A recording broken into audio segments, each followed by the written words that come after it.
Hello, hello, hello. 1, 2, 3, 1, 2, 3. Hello. Can you guys hear me? Can you guys hear me? Hello. Oh god. Okay. All right. Chibi J. Okay. Hello. Hi. It's been a minute. I did not expect to take like a week, almost week break. I did not expect to do that.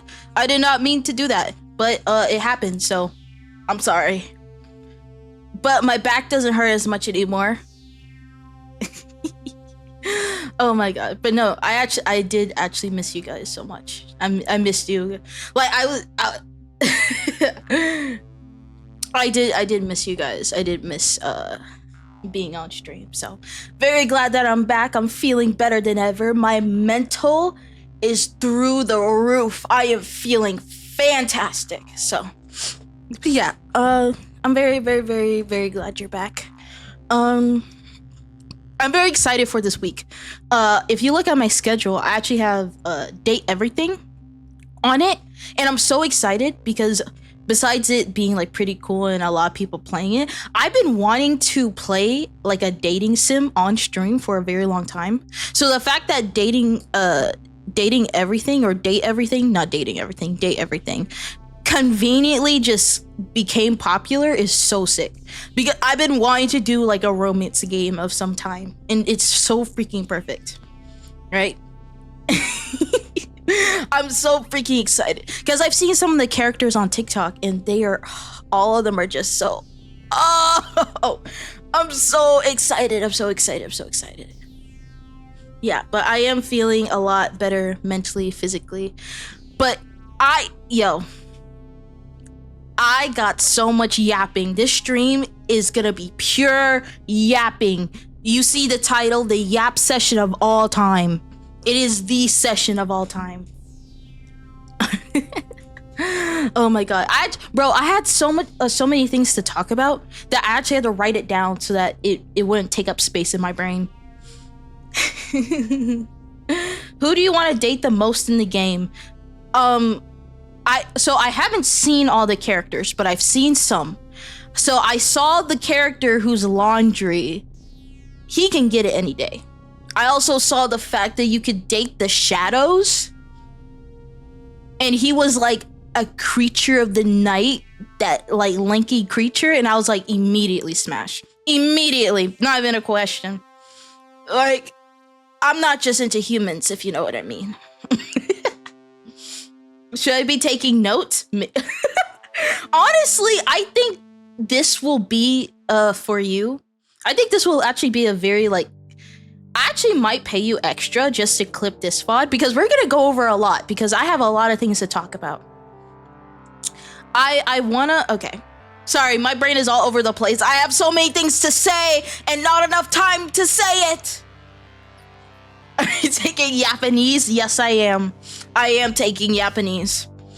So first off, I have had yap sessions before, but I do want to make my yap sessions more purposeful, where I actually want to start yapping about like current events, like stuff that's involved in the VTubing space, in the content creator space, all that type of stuff. So I want to start specifically yapping about that stuff. Don't worry, I'm not gonna be like a drama channel or anything. Like, if you've been paying attention to what's been happening in the content creator space, you know a lot of shit went down, right? Some things surprised me and caught me off guard completely. There are other things that did not surprise me at all. So I do want to talk about those things. But yeah, I'm so happy to see you guys. Like, genuinely, I'm so happy. Also, I just got back from work. I kind of made it last minute. That's why I didn't stream exactly at 10. So if you do hear me munching or sipping on some stuff, that's because I'm eating, because I didn't get time. Because I usually eat before I stream, but I just didn't have time, because then I had to shower too. So if you hear me munching on stuff, it's just snacks. So don't worry about that. Chibi is so squishy. I know, right? Like, even I get obsessed with looking at my chibi on the screen, low key. Like, you know, like those videos to help keep people's attention. low key, my chibi is that for me. It's like her squishiness is actually keeping me focused. Oh my god. Yeah, I don't keep track of stuff because most of the time it makes me sad. Oh, I'm back to regular stuff. Quick, someone change me back. Someone change me back, please. I want to be Chibi J. I'm actually thinking about making her stay a little bit longer. So yay. Okay. So with Chibi J, I'm probably gonna make her longer, but I'm gonna do it less times. Because as much as I like Chibi J, switching between her and my main model like every 5 minutes is probably like very jarring whenever people watch it afterwards. I gotta get up in 4 hours. Sleep! If you need to sleep, sleep! It's important for your body. Just want to say you're a bad bitch. Thank you. Thank you. I appreciate that. Oh, also another thing that I'm very excited about is the fact that, and honestly, Why Not is a very, and I want to thank Why Not for this, because a lot of y'all know that I was actually like very insecure about my voice, and so I couldn't hear it. Like I literally could not listen to myself. But because I start commissioning like shorts and stuff, I have to listen to myself to make sure that the content is actually good. And now I can actually listen to myself and be like, dang, my voice ain't that bad, you know? Now, I do cringe a little bit because I'm repurposing currently a lot of content near when I first started VTubing. And bro, I don't know what was up with me. I was so robotic. I was so stiff. But like the way I spoke was just so slow. But over time, I'll just not cringe as much. Hello! Hello, hi! Hi, thank you. And the thing is, I got to the point where I'm like, I can hear my voice and actually look at it as an objective thing and not be like, oh, I can't listen to this, right? Because I have to make sure the content is good, right? Also, I have officially, if you guys have noticed, if you're in my Discord and you've noticed, I now have VODs, clips, and shorts happening at the same time. And I'm so freaking excited, right? So if, for example, there are weeks that I'm not present, there'll always be some type of content, especially for newer viewers that are coming in. So I'm so freaking excited that I'm able to get all three. And very, very soon, I hope to finally get YouTube videos up. So soon you guys are gonna get VODs, clips, shorts, and YouTube videos at the same time. No. I'm not saying that. I'm not saying that. No, like, I actually love the way you do like the bits and skits, right? Like, no, there are times where you send me the short and you're like, hey, what do you think of this? And then I watch it and I'm laughing my ass off, right? But it's, I'm not saying you're bad at all. Like, I genuinely love the way you do it. I really do. Especially when you have Minecraft Steve. He's just there. Yeah, but the clips. So when I say clips, what I'm talking about is horizontal videos that are 1 to 3 minutes long. That's what I mean by clips. And then VODs are obviously the VODs that I stream and just re-upload to YouTube. And then YouTube videos, right? I'm so freaking excited. And another thing that happened was one of my clips on my clip channel actually kind of got hella views. And when I mean hella views, I mean 180 views, which is not a lot, but compared to the last few clips, which were like 30 something views, 20 something views, and 9 views, the fact that a clip of mine got 180 views is crazy. Like, I saw that and I was like, what the fuck? When did that happen? But yeah, and the thing is, Why Not, your shorts have been performing, like, for starting out, my clips, the shorts have been performing pretty good. On Instagram, for example, they've been consistently at like 100 something, so like 140, 150, 160. With TikTok hasn't gotten there quite yet.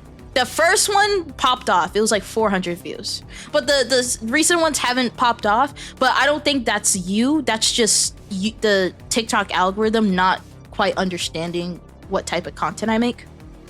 It's not quite there yet, but it will pop off at some point. And it's also on me too, because I need to figure out the TikTok algorithm and like what type of hashtags to use, all that type of stuff. Like there are certain hashtags I probably should have included in those shorts, but I didn't. But I'm gonna include them retroactively so that I can maybe get a little bit a boost to it. So, but yeah, I love it. Your voice makes me sleepy, while pure and utter urge to annoy keeps me awake.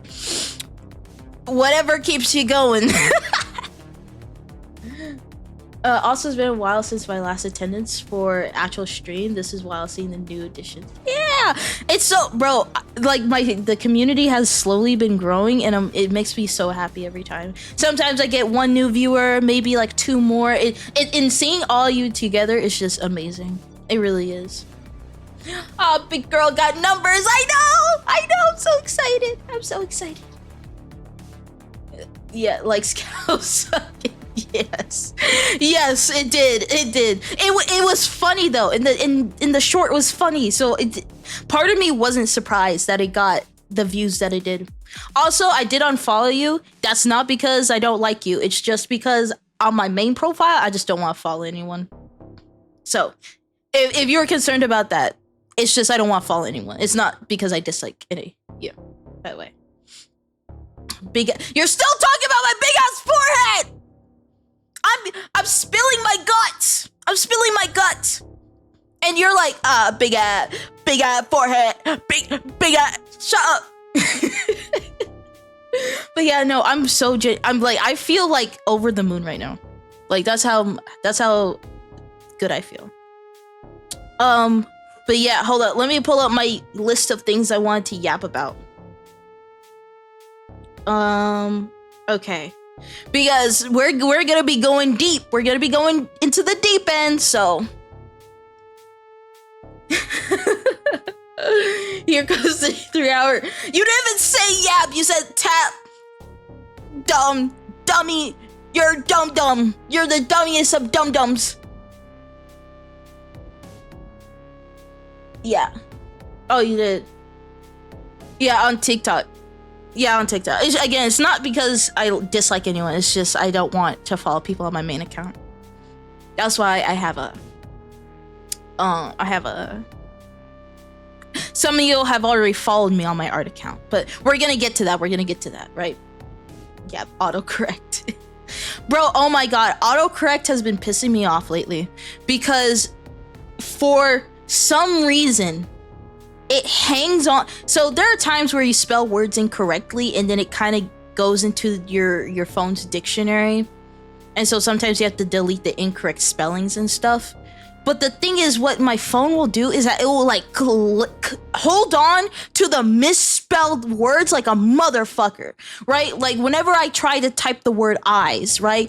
EYES, right? There are multiple times where I've accidentally mistyped it, where I say EYSS, mistype it completely, right? And so the point of autocorrect is to correct my mistake, right? But no, because I misspelled it so much, it's now in my fucking dictionary, and every time it autocorrects, instead of autocorrecting to the correct spelling, and I try to spell eyes, it corrects to EYSS, and I'm like, that's not how you spell the word! Oh my god, it pisses me off. And also, for some reason, it has a hard time trying to figure out what word you misspell, right? I can have literally spelled contemplate and only have one letter be incorrect. And my autocorrect will be like, man, I really can't figure out what this word you're trying to spell. And it's like, I'm only one letter off. And it can't figure that shit out. I don't understand. I don't get it. You almost rage quit House Flipper. You can't call anyone dumb. Shut up. Show your face. Shut.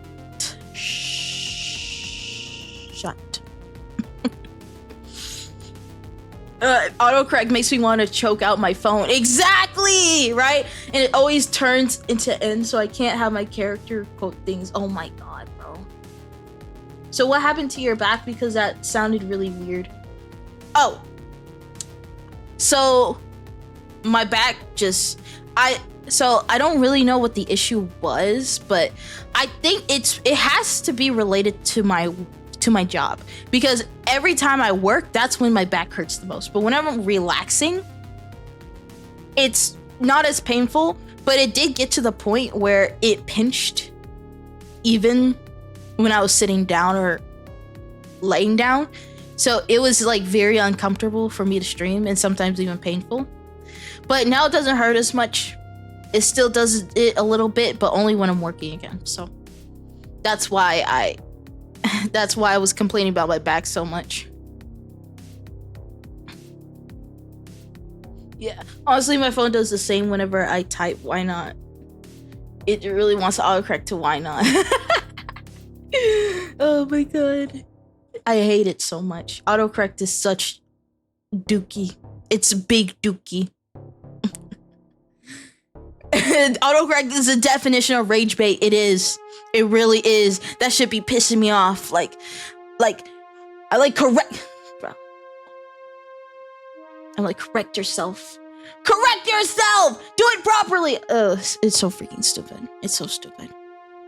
But anyway, before we get into the yippity yappity, the yap session of all time, I got a few things I want to talk about that is related to the channel. Like I've already talked about beforehand, VODs, clips, and shorts are going to be coming out. The schedule is going to be 3 VODs a week. For the clips, I thought I was planning on it being 3 clips a week, but the person that does it for me said that it stressed them out a little bit. So for now, it's just going to be 2 clips a week. So 3 VODs, 2 clips, 3 shorts, right? My VODs are going to be on my YouTube, my clips are going to be on my YouTube, and then my shorts are going to be on YouTube, Instagram, and TikTok, right? So again, I'm trying to give you guys as much content. I'm trying to take all the efforts and money you guys give me and put it back into my channels and all that type of stuff. So, and again, I'm super duper excited about that. Sorry, I still don't have the head pad for the chibi. I'm sorry. I should have dealt with that a long time ago, and I didn't. I apologize. Catching my lazy ass. Yeah, right. I would like to get to the point where it would be 5 shorts, but I feel like that would only be possible if I took you on like full time. I'm like, ow, fuck. Thank you, Nova. I appreciate you battering my head. Thanks. But yeah, I feel like I could only request 5 shorts a week if I took you on full time. Oh, by the way, thank you so much. I finally got verified on VGen because of your comms. Let's go! Let's go, guys! Claps for why not? Claps for why not? Let's freaking go. I'm so happy for you. I'm so glad I was able to do that for you. Let's go! Let's do it. Don't do it full time. Why not full time? Well, I'm far from ever like having someone permanently be on my staff full time. I'm far from that, right? I do not have the means. I am broke as hell. I do not have the means to be like, okay, you only work for me. I don't have the means to do that. But all the editors that I commission for all my stuff are absolutely incredible, right? All of you are absolutely incredible, and I appreciate you for allowing me to just grow as a brand, channel, whatever you want to call this. I super appreciate it.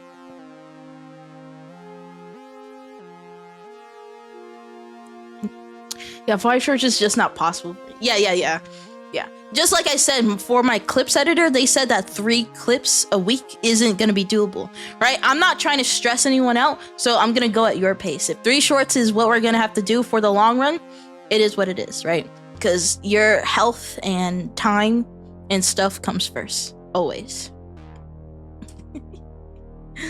But yeah, I'm super duper excited. And in my YouTube videos, I'm very excited about those too. But yeah, okay. Some other changes, right? First change that I'm probably gonna do either right after stream or tomorrow because I don't have any work. I'm gonna create another channel, right? I'm gonna create another channel. So you have my main channel, my VOD channel, my clips channel. I'm gonna create another channel, and it's gonna be Jye Gaming or something along those lines. So it's gonna be a gaming channel, right? And you're like, well, why are you creating a gaming channel? Why are you Jye? Why are you so stupid? And I'm like, first off, I'm not stupid. Secondly, there is a reason why, right? So, as I've been learning, because over these past few weeks, I've been trying to really learn the algorithms and understand what works and what doesn't, right? Because the point is to try to get monetized as soon as possible so that I can start earning revenue from social media and making expenses a lot more lax, right? So I've been trying to deeply understand the algorithm, specifically the YouTube algorithm. And so the reason why I'm creating a gaming channel is because I know it's a lot of channels. I know. I'm gonna explain why. I know it's a lot, right? I'm creating a gaming channel because from the videos that I've been watching and from the research I've been doing, YouTube prefers you to have, hold on, sorry. If you want to actually like monetize on YouTube, so if you're actually like wanting to take YouTube seriously and you want to get monetized, what YouTube prioritizes is focused content. And what I mean by focused content is the fact that your channel needs to be about this one thing, right?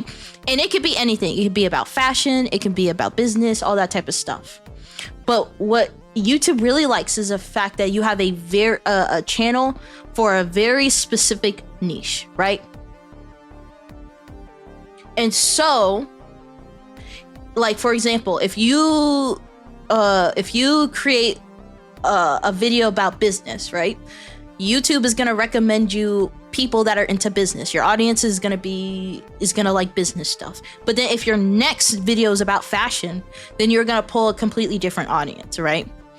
And so instead of pulling different audiences because you're making videos that are kind of all over the place, you want to make kind of the same type of video, or sorry, not the same type of video. You want to make videos that are the same niche so that you keep pulling in a specific audience and that audience accumulates over time, right? So if you want to specifically talk about business, then it needs to strictly be business. If you want to do a fashion channel, that's gonna have to be a different channel, right? Because the chances of a person that's into business and a person that's into fashion most likely will not overlap, right?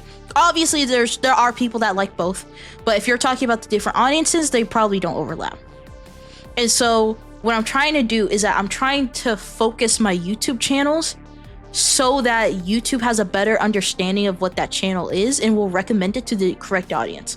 For example, for my main channel, I want all like the challenges that I do and like fun stuff that I do to go on that channel, right? This is press the button, this is higher or lower, stuff like that, reading Reddit stories, all that type of stuff, right? And then on the gaming channel, that's gonna be all games, right? So every single game that I've ever played is gonna go on the gaming channel, right? So that YouTube can be like, hey, this is a gaming channel and this person plays games, so I'm gonna recommend it to gamers. This person, her main channel is gonna be like general stuff, like challenge stuff, and so we're gonna recommend it to people that are into that. And so that way that the audience kind of accumulates and you're not splitting your audience because you're making different types of content. Each channels are dying because there are no buzzwords or trending inducing content. Good thing gaming is a buzzwordy and not niche anymore. Yeah. Yeah. Another thing is the fact that I understand that whenever, as my audience begins to like really grow, I understand that not everyone is gonna like everything, right? A person that might be interested in my main content may not be interested in my art or my gaming content, right? And so instead of having to weed out all like the general content between like gaming and like all that type of stuff, they can just go to one specific channel to get that specific type of content, right? If someone only wants games and clips and they don't care about anything else, they can subscribe to those 2 channels specifically for that.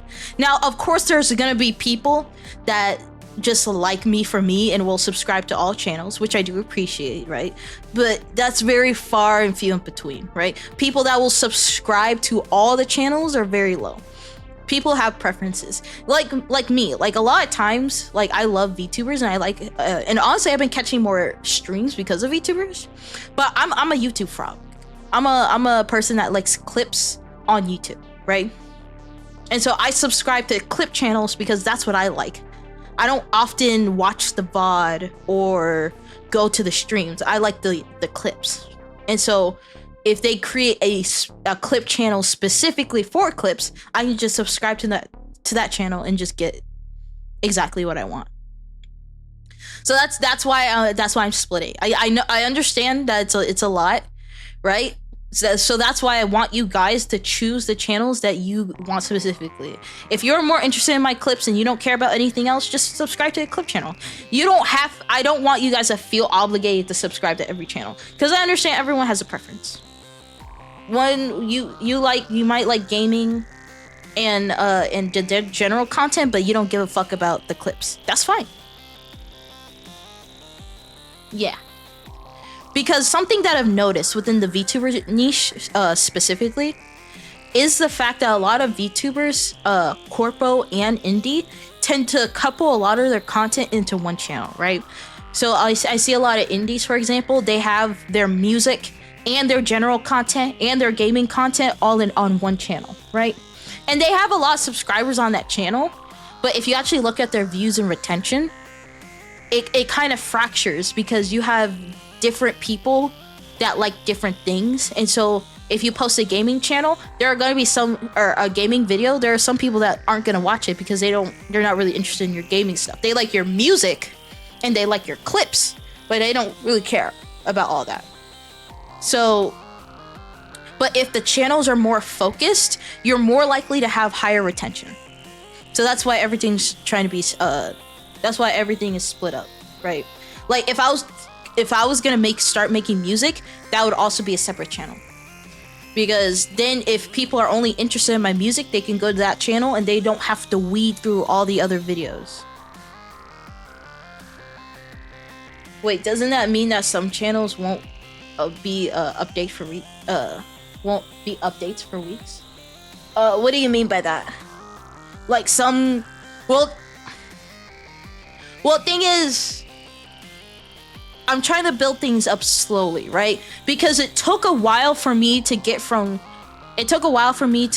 from posting VODs to posting VODs and clips to posting VODs, clips, and shorts, right? So I'm trying to build it over time. So the gaming channel is gonna be there, but it's probably not gonna be touched for a very long time. Because I'm trying to build things up slowly, right? But I'm making it so that I don't have to worry about making it later. If that makes any sense. Yeah.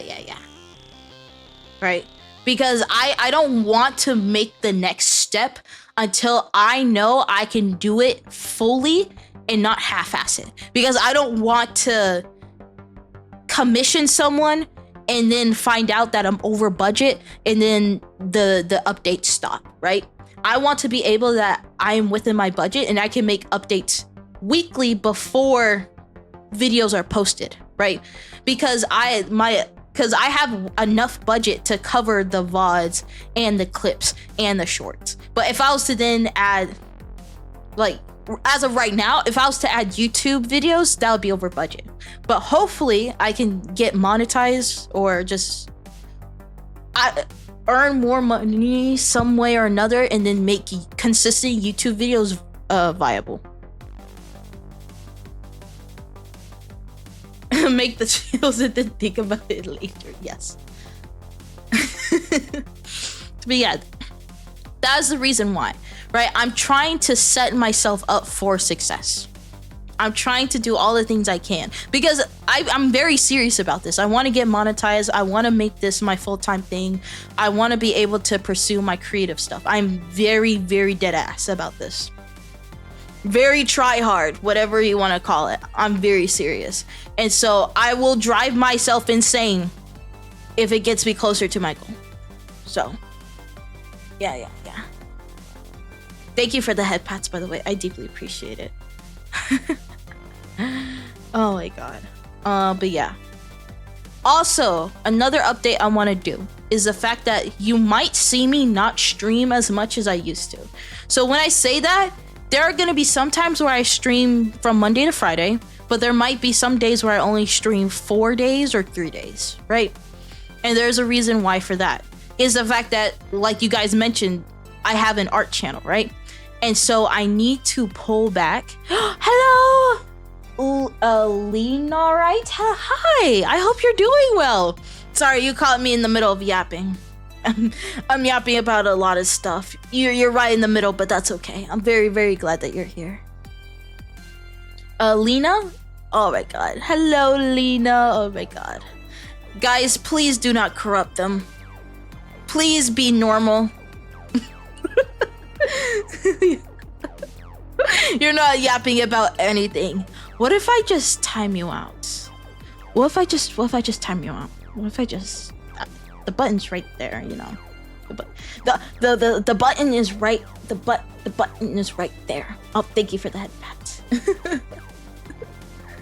I just came out of singing practice. Oh my god, I'm so jelly. I hope the singing practice was good. I want to be able to do singing. I wish. Oh, and thank you for the follow. I appreciate that. Thank you. I'm so jelly. I want to be able to take singing lessons and stuff, but I'm not quite there yet. I'm super jelly. But I do hope they're absolutely amazing. I wish you could sing too.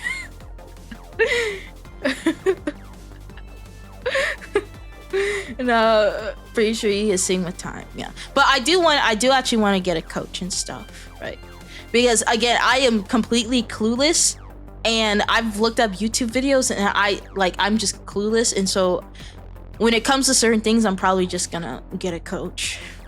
I've seen some stuff online that I'm interested in that I can do over call, so it won't necessarily be in person, but it'll be much cheaper than the place that's close to my work, because they said it was like 300 something a month, and I'm like, 300 something a month? I can't do that. I've seen some stuff online for $100 a month, and I'm like, that's way more manageable. What do you mean 300 a month? I can't do that. I've seen some stuff online. Yes. My coach is my band. Oh, I see. Oh my god, but yes. But like I was saying before, if I start streaming a little bit less, the reason why I'm gonna do that is so that I can really focus on my art. Because my art channel hasn't really been, my art channel has kind of been just vibing. It's been vibing. It's been there, but there's nothing there. So I do want to start really getting into the weeds of art and really start posting stuff, right? Because I do want to be like a full-on illustrator. Like, that is one of my dreams, to be an illustrator. Along with being a VTuber, I do want to be an actual illustrator. I'm gonna have to stream a little bit less so I can dedicate more time to drawing, so I can actually get good and stuff. You have an art you have an art channel? Yeah. And so, but I hopefully, because I stream less, whenever I do stream, it's gonna be a lot more exciting, because it's not like gonna be a slog or anything. So if I do stream, like, it will vary.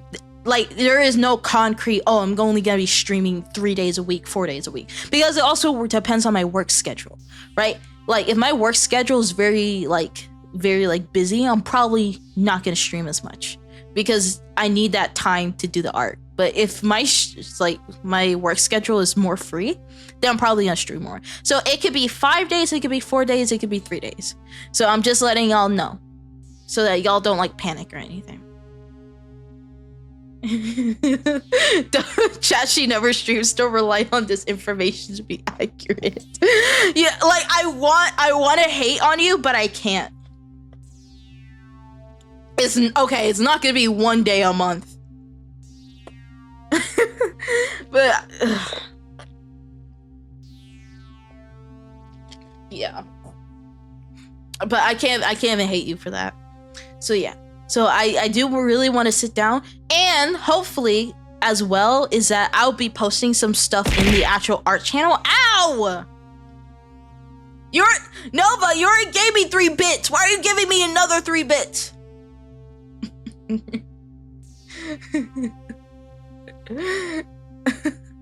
But yeah, I really wanna become an illustrator, like full on illustrator. But I'm really gonna have to sit down and focus. It's interesting because the amount of times in my life that I'm like, okay, I'm really gonna sit down and become an illustrator, I'm really focused on art, only for me to fail miserably. So, but I will be. Ow! Stop it! Stop it! It hurts. It hurt. My head hurt. But I really want, I want to get to the point where I can start like taking commissions and stuff, and I want to start posting it in the art channels, right? Of like me and my character and just other stuff that I'm into. So yeah, so if I don't stream as much, that's why. So don't panic. Don't panic. I still love you guys. Still love it. Oh wait, that's too parasocial. I mildly think you guys are interesting.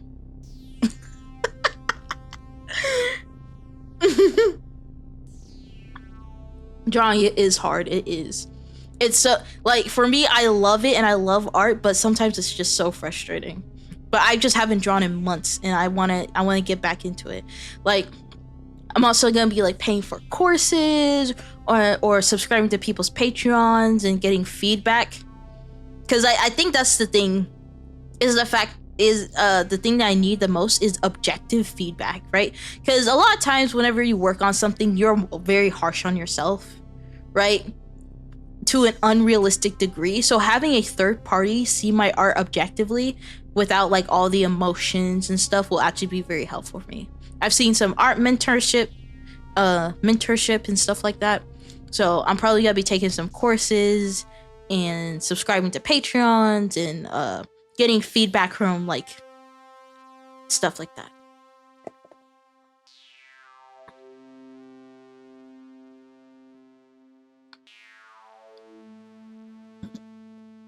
Oh my god, wait, why not? You draw too? Drawing is something I've been relatively consistent with. I feel like I'm at a point where if I want to improve, I have to dedicate more time to it, but I don't have the time. Right? For me, I'm trying to make time, right? Because I really want to get good at it. I really want to get good at it. Right? I can give you an unbiased objective opinion. And I think I might ask you guys for feedback, but I do also, so I want it to come from different people. I want it to come from you guys, but I also want I want a professional to look at it as well, because the professional might see something that you guys don't, and the you guys might see something that the professional might not see. So yeah. Riley, hello. How does one make time? Well, like I said, I'm reducing the amount of time. Well, the amount of time I stream will vary. I'm not necessarily reducing, but it will vary. Yeah. But yeah, that's happening. It's happening.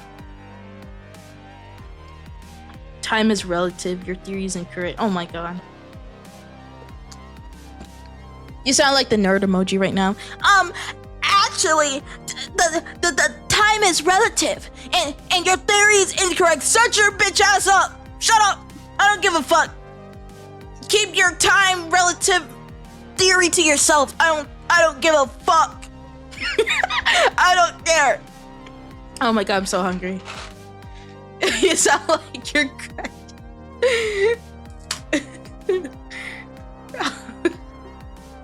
Oh my god.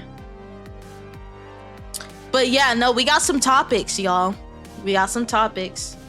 Oh my god. I'm looking at them right now, and some of them make me want to crash out.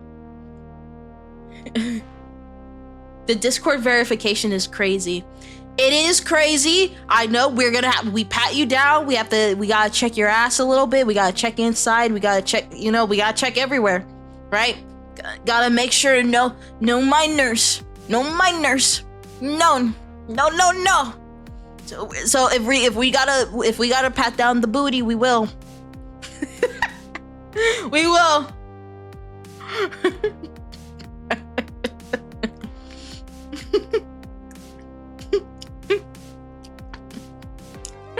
Oh my god, I'm sorry. You reminded me because I was just talking to Bob. If you guys don't remember who Bob is, he's the green guy that I raid sometimes. He's literally just green. He's just green. He's the closest thing to grass I've touched. Oh my god. But no, we've been messaging each other. Oh my god, he's so freaking sweet. And he wants to collab sometime. So if you guys see a collab with me and Bob, hopefully next week, if not soon. I'm so excited because he's such a cool guy. And he's just like happy. Like, he is literally like, if smiling was a person. If sunshine and rainbows was a person, that's Bob. Even though he almost went to jail, but we're not gonna talk about that.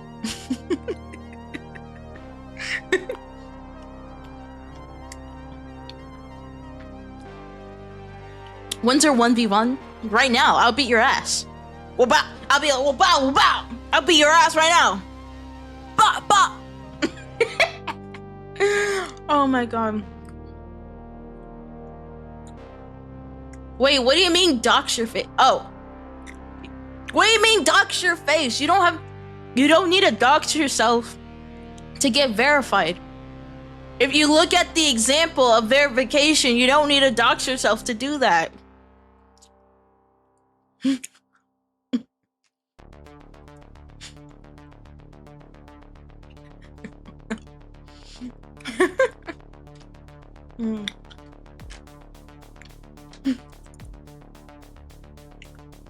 All right, sorry, I'm munching on stuff. I'm munching and crunching. I'm gonna munching, crunch.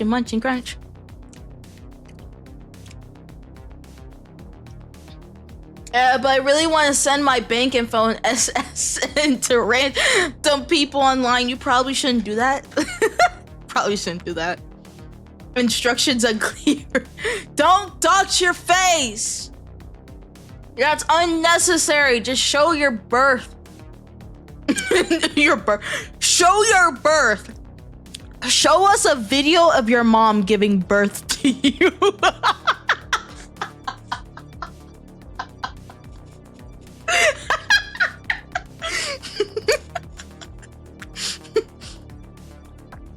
Oh my god.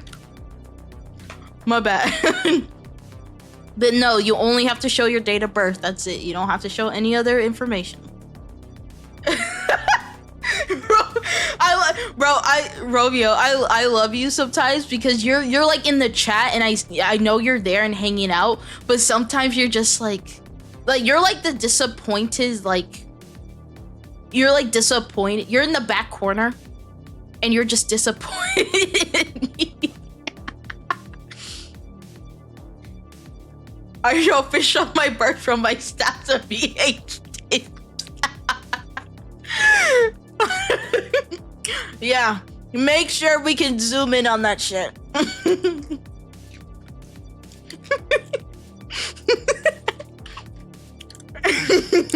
That's it. What do you mean that's it? What did I do? Oh my god. But yeah.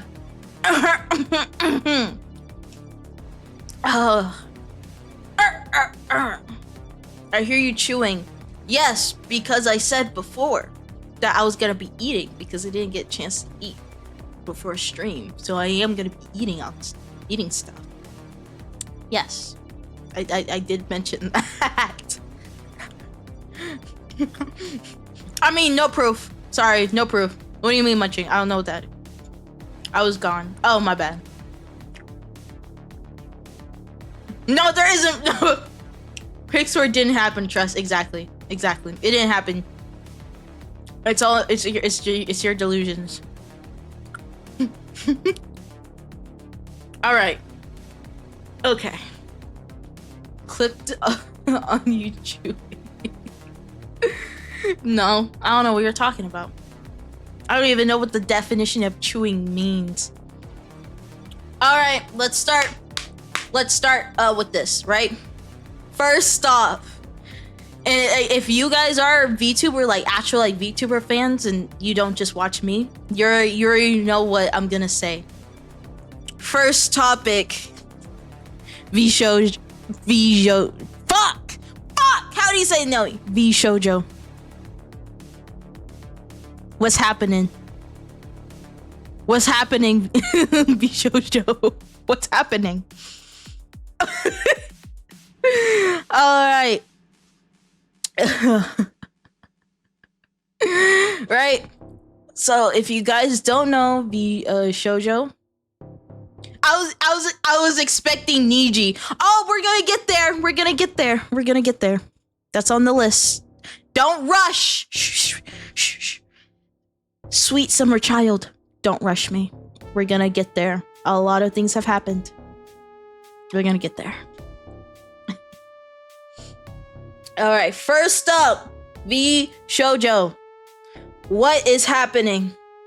If you don't know what's happening, first off, to keep things simple, V-Shoujo is a very like is kind of a staple corpo within the VTubing space. It is considered like a more relaxed corpo. They're not as strict as other corpos and stuff like that.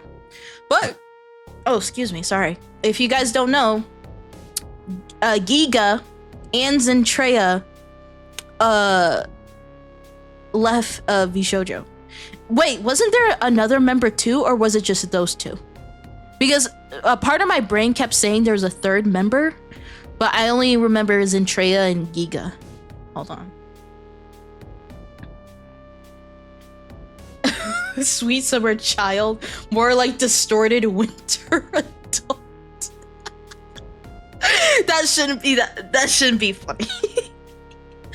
But yeah, hold on. Let me go to the site known as Twitter. Give me a second. But wait, am I crazy? Is it just those two, or am I thinking of someone else? I just might be crazy. It might seem crazy what I'm about to say.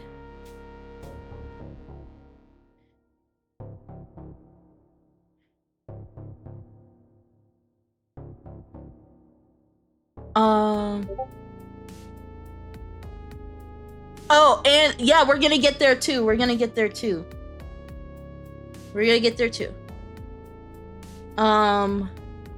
But wait, sorry, I'm trying to make sure that it's just V-Shoujo. It's just Giga and Zentreya. Because I can actually pull up the videos of them talking about leaving. Give me 1 second. Sorry.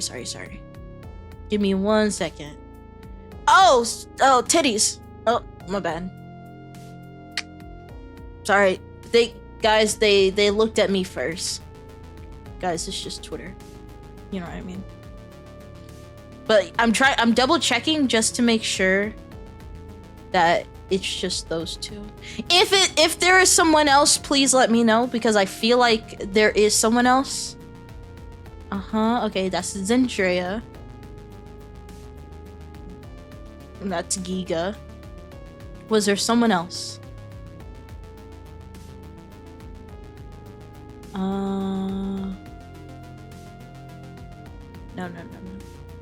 No.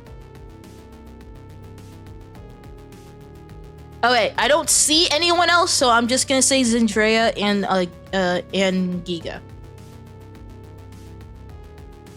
All right. So what I'm gonna do I'm actually gonna pull up their videos, and I'm gonna let them speak a little bit, and then I'll kind of go from there.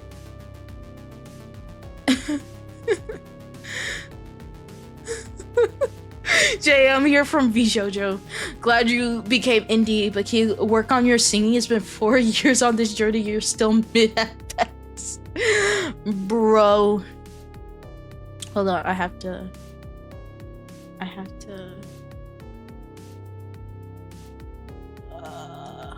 Sorry, I have to delete some stuff. Oh, also another thing. I've been getting through my checklist, so I'm almost like to the point where it's like... Sorry, I'm all over the place. But no, let me pull up their videos. We're gonna watch and listen to each one, and then I'm gonna share my thoughts, right? Because if you guys been here from the very beginning, you guys have heard that I've talked about not being interested in corpos whatsoever, right? And the thing is, for me personally, those videos that those two posted kind of solidified my stance on it, but it's not exactly for the reason that you think. Let me pull up Giga. Actually, she has multiple videos on it, so for her I think it was 2 videos. Technically, I did watch these videos.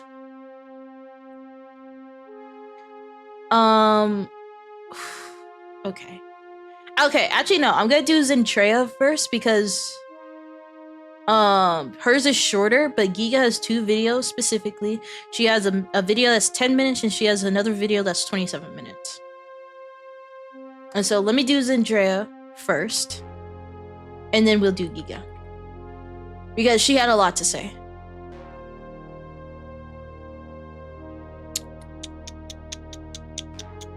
Let me pull up the videos.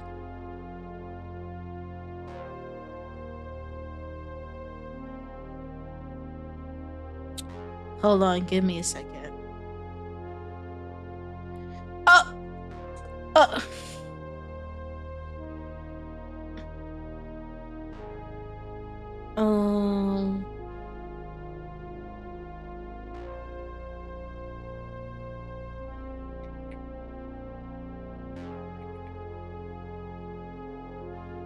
Hold on, sorry, I'm trying to pull up the video.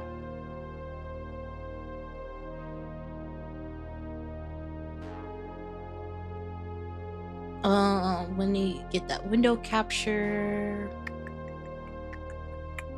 right there.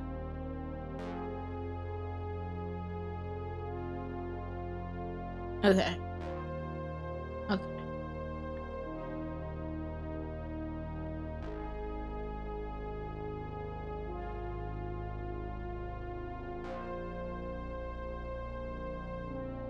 Sorry. I probably should have pulled this up beforehand, but it's okay.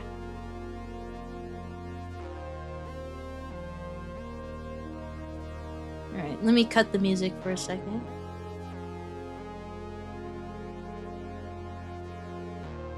And then I'm gonna have to make Chrome listenable. Let me cut the music.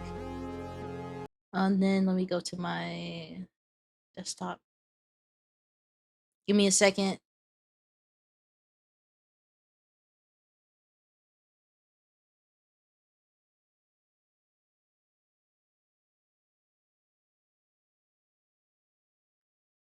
There we go. Okay. And then let me have Chrome up there. Okay. So first, this is Zendrea, and this is her explaining.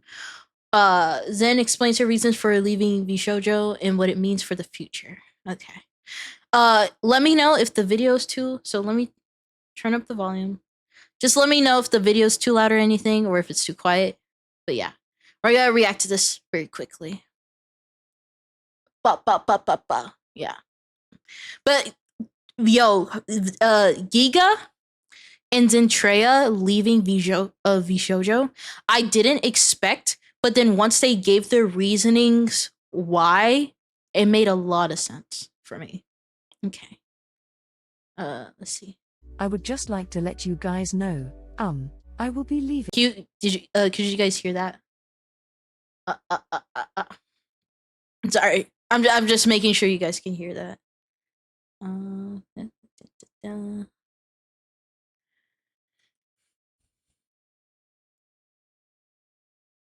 Probably makes sense to make it full screen.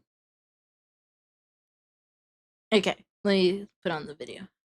I would just like to let you guys know, I will be leaving Shoujo. I am going to be looking for new opportunities down the road. It has been a tremendous few years. It has been a very tremendous few years on this journey. I had, a lot of memories with this agency. Despite every up and down, I think it was still a fun ride. We all have to get off eventually onto a new ride. For me, this was a personal thing I needed to do. There are things that I personally want to do myself and, it is, as they say, it is a talent agency, and I think in the long run what I want to do isn't some things that they can do exactly, which they've been so helpful with a lot of things as well. But in the end, I want to do new things. I want to explore new options. I think, like throughout all these years I've gotten to really understand what it means to be a VTuber, and I think I finally understood like what my goal is and what I wanted to do. I am not graduating if I am not. I'm literally still gonna be staying here, but I'm going to be exploring new pathways and new opportunities. I will of course be keeping my IP. Everything you see here right now is me. Of course I'm keeping that. But yeah, this is scary for me. I've always been trying to figure out what I wanted to do. As you guys know, you guys have trying to. I've been trying to figure out what I've wanted to do for so long. It's kind of like what you do in your life where you graduate from college and you need to make a decision. Like you're about to graduate, you got to make your decisions. I think I'm at that point where I do want to figure out what pathway now, but I want to choose if now that this is open, I can figure out what I really want to do here. This is nothing for you to be scared about. I know this is kind of just a what the fuck moment, but at the same time, things in life happen. That is how life goes. Things change within our life and we learn to roll with it. All right. Oh, I'm back there. Okay. So, one of the things that stuck out to me was the fact that she said herself that she wanted to do different things and that wasn't aligned with the direction of the company. And so she had to leave to figure out what she wanted her thing to be, right? And the thing is, same thing with Gura. In her explanation for leaving Hololive, she explained and she pretty much did the oh my god, cat, hello, hi, oh my god, I hope you're doing well. Hope you're doing well. 5 viewers, thank you. Reaper Raid, hello. What up? Sapphire, what's up, Sapphire? Hope you're doing well. Hello, Wolf Spirit. Hello. I hope you guys are doing well, and I hope you guys had an amazing stream. Playing Monster Train 2. Ooh. And Lord Garminadon. Hello. Right. So to catch y'all up, this is the yappity yap session of all time. And so right now, we are talking about Zendrea and Giga graduating from Bishoujo. And kind of my thoughts on it. And so right now Zendrea just talked about how she wanted to do different things, and the company wasn't going in the direction that she wanted to go on. And so for me personally, right, there are a lot of reasons I don't want to join corpos. A lot of those reasons are because a lot of them are bad or ran by people that are only in it for the money and don't actually care about VTubers. And then they end up failing, and then the VTubers get screwed over, or a lot of them being black companies, right? But I actually think, even though VShojo has a lot of flaws, I think they're one of the better companies out there. But the thing is, I don't want to join a company just because there are a lot of like black companies and all that type of stuff. Even if I was offered by a good company on what, or a good corpo, to be part of their whole shtick, I would still decline, right? And the reason why is the fact that and the thing is, we're gonna get to it, but Giga mentioned the exact same thing. Is the fact that whenever a company starts going in a direction that you might not agree with, or just doesn't align with what you want to do, right? That's where a lot of them tend to leave, right? And this is this is another reason why I wouldn't join a corpo, is because you're kind of beholden to some things. Some corpos are a lot more lax than others. But if a company is going in a certain direction, you really have two choices. You either got to roll with the punches and you go with the company, or you have to separate, right? And the thing is, because this could be, when they say going in different directions, this could be a lot of things. Maybe they're just doing a lot more events or doing a lot more stuff that the VTuber themselves are just not interested in. Maybe they restructured management and they just don't like how it's restructured. Like, going in a different direction can mean a lot of things. But for me personally, I don't like the idea of being beholden to a corpo, or having to maybe change the things I'm interested because a corpo wants to go in a certain direction. Maybe a corpo wants to do more concerts and stuff. And if I don't want to do concerts, I don't want to be beholden to it because that's the direction the corpo wants to go in. Or maybe they want to do more of something else. Maybe they want to do more collabs, but I prefer to do things on my own, right? So even in good companies, there's just, for me personally, I can't speak for anyone else, but for me personally, there's just a lot of reasons why I just wouldn't join a corpo. I just don't like the idea of being beholden to one. And if I want to do certain things, but the company wants to do other things, it's either I have to go with the flow, or I just gotta leave, right? And the thing is, corpos can provide a lot of value, right? If you don't want to deal with a lot of the background stuff, that's what the corpo does. Merch, setting up concerts, setting up venues, all that type of stuff, right? But again, for me personally, being beholden to one and having to pick and choose whether to like stick with them or go because they're going in a certain direction is just not appealing to me. And it seems like a lot of stress, or the fact that you have to contemplate about where you want to go, right? But I also completely relate to her trying to just figure herself out, because for me, I still feel like I'm trying to figure out this entire thing, right? I had a lot of this planned, but I still have to tweak things. I still have to maneuver. I still have to leap over hurdles that I didn't expect to be there. Yeah, you just don't have as much freedom, right?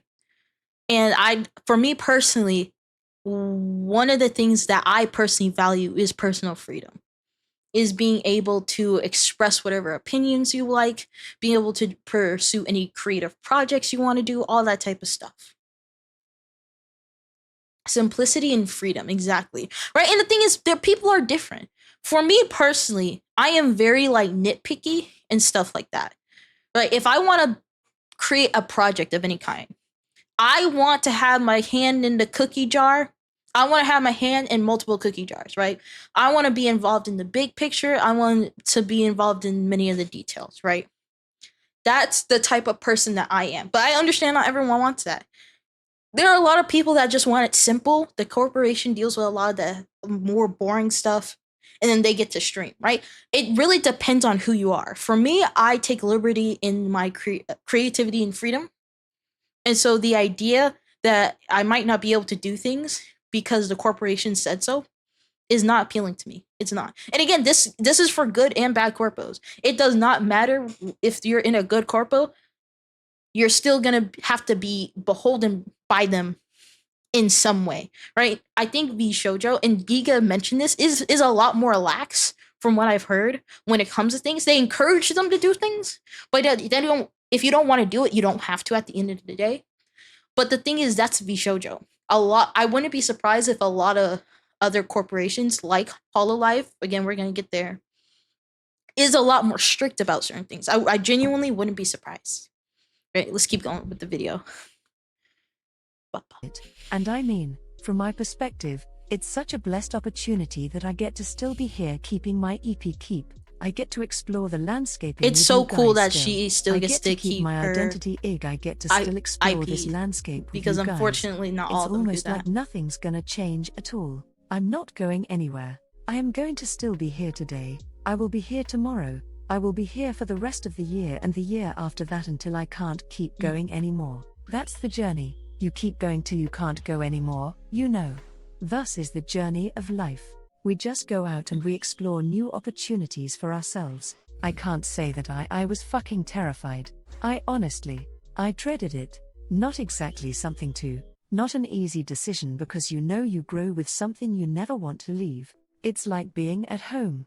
But yeah, fair point. Some people require the control to make a decision, control the ability to look over something they made. Absolutely. So in the end, absolutely. I'm one of those people. I might be a control freak, but I want to be in control of the projects that I'm interested in. I will continue to do my best to support the indie VTuber scene as well as other friends too who need help. That will always still and be my #1 priority. And I know this kind of seems really scary. It's gonna be okay. You're gonna be okay. I love like her choker on her character, by the way. I might do an outfit where I have a similar choker. Like I love her darker like goth themes apart from her outfit. Seriously for being part of me kind of wishes that I went like further with the goth theme. I don't want to dwell on it too much because I'm definitely gonna take some inspiration in the future. I don't want to dwell on sad moments here. I want to just continue on with the happy moments, you know? So think of this as a new pathway. I love a good choker. Where I get to go out and figure out what to do.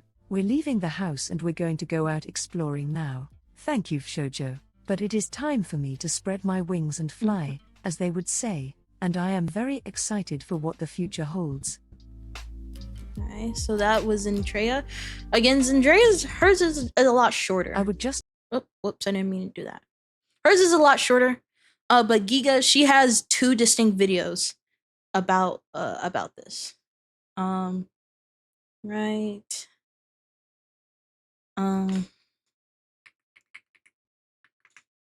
Right. So we're gonna watch this first one. I left V Shoujo, and then we're gonna watch this one. Again, I already watched these, but I do want to go over them again with you guys.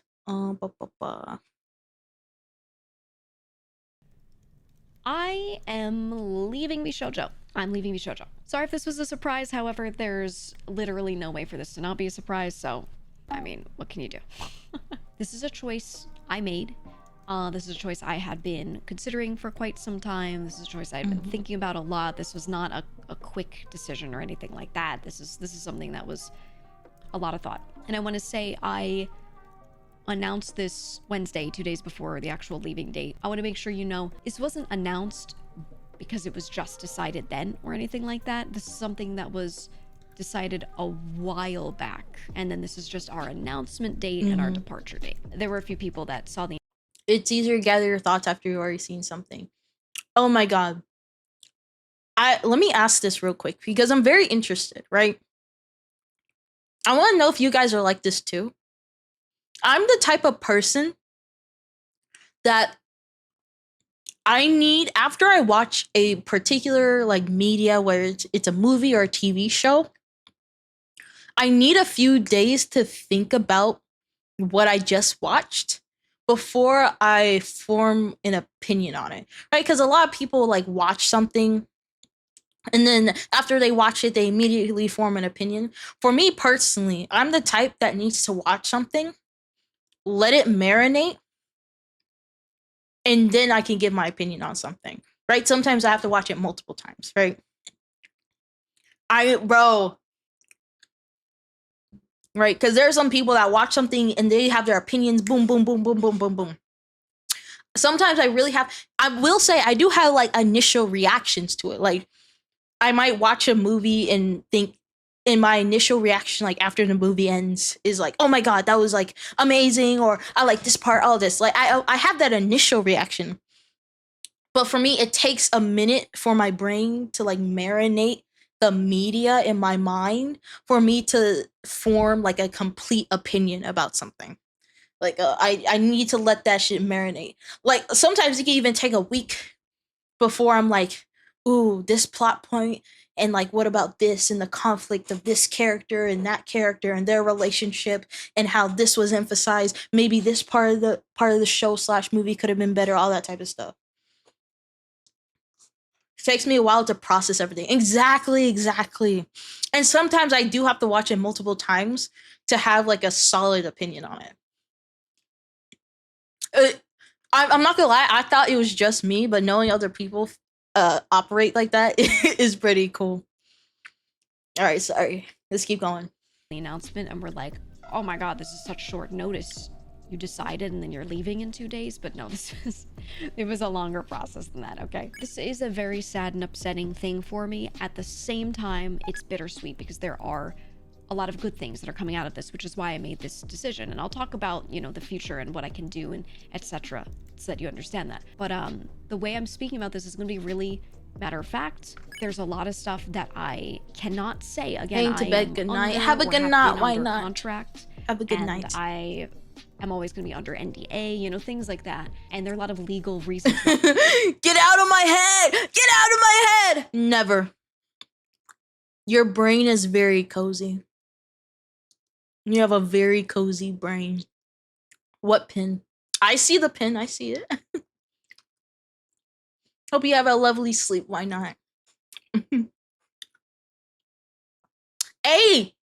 You didn't lie, though. You didn't lie. It's not a lie. I love a good choker. Sometimes the choker is made out of flesh, if you know what I mean. Why I won't be able to go into certain things. So if I can't say something or I can't comment on it, it's okay if you ask, if you go in my chat and you're like, what about this? And I can't say it. I won't just gloss over it. I'll just go, hey, I can't answer that, you know, so you know, because I want to be very, as much as I can be, very open and honest on that. I've gotten to process a lot of this, so I feel very comfortable talking about it and all that. Sorry for not crying in this video or also like whatever. being cold too. Again, this is something that has been a long time coming. As far as my members go, there's no world in which I don't want to be in a group with them. From a social perspective, from a personal perspective, I love them so much. But VShojo isn't just a group of some creators and that's it. It's a company. It's a company with staff and all of this. And at the end of the day, if what I want and how I want to do things doesn't align with the company side of things, then my choice is, do I want to work with the company or not, right? It's a business. Boom. You guys just heard that. Man, if the company is not aligned with what I want to do, I gotta figure out what I need to do. She said the exact same thing. And sometimes whenever they say that, like I mentioned before, the company going in a different direction can mean a lot of things. Maybe the management change. Maybe the company wants to emphasize certain things. Maybe they want you to do more concerts. Maybe they want you to do more collabs. Maybe they want you to do more of a certain thing, less of a certain thing, whatever. Right? It said the exact same thing. So, and sometimes I do wonder, this is just me being nosy though. Sometimes I do really wonder what they like mean by companies not going in a direction. Maybe certain leadership has changed and they're making decisions that they don't really agree with, all that type of stuff. But same thing. And obviously they do have to keep it vague because they are under NDAs. So they can't just spill the beans. But sometimes it really just does make me curious on what they really mean by when they say, because I've never been in a corpo. I have no idea what being in a corporation is like. I have no idea how things operate, how things move, how things function. So like my brain gets super super curious, right? Because even though I'm not ever interested in joining a corpo, it would be cool to kind of experience, just to know what it's like. Just to know what it's like what it's like to have managers and then have editors and stuff like that. Squiddy, hello. Squiddly. I'm just gonna call you Squid. Hello, I see you. Very glad that you're here. But yeah, literally said the exact same thing. This thing. So I want to make that really, really, really clear. The members have nothing to do with this decision other than making leaving really difficult for me because I have so much love for them and I do love being in a group with them. And I want that. However, they're my friends, right? They're my friends. And if I want to do things with them, I can DM them and ask them to do things with me. They can, if they want to be my friend, they can DM me and say, hey, do you want to do this? That is something that has always been the case, something that will always be the case. So just to clarify, because a lot of people did ask, like, oh my God, can you still be with the members, right? Can you still do things with them? Can you still collab? Will you still be? Yeah, I just have to DM them. I don't think it will feel any different from your guys' perspective, but I just want to make that clear because a few people asked. As they said in their tweet, you know, VShojo mentioned, I did work a lot internally and externally to promote, improve, move forward the brand, the company. I absolutely did. And a lot of so if you just listen to what she just said that she worked a lot in like the inner mechanisms of the company, helping with the brand and stuff. This right here I find very interesting, right? Because like we were talking before, whenever you are a corpo or you choose to be a corpo or indie, it's between simplicity or freedom, right? Would you rather have it be simple, you just create content and then the corporation deals with everything like the merch and or promotions and stuff like that? Or would you like to go indie where you have complete freedom, but if you want to ever advertise or market or do an event that costs money, it all falls on you, right? I found this very interesting how she mentioned the fact that she was actually, because from the way she said it, it kind of sounded like she's like an employee or no, they're like, okay. Well, what I mean is the fact that it's like she says it in a way where it seems like, because the talents are contractors, right? These are contractors. They sign a contract for a certain amount of time. Excuse me. After a certain amount of time, they can either continue the contract or they can leave, whatever they want to do. But hearing her say that she helped behind the scenes with branding and stuff, I find very interesting, right? Because whenever she first said that, it kind of broke my perception of what you're obligated to do in a corpo, right? Because I thought, hey, you just deal with the content and you do like the front facing stuff, right? The corporation deals with everything else in the back. But hearing the fact that she's streaming and she's playing games and she's also helping the corporation rebrand and stuff like that, she's like a contractor and an employee at the same time. Right? And the thing is, this kind of shows that she's kind of like me, where it's like her having control over certain things and having an impact on things is very important, right? Again, if I was to do creative projects, I want to have full control over it. I want to have all my hands in the cookie jar because that's just very important to me. And it doesn't really surprise me either because she is very intelligent and she probably has, well, she's very intelligent, she's very good at communication, right? And I don't know if she mentions it in this video, but she did mention in the other video that we're going to watch later, in the fact that she was the one kind of reaching out to sponsors and all that type of stuff, which also surprised me too, because I'm like, isn't that the company's job to reach out to sponsors? The fact that you are doing that yourself, like I said before, she's kind of like a contractor and an employee at the same time. And I found that very, very interesting. Because I'm like, at that point, you are just an indie that just so happens to be in a company. Because you're doing a lot of work that indies would be doing by themselves because they don't have a backing of a company. But if you're the front facing, you're streaming all that type of stuff, and you're doing stuff in the background too, you might as well be indie and have complete control because you're pretty much doing the job of the corporation as well, right? And the thing is, it's her being indie, but she's beholden to a corporation. If she turned indie, she would pretty much be doing the exact same stuff, but she wouldn't be beholden to the direction of VShojo and them going. So it's either do the front facing stuff and background stuff, but have a company kind of control what you do, or you do the front facing stuff and the background stuff, but have complete freedom. So when she explains it like that, I don't blame her for leaving because she's already doing both jobs. Right? Because if I want to collab with someone, I have to reach out. I have to reach out. If I want to do sponsors with people, I would have to reach out. I sure as hell don't have the funds to hire an agent to do that for me. So if I wanted to do anything or get anything, I would have to do it all myself. If she's doing this all herself already, she might as well go indie. Right? She's like operating as an indie in a corpo. So when it's explained like that, I don't blame her for leaving because it's like it's the same thing, but you have a slight debuff because you have to listen to a company. Do a group project by yourself in school, exactly, right?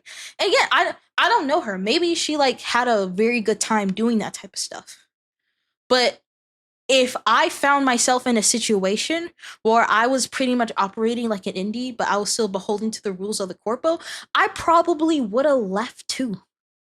Because I'm like, I could just do everything that I'm already doing here, but have complete control over it. It's part of the reason. Yeah, exactly. Yeah. Yeah, I wish I had the ability to communicate the way that she does. She's very clear. She's very precise in the way that she speaks and the topic she speaks about. I do hope that I'm able to communicate better. Like I've gotten much better at communicating with other VTubers, like with collabs and stuff. But the idea of like trying to talk to a brand and be like, "Hey, I want to work with you," I'm gonna be very honest. That's very intimidating for me. Right? And the thing is, I'm getting up there in size. I'm getting up there, but I would still consider myself a smaller VTuber, right? I feel like like an intermediate to somewhat big VTuber would be like 1,000 followers plus on Twitch. Kind of rolling things back a bit. My whole thing about taking a while to process things is so funny because I legitimately didn't notice the pin till Kat pointed it out. Bro, well, I noticed it. I noticed it and smiled, but the video was playing, so I didn't want to interrupt the video. But yeah, I'm like, just based off of that alone, that doesn't surprise me that she would leave. Right? Because again, she's very capable. If she wanted to collaborate with certain people, she could just talk to them. And the thing is, because she was a previous member, she still has all members' contacts. If she wanted to reach out to someone, she could probably do that by herself. If she wanted to reach out to a brand, because of her good communication and just her reputation and kind of her VTubing career so far, she would have a lot of leverage in those conversations. Right? I think she also talks about wanting to do stuff that she wants to do, but I have to rewatch the video or keep playing the video. Just keep going. The stuff that I did is not stuff that you guys would ever see. You would never see the hours put in. The results of these things you wouldn't even see. You know, this is stuff that just was, a lot of it was purely back end. There were some things that didn't get over the finish line that I want to be able to do now, etc. Purely the back end stuff that we will never be able to see. Girl, were they working you to the bone? Are you okay? A lot of back end stuff that we'll never be able to see. A lot of bro. She's doing double duty. She's the front desk lady and the janitor and the manager and the CEO at the same time.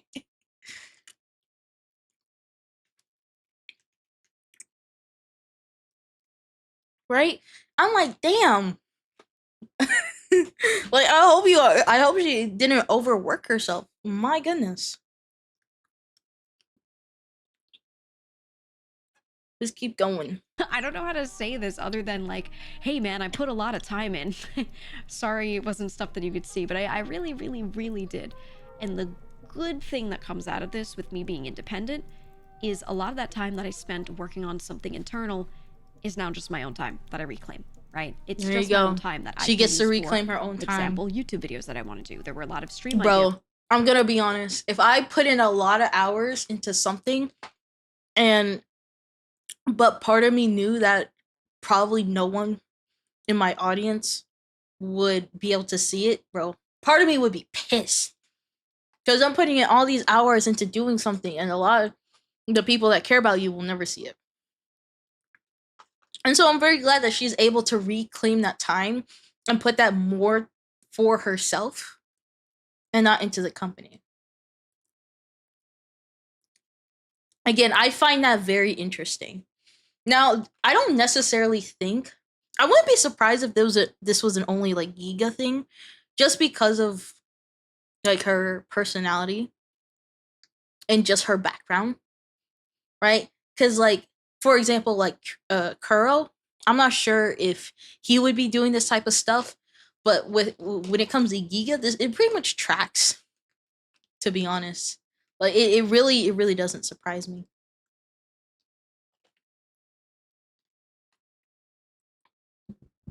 It doesn't surprise me at all. Though I don't want to assume that the shoujo pushed her, because it does seem like all the stuff that she did she was genuinely interested in, right? Like doing a lot of back, like it seems like she was interested in that stuff, but she's just tired of it going into an internal company instead of herself. That I had that some of them I kind of did initially and then didn't do for a while. I want to be able to do those. On top of this, you know, so much of what I was doing, like on this channel, for example, I was so focused on the group, pushing forward like good PR. You know, I joined during a year when the group had just lost a bunch of talents, and then one joined, and then it was me. There was still a lot of uncertainty. There were a lot of people just kind of like sitting there like, what's gonna happen, you know?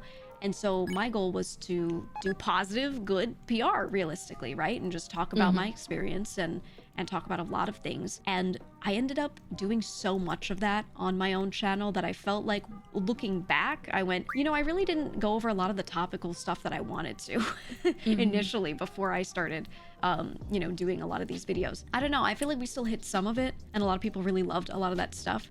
But yeah. I want to make sure that. And again, I don't want to remove agency from her, because it seemed like she like, hey, this is something I want to do. I want to create good PR. I want to push my group.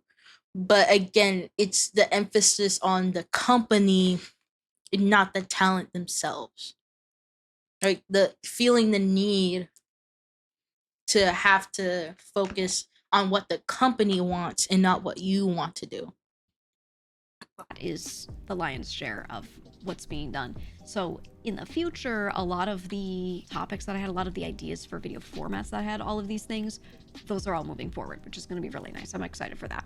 For the future, I come from a background that's like very ultra corporate, working in big companies. So I'm excited to be 100% the owner of all operations, business stuff, setting up communications, how we're going to do things, etc. And I wouldn't be surprised if she was good at it. She has the background, she has the knowledge, she has the intelligence. I do not doubt that she will be able to run her operation smoothly. I really don't. Working with a small team on this, I like very collaborative work, you know, and being able to have their input on it as well. And that's what I'll be able to do as an indie.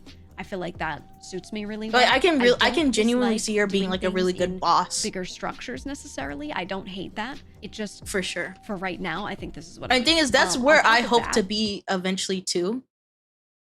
Is where I'm able to hire a manager and an agent and hire like have my editors be for me full time and stuff like that. Like for me, I like the idea of being indie, but having my own manager and agents and employees instead of being a corpo that already has that set up. Right? Because for me, for example, if I want to get any creative project done, instead of having to to your manager and then your manager talks to someone else and then they have to talk to someone else and they get back to you within a few days or weeks. If I want to execute on something, I can just execute it right then and there. I don't have to go through so much corporate bureaucracy to get what I want. Right? And that's if they approve. You can go through that entire process and then the corporation just might be like, nope, we can't do that. So the idea of not having to be beholden to managers and like having to go through all these systems to get what you want done, you can have by yourself and or get your own employees and be able to do things exactly how you want them when you want them without having to wait on the company to approve anything. Right. And I'm going to talk about specific examples later about stuff like that. Here are things that I can talk about for sure. Merch control and all that, being able to be involved in decision making and doing everything with deciding, you know, I want this, I want that, I want this number of these things. I kind of already did. I was always able to work with who I wanted. I was always able to be very involved, and that's not going to change. Merch will be available. The link to the store will be a different link, and that's probably the only difference you'll feel. Other benefits of doing things myself being indie is like just full control over legal and financial. We're going over why Giga left VShojo right now. That's where we're going. We first went over Zentrea and now we're going over Giga. Now she's mentioning control over legal and finances. I think she's about to say this, but whenever you, for example, receive a sponsorship, VShojo is probably taking a cut of it. Right? A lot of times whenever you get sponsorships, the corporation will most likely, maybe not all of them operate that way. A lot of them will take a cut from it, right? If you work with certain people, your corporation is going to take a cut of it, right? And so if you are in control of your own finances and stuff like that, even though you're working by yourself, all the revenue that you generate, whether it's merch or whether it's like from AdSense or anything, it goes to you. And the thing is, when it came to VShojo, I think their split for things is a lot more generous than other corporations, but they're still taking a little bit off the top. You know what I mean? Imagine what things you could do if all that money that you're generating goes to you. Right? All the money that you generate goes to you, and you have the freedom to then do whatever you want with said money, instead of not getting as much money and then also being beholden to the corporation. Right? It's also a thing like, is it worth it for her to continue the ways things the way she was if she did so much? Exactly, right? Because I'm like, again, she's doing double duty. She's being the PR, she's being the front-facing talent, but she's also doing a lot of back-end stuff as well, right? And the thing is, she's doing all of that, but for less money than if she just goes full indie. She could then do the same stuff. She's front-facing talent and she's doing all the back end, and she would be like making a lot more money, and she wouldn't be controlled as much. As well, right? Just I have my own lawyer hired in for everything financial. I am overseeing 100%. All the information on how everything's going and what status everything's at, aggregated in front of me all the time, is good because I'm a streamer, right? I'm a content creator. It also does make me wonder if she gets compensated for that time that she spent on the back end. Because a lot of the talents can be paid in a lot of ways, and the corporation can take whatever percentage cut they take. Like, they make the money from the AdSense, and then you also have YouTube membership, if you have that available. You also have the merch and stuff like that. Uh, and so again, she can do all that work, and the corporation will skim some money off the top, or she can do all that work and she gets all the money too. Point person on a lot of this for me to function the way I want. Same thing with sponsorships, kind of similar to the merch, where, you know, most of the sponsorship stuff I did myself anyway. Again, you know, a vast majority of sponsorships are things where I have a direct relationship with some company already, and that's how I facilitate a lot of this stuff, or, you know, they email me and I just talk to them. As far as events go, I have a lot planned with that too. You'll still see me having a big presence at a lot of conventions, as I always did. We're gonna do walkarounds. We're gonna No, do things at Sapphire, you booths. don't We're have gonna to. I like meet and greets yapping. and all of that. This is the A yap lot of the ones that I session did, of all time. You know, with third This parties is the anyway, place to so yap. that's not really gonna change. The only difference is if you go to AX and you see a VShojo booth or something, and you see a bunch of faces plastered on the side, my face is not gonna be one of the faces plastered on the side. That's really it. Like, you won't see that, but if you turn around and look across the hall, my face will probably be over there. Okay, so last thing, there were a couple of FAQs when I announced on during my stream and on Twitter that I was leaving. There were people asking the same questions over and over, so I wanted to state the answers here just to keep that really clear. I did have my editor grab stuff from my stream and put that on my clips channel, so there is that as well. You may have already seen that, but I just wanted to put it here. Number one, are you graduating? No, this is not a graduation. If anyone's like, what does that mean? Because you don't watch VTubers a lot. That's when a VTuber retires their character. No, this is not that. I'll be streaming as usual. My schedule has not changed at all. I'm still gonna be Giga. I've owned all of my channels the whole time. Literally everything I've always owned. Why would I before, not? during, and after VShojo, you know, none of that's changing. Are you gonna keep streaming? It's kind of in the same vein. Absolutely, yes. Again, my schedule's not changing. That's it. A lot of folks were asking, oh my god, are you going to be able to collaborate with the VShojo members, and will you? Yeah, absolutely. The members are my friends first and foremost. So again, if we want to collab, they want to collab with me, that's going to happen. That was the way it was before I joined. They invited me to the Minecraft server because I was a friend of theirs. I wasn't even slated to Sorry if join my the chewing's a group little bit or too loud. in talks about joining the group or anything like that. When they asked me to join, they were just like, we like you, you're our friend, join our Minecraft server, you know? And I was allowed to do that. I don't see any reason why things like that can't still happen. Last question that a lot of people had was, oh my god, what's happening to your merch? Because I do have merch stocked, and we were just selling it off of the VShojo site. But now the VShojo site for my merch is closing Friday the 27th. It'll be done. You know, if you didn't get to get any of that and you're like, but I really wanted that thing. I don't know exactly what's going to happen. God, yet. having We're to still like talking about it. handle so all many of that, like the back-end merch and like loose what you're ends gonna still do being tied with up it, as far as like all that small type of things like stuff. that go. As your party I'll let must you be a know lot when I of know work. here, Discord, Twitter, everywhere, once I know what's happening with it. But I'm going to be given some options, and I'm going to choose, you know, what I feel like doing. If I take the merch myself, I just take it, I just have it. It will just be on a different link, and that's it, in its own store. I might not, I don't know. I'm not sure yet. I probably will. We'll see. I'll keep you updated. That's all. Any updates related to anything in the future? Yes, having I to usually also post on Discord clarify, first. You can right? ask Because you questions on already Discord, answered the mods in the community, questions, be but like, then hey, you new know, people what that about might this? not So have if you known want a quick keep answer to asking. anything, my Discord is the best spot to go to. Twitter, I will inform people on here in this community tab. I will inform people. I'll just keep it updated. Yeah, if you care about any of that, if that's something you were worried about, that's where to go. And that is all. I want to say, I said this on stream, I want to say it again. This was a business decision. This didn't have anything to do with the members. This didn't have anything to do with anything that the business might have coming up, any specific decisions that they made. It wasn't like one thing or a specific thing that caused this. This was an overall, looking at everything in front of me, I wanted to make this decision, kind of decision, right? If someone tries to point out something, they think it's this, they think it's that, and I didn't explicitly say it myself, they made it up. They made it up. Oh my god. Okay? Have a good one, and I will see you on stream. Oh my god.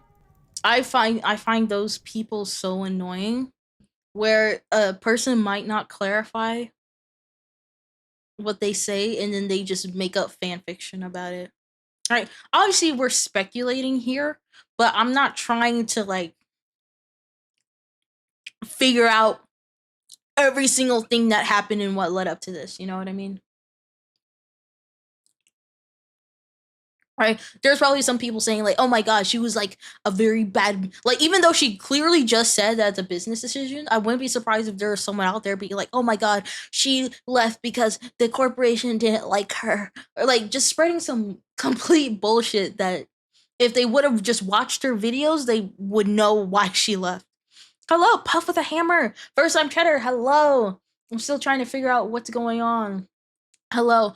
We're just discussing on why like the reasons why Zentrea and Giga had left Vishojo. So we're just talking about like the specifics, right? Because again, this for me, them leaving was completely out of left field. So if you want to stick around, you can. Right? But yeah, we're just talking about a lot of stuff that just happened over the past few weeks, right? Talking about internet stuff and just yapping. Oh, so Laura knows you're about. Oh, time to buckle in, bro. Buddy. Time to buckle in. You're about to learn some lore. Alright. Now, this one, this 27-minute video, it goes a lot more into detail. Okay, we get sorry. Oops, excuse me. Thank you for the follow. I appreciate that. But yeah, this video goes a lot more in depth on why she did it.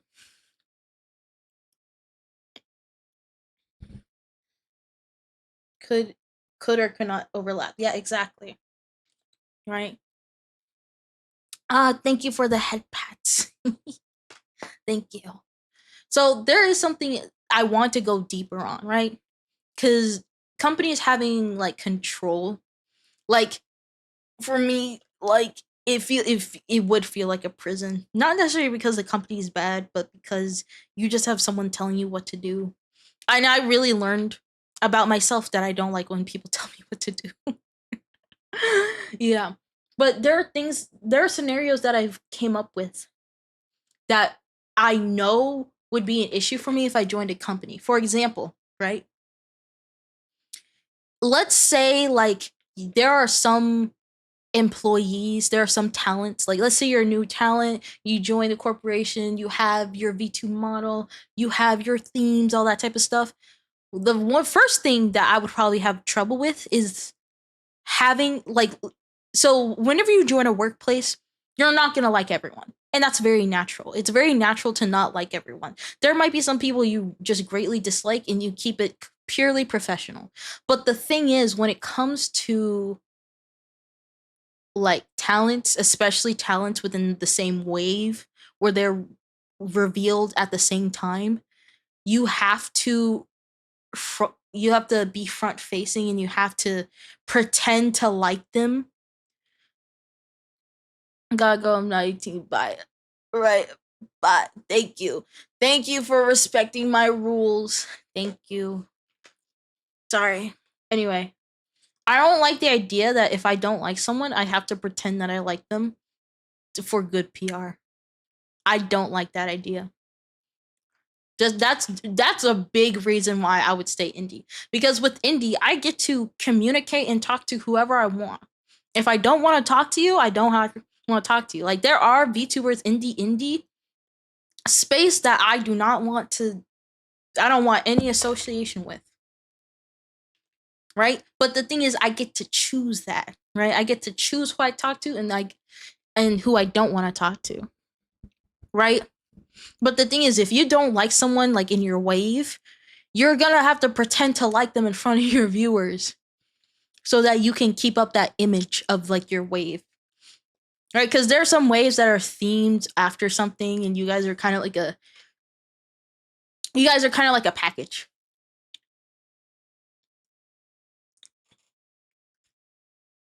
Oh my god, we are the exact same. I don't like being told what to do, but I like clear instructions. Oh my god, get out of my brain! Get out of my brain! Get out! Get out! But yeah, I don't like the idea of having to be cordial with someone because it's good PR. I want to be able to associate who I want to associate with. If I don't want to ever talk to you, I won't talk to you. And if I do want to talk to you, I will talk to you. And obviously, if they don't want to talk to me, that's fine. I'll just move on to the next person. There are people that have reached out, but they decline because they just don't want to, or they just have stuff going on and they just don't have the time. And that's completely fine, right? That doesn't hurt my feelings. I get it. Right? There are people I've declined because of the same reason. So, but I like the idea of being able to associate who, like, they're the people, like the friends that I have, they're friends for a reason. I associate with the people that I do for a reason, right? And there are some people that I've had to cut off because I'm like, what are we doing? What are we doing? Like, I will admit that there are people I had to cut off. There are people I've had to talk to and be like, hey, what's happening? What's going on? You know what I mean? Right? Like what kind of package, if you're like coming out as a wave and you yourself and you have other VTubers that are coming out at the same time, you guys are kind of like a package of sorts. Like a lot of times the corporation expects you guys to collab together because you guys came from the same wave, right? And there are some corporations that are a lot more strict than others. I've seen some corporations where you only you have to only collab with the wave that you're in. I've seen some corporations where you gotta do with everyone, but the idea of talking to people and interacting with people, I don't like, because we are in the same wave or just in the same corporation. Grinds my gears. I don't like that. Another reason, like I mentioned before, if I want to get some sort of creative project done, you have to go through so much bureaucracy for that to happen. And the thing is, there's a chance that you just might not be able to do it at all because the corporation just said so. Where it's like, you want to do a creative project with like with singing, and you want to do a music video or stuff, the corporation just can be like, fuck you, you're not gonna do that shit. And you get, and some of them won't even give you a reason. They just say no, and you're just gonna have to accept that. So a lot of creative fulfillment is taken away from you because the corporation just said so, right? And or if you want to get something done, it's going to take a long time because you have to go through so many people just to get it done, right? Because on one hand, you have a lot of connections.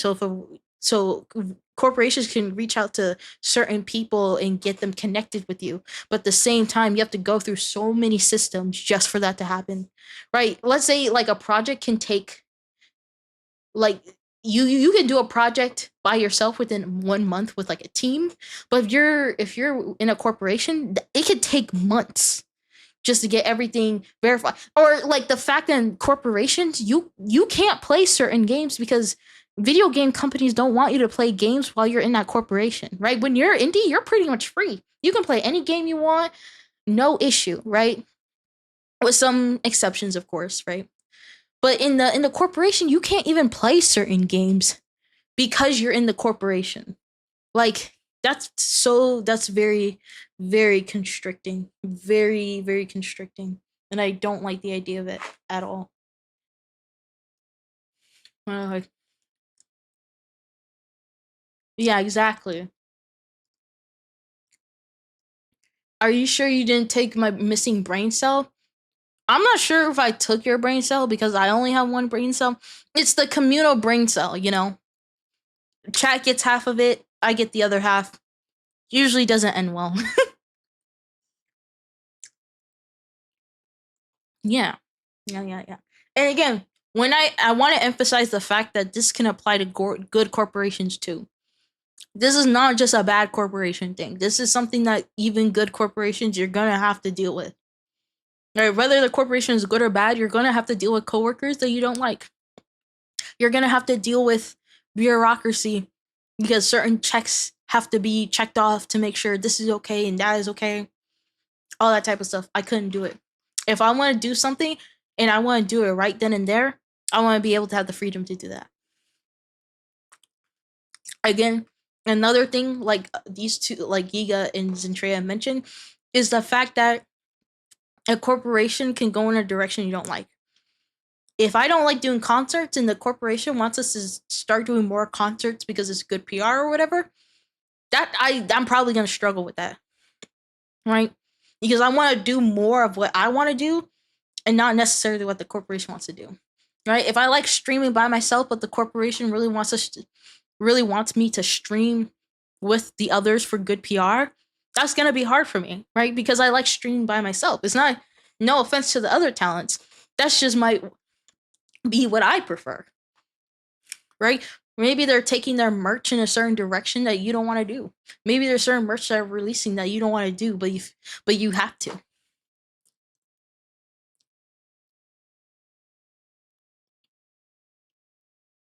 Mm-hmm.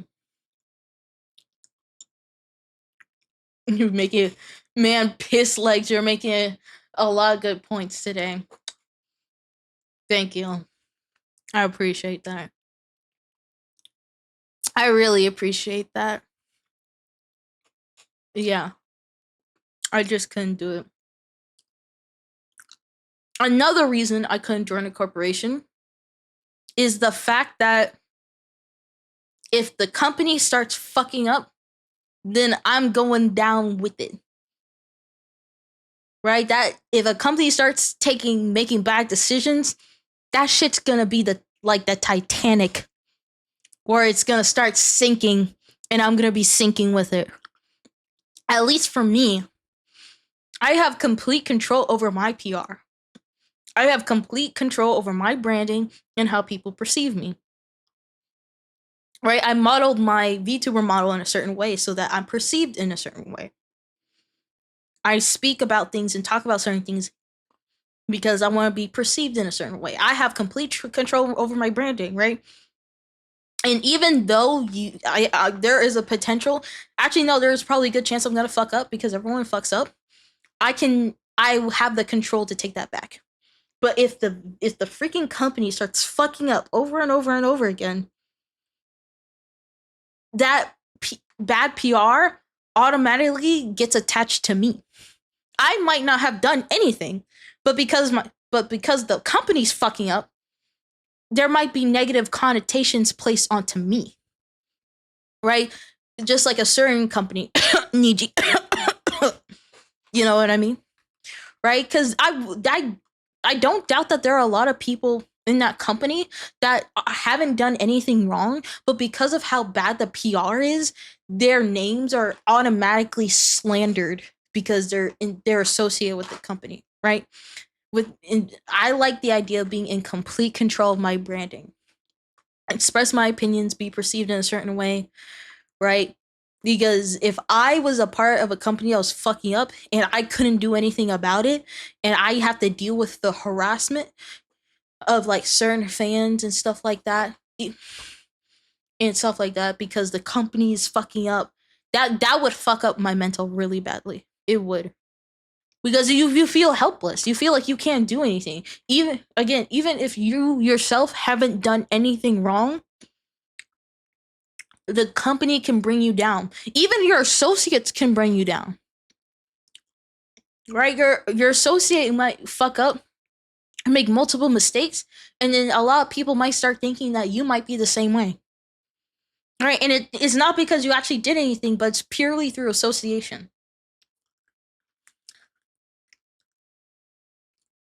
All right, it reminds me of how Henry Cavill, despite being a good guy, is the face of a failed Superman and failed universe with the DCEU, and it's unfortunate you have to be affected by something you didn't have control over, or as you said, sink on a ship you're not driving. Exactly, that's a very good example.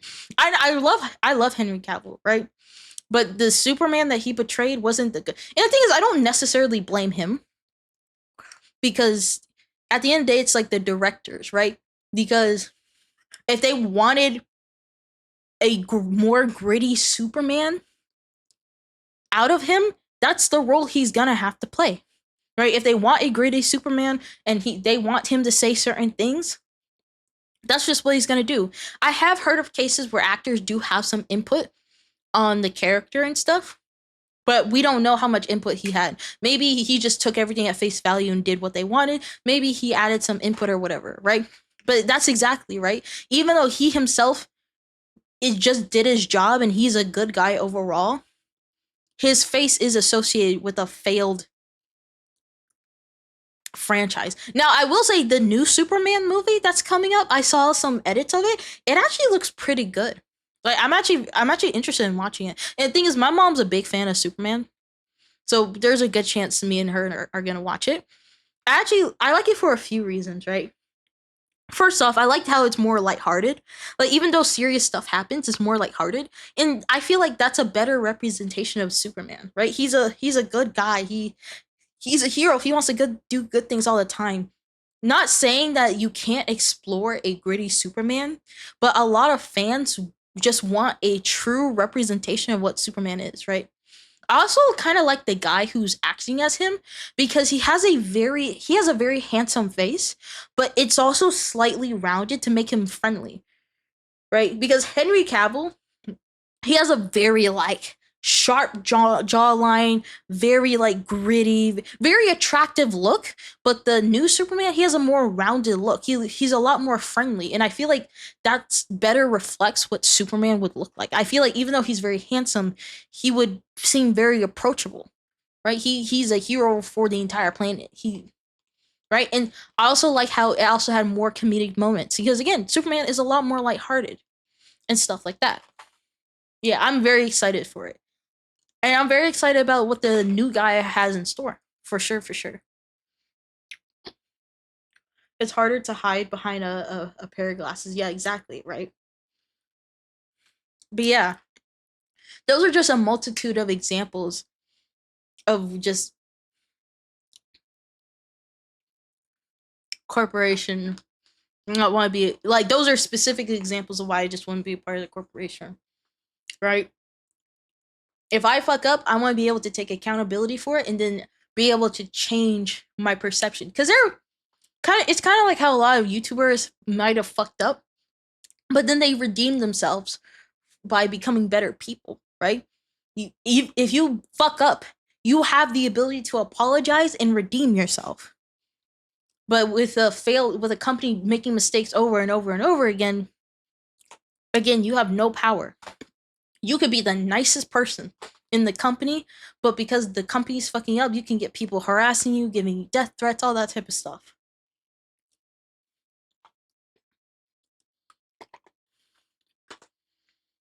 Also, the pay too. That's another thing I wanted to mention. What Giga was talking about, and she's gonna emphasize more in this video, with the fact that the company's taking some off the top. And I'm like, I want to be able to get the full benefits of my efforts. Right? I don't want a corpo to take some off the top, off the tip.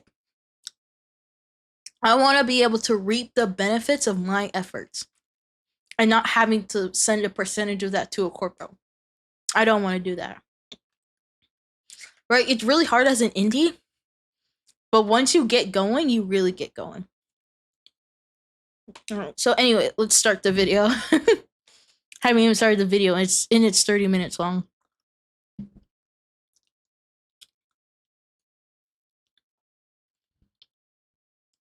Yeah.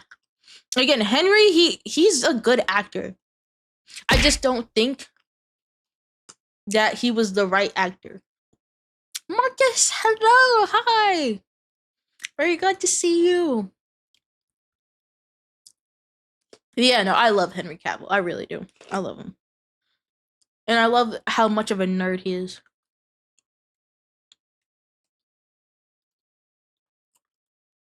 You want to work solo. Exactly. Yep. Miss you. I miss you too.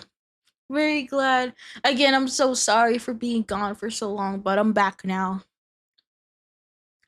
I'm back now. You don't have to have withdrawals anymore. I'm back. And I'm more excited than ever to be back. My mental is amazing. Anyway, let's hop into the video. Because we haven't even started it.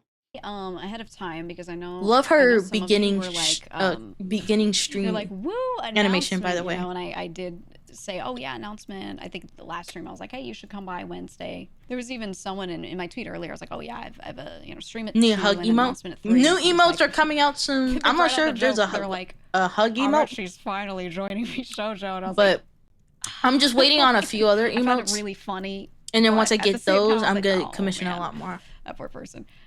Hey, you could still make those jokes, but obviously, you know, here we are, right? In case any of you are not Twitter users. Okay.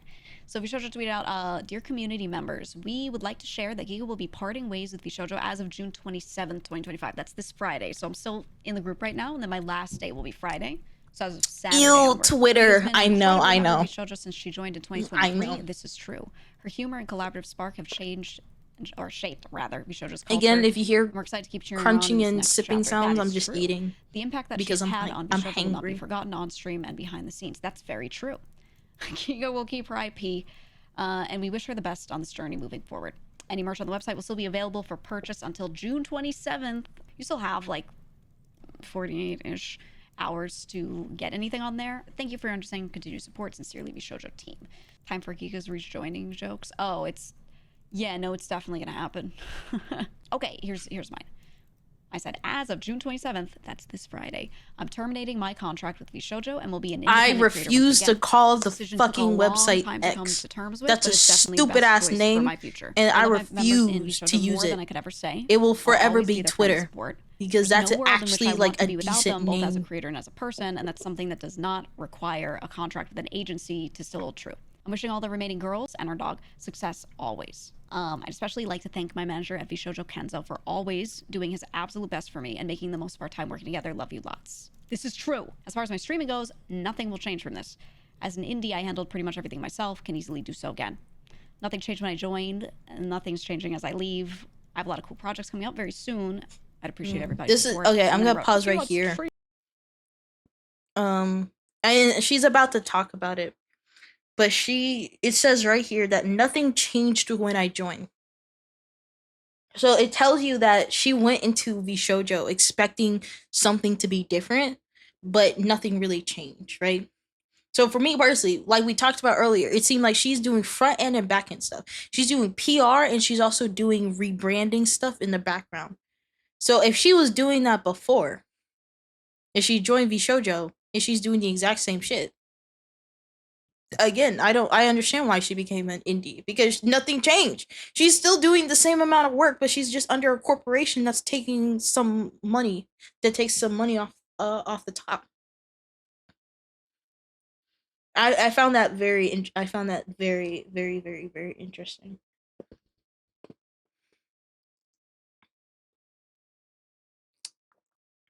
But the corpos call it X, so it's X, not Twitter, according to the corpos. I don't give a fuck what the corpos call it. I don't give a damn. I'm calling it Twitter. And if you go to my card, I still call it Twitter. Actually, no, I have it Twitter/X, because people do ironically or unironically call it X. Stream soon, but I'm actually streaming right now, so I'm okay. I guess you can ask questions now. To preface this, yeah, someone said, I suppose the Y is under NDA. Yes and no. Obviously, I have currently, it'll be terminated Friday, but I have a currently active contract with the company, which has a lot of things in it. I cannot give you contract details. I have an NDA with the company. I cannot tell you what's in the NDA, etc. There will be things that I cannot talk about. A lot of my Thank you for the stuff 10, but cannot damn. talk about.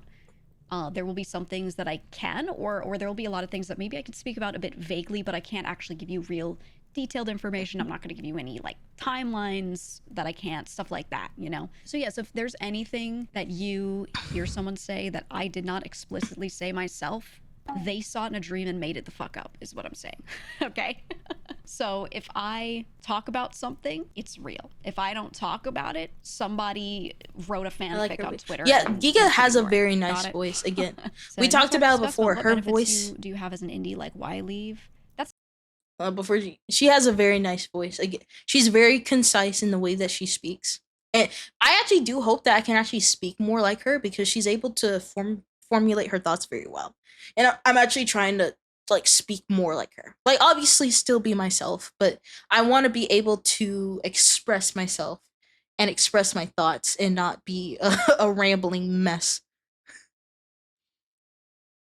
Estella with like, I like accents more. Maybe that's why Estella makes me crumble. True. There are times I do wish I have an accent, because for me, like I know America or the United States specifically, like there are a lot of accents. Like if you go to one side of the country, they're gonna have a different accent than if you go to another side. I feel like I have no accent. Well, I guess I have the American accent technically, but I'm like, I just speak like I'm going to the grocery store.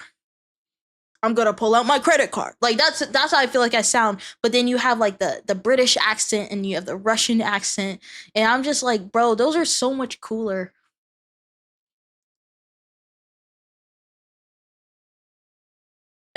You want to know something funny? Uh-oh.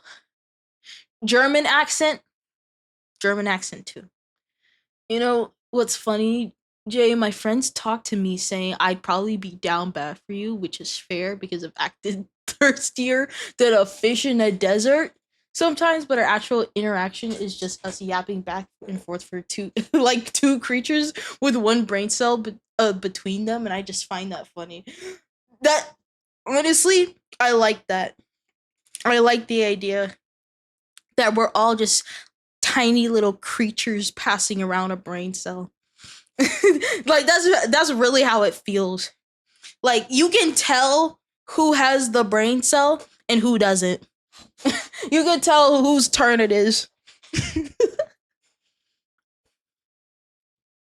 It's not hard to discuss. Future is very easy. Did you have dental? No. No, we didn't have healthcare. We did not have salaries or payments or healthcare or Now, if corpos had dental and healthcare, I might have to reconsider. Because I ain't got none of that shit. If they had dental and healthcare and paid time off, oof. I would sell out. I would reverse all my opinions and be like, yeah, guys, join a corpo. You get dental. You get dental.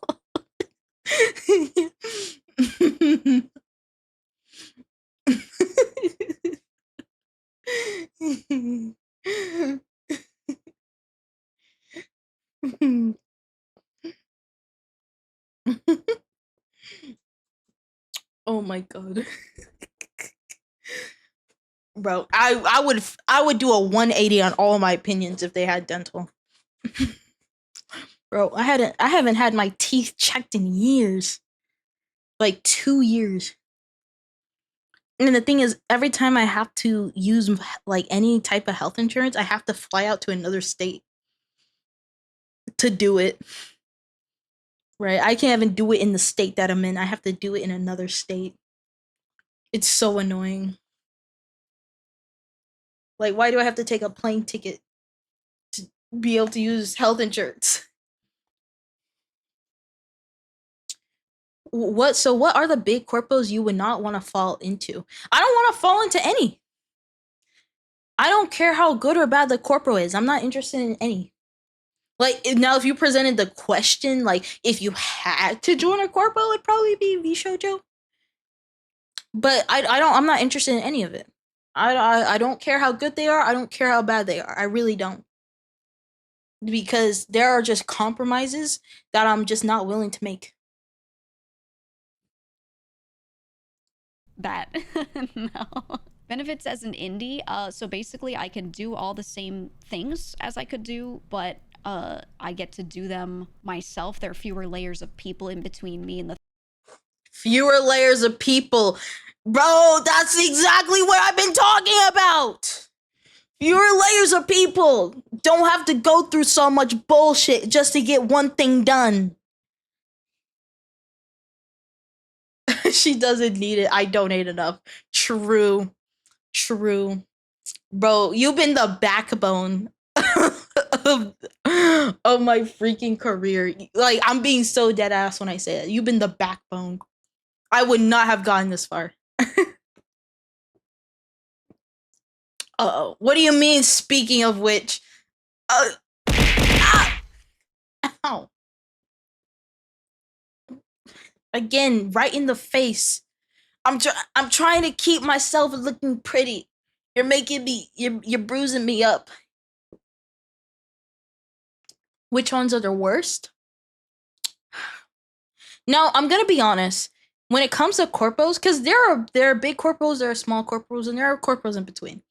I'm not gonna act like I know a lot of small corpos or intermediate ones. The main ones I'm aware of are Niji Sanji, Shoujo, Hololive, Brave Group, all that type of stuff. So I know all the big ones.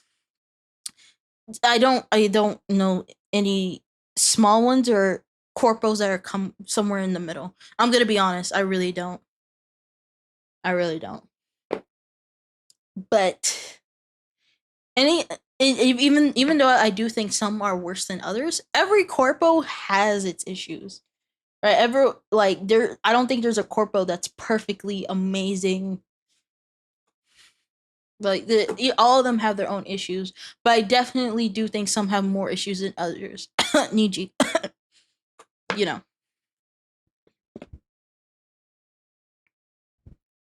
Posture check. Thank you. Thank you. I was shrimping up a little bit, so I appreciate that. All right, let's keep going. But literally, what I've been saying, I don't want to go through all that bureaucracy just to get something done. The thing I'm trying to do, like it's more direct. Oh, I forgot. I could just press space. I can hire my I'm own using staff my mouse. instead of being handed some staff. If I want to hire someone for a purpose, I just pick them. Realistically, you can do all of the exact same things. You know, yeah, it's. Oh, that's another thing that I didn't necessarily consider as well. But the thing is, the corporation has specific staff, right? Let's say they have like editors, because all these corporates definitely have editors. That's why they're able to pump out YouTube videos, shorts, all that type of stuff, right? But the thing is, let's say they have editors and they pump out stuff the way you don't want to, right? Like all the editors that do the VODs and in the clips and the shorts and all that type of stuff, I picked all of them out for a specific reason, right?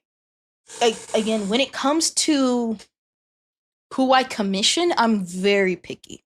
I'm very picky about who I commission because I want things a certain way. So the fact that I all the editors that I've chosen so far, I've handpicked them for a reason.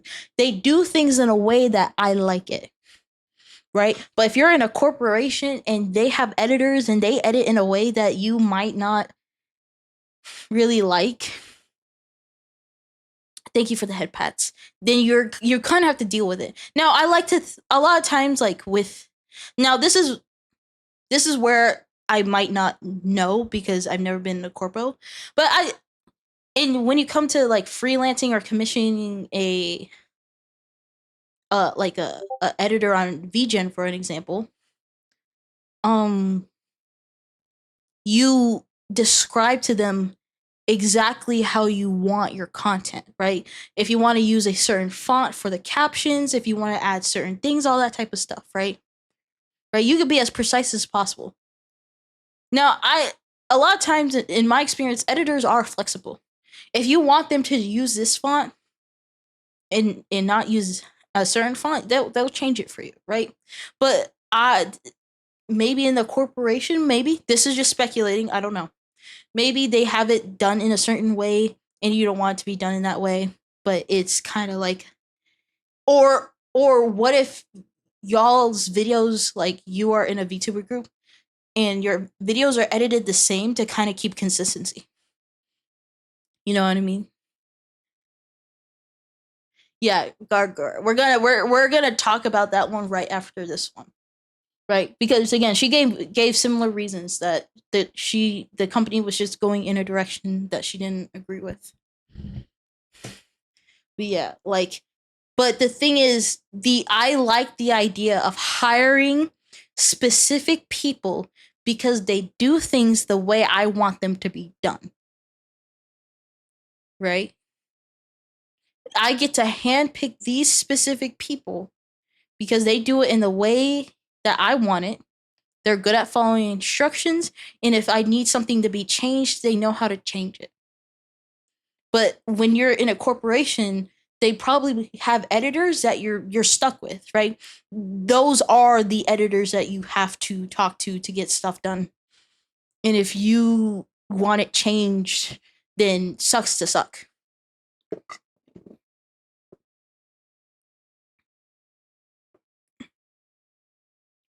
Again, this might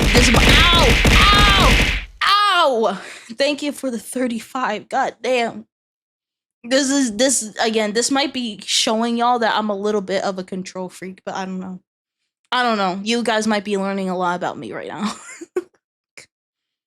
Just streamlined. And I think that for me and the way I like to work is going to be a lot better. Some people don't want to think about it. Some people don't want to do any of that stuff. They want to. I want to think about it.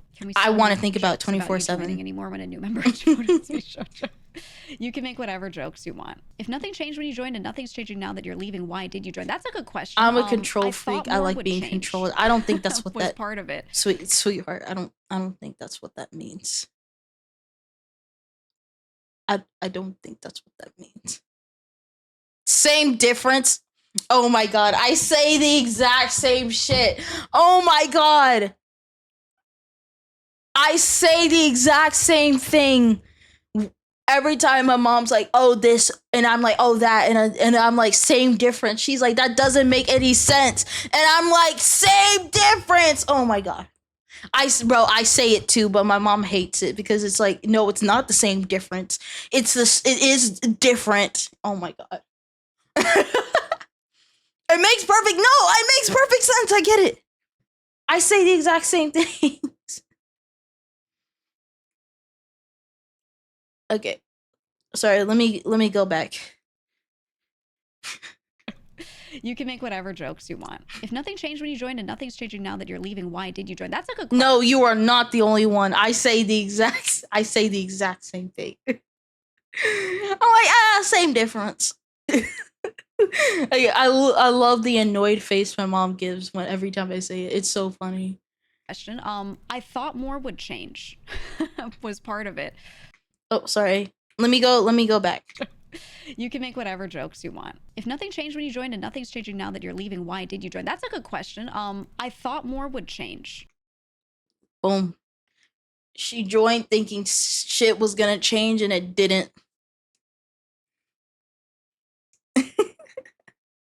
She's like, oh, if I join this corporation, things will change. And nothing did.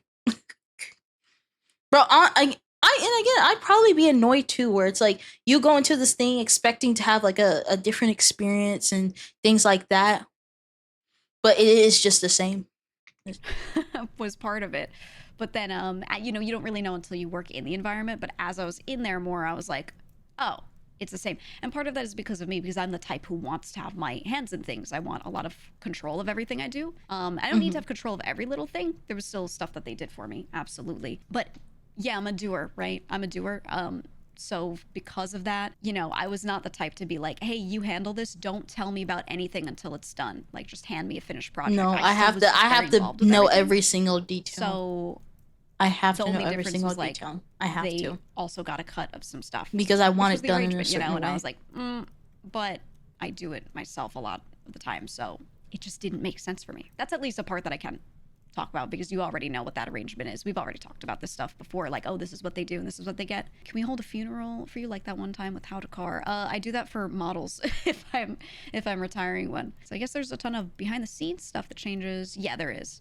As far as streams, projects, and friends go, it's good across the board. Like, the differences you'll see more so are going to be things like if you go to a convention and there's a VShoja booth, you won't see my face on it. If there's a bunch of merch with a bunch of VShoja members, you won't see my face on it. I don't think you guys will really feel much of the difference, other than if anything, I think a lot of stuff you'll see things faster, because like I said, when there are fewer people involved in something, fewer cooks in the kitchen, and I'm just directly doing a lot of stuff, I think that makes that easier for me for timelines and keeping that all together. And then yeah, on the person who was asking about like then why join kind of thing, really it was more about being able to be in a group with people I was already friends with, I was already doing content with. It just made a lot of sense to make it official, because I think from your guys' perspective, there's like a mystique around a group, right? It feels like something, Even if it's not much different from some people being in a Discord together, making a Twitter, slapping a logo on it, like just doing that feels special, even if behind the scenes there doesn't have to be a lot for that to happen. Honestly, I can follow that logic. Like that does make sense to me. If you are an indie and you're collaborating with a lot of people in the corpo, I can understand that line of thinking where it's like I might as well just join because I'm already collaborating with them uh like I'm in the corpo, so I might as well. Right? I can definitely see that line of logic. That's kind of what I wanted. But functionally, it wasn't really different for me just being friends with everyone, messaging them a lot, doing things with them. As far as group projects, we did some merch things together, but that was, there wasn't really a lot beyond that I felt like I had to be in the group for, and I was there to be with my friends, right? I think for marketing purposes, some people will feel really different about it because you do see like a lineup of characters and you're like, ooh, it's a thing. But functionally as a streamer, it's like not that different for me. There's that mystique, which I think is cool. I really like that, and I do genuinely want that. But VShojo is not a group of creators. It's a group of creators who are all signed, not as a group individually. They're all signed to a company, right? VShojo is the company. So we all have individual contracts with the company. So if there's something that I don't want in that relationship, I can't have the group of creators without the company, right? Like it's obviously tied together. It's all one thing. The Okay, that's for the company. That's interesting. So if you want a certain change, you can't just have your friends, like the whole company, to kind of be with your friends. The whole company and the structure that comes with that has to be included if you want to be considered a part of the group. I can Right. And I can also see that as kind of being like if you were a whole group and y'all had an overall contract that applied to all members, if you want a big change, you could do that with the entire group. But you can't do that because you're all individually signed. So yeah, I see what she's saying. Eliminate the problem. Whoa there. Whoa there. Whoa.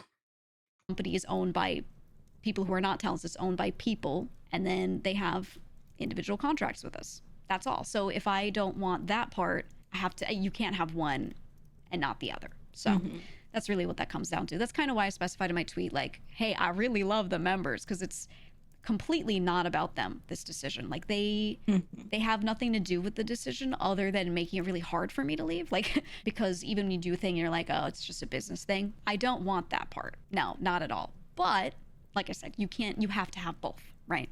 So I have to do what's most important for me. And like I said, they're a DM away. I can collab with them. None of that really changes. Anything that we did together for the most part to begin with was just stuff that we facilitated. Even events, even like the stamp rally, for example, like staff helped with that. Yes, it was the VShojo stamp rally, but that was an idea I had.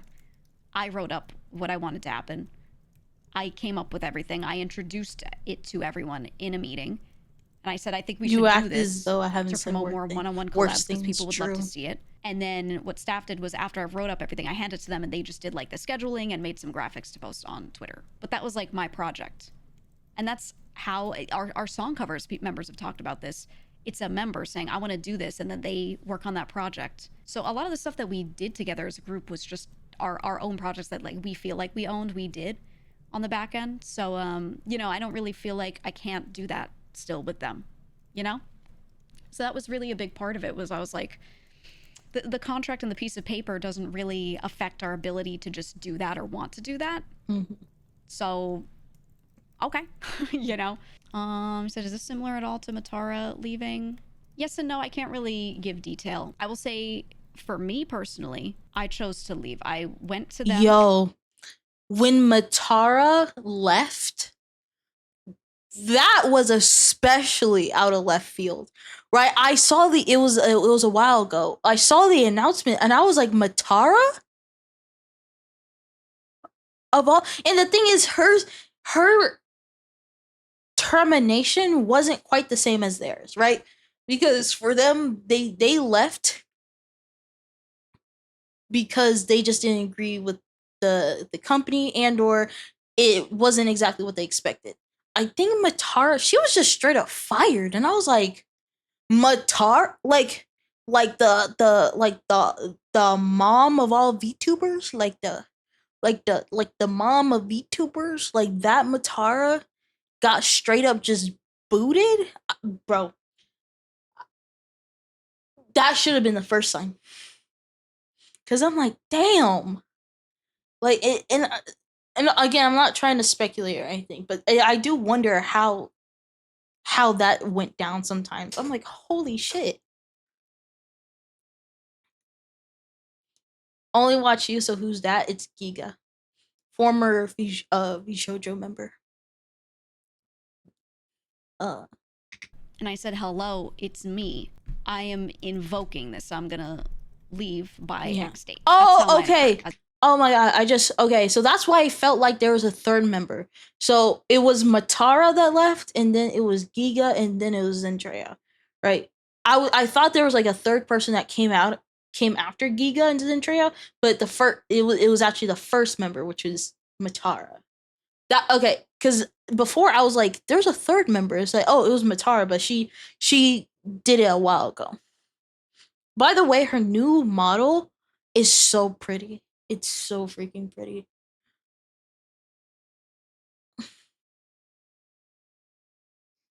So, oh, have flowers. Thank you. I appreciate that. As much as I can say. Is this actively ending the contract early or just choosing not to renew? My renewal date is actually supposed to be somewhere in August. I could say that much. I'm not going to give specifics. But yeah, it was me. Like I said, the process, as much as I can tell, is just me going to them and saying, hello, I want to leave by X date. But yeah, my renewal would have been 2-3 months out from now. You know, a little bit further. This was completely so just straight off. Yeah, I didn't straight off. Cut off. I mean, I don't think I would have. And, been, like, again, I think a reason why it was so left field, I'm gonna bring up Gargura, because if you kind of paid attention to kind of like her patterns, like for a period of time, she didn't stream a lot, and she talked about certain things like stressing her out and stuff. So her leaving Hololive wasn't surprising for a lot of people who actually paid attention and actually like watched her content. But for Matara, Giga, and Zendrea, for me, it was completely out left field, right? And maybe I just didn't watch them enough, but I didn't see any signs whatsoever, and they just came like boom, we're gone, and I was like, damn. But again, whenever I see a lot of like, because I saw these individuals as very core parts of their companies, and so it does really make me wonder, what are the companies doing, right? And again, it doesn't have to necessarily be bad, but it does really make me wonder what direction the companies are going to, where a lot of these talents are leaving, right? What direction are they going that the talents are just like, I can't do this anymore, or I don't agree with? Again, with Giga, it's more that she expected something different, but it didn't really change. But for Zendrea and Gargura, it was because they just didn't agree with where it was going. They wanted to do their own thing. It again, I'm trying not to be nosy, but I'm just like, what are these companies doing that a lot of your core talents are just gone? Not giving the freedom they need, probably. I assume they feel oppressed. I can see that for some of them, but again, it depends on the person. Some people don't just want simplicity. Some people don't really care about the freedom, but others, like Giga, clearly do. So I don't want to say that's for all of them. I wouldn't be surprised if it was for some of them, right? Like Zendrea, for her, she wanted to do something different. So I wouldn't be surprised if that was the case for her. I didn't give any indications or anything like that. Yeah. Sorry, I also feel like the way I run things, though, I don't think much will change for you guys. Nothing personal. I mean, hey, that's why I shouted out my manager in particular. Like, he was one of the most wonderful people that I could work with. I'm not being like, fuck you guys, you know? Like, Like I wanted to shout him out specifically because he was great. Do you have a 401k though? No.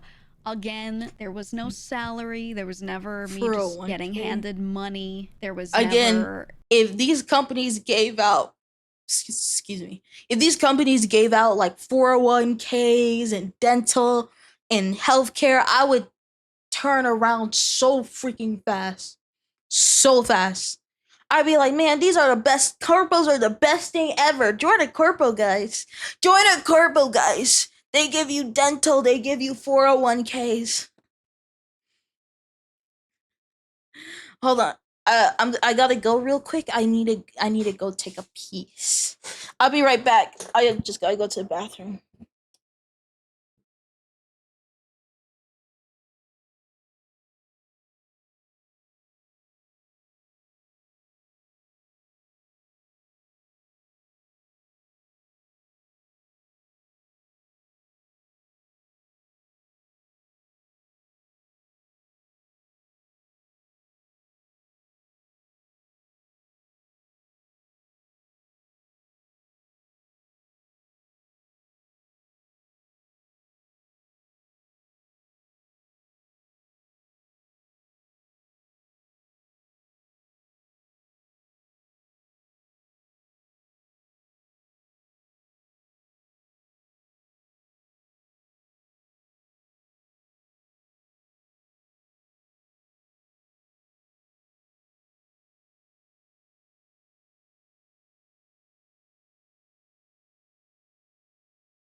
Wait, what? Socialism?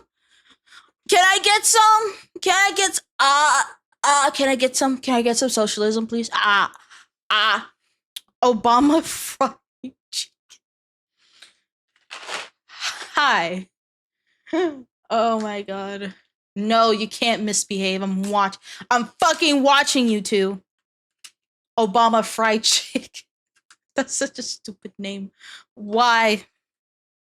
Why that name in particular? Green, I'm being stalked by Obama. Guys, I'm being stalked by Obama. He's watching me through in the bushes with binoculars. Guys, I still don't know his last name. Obama's. You like fried chicken? I do like fried chicken.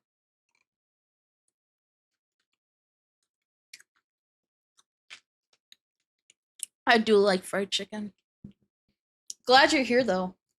Obama Jason. Yeah, Jason's clearly Obama's last name. Clearly. Aris Kenji. What's up, Kenji? Kenji. I love Kenji. In the bushes. Oh my god!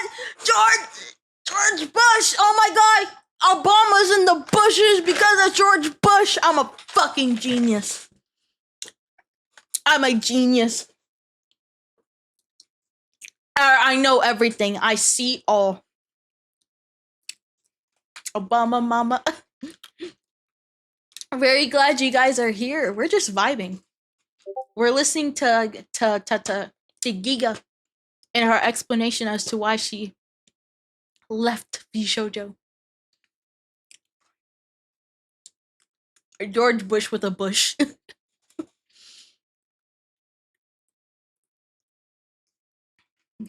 He's hiding and wait for my next war crimes. Wait, didn't they do the war crimes? Oh, never mind. I'm gonna keep watching.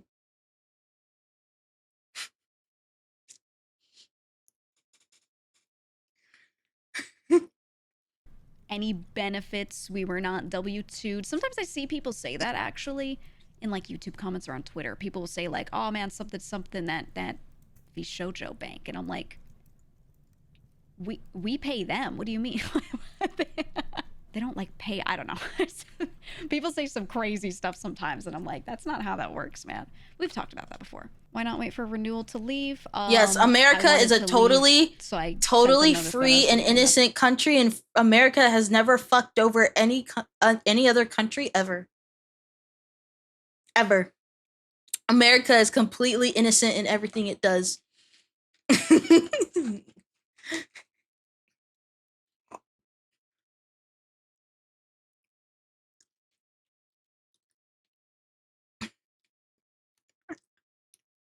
That's all.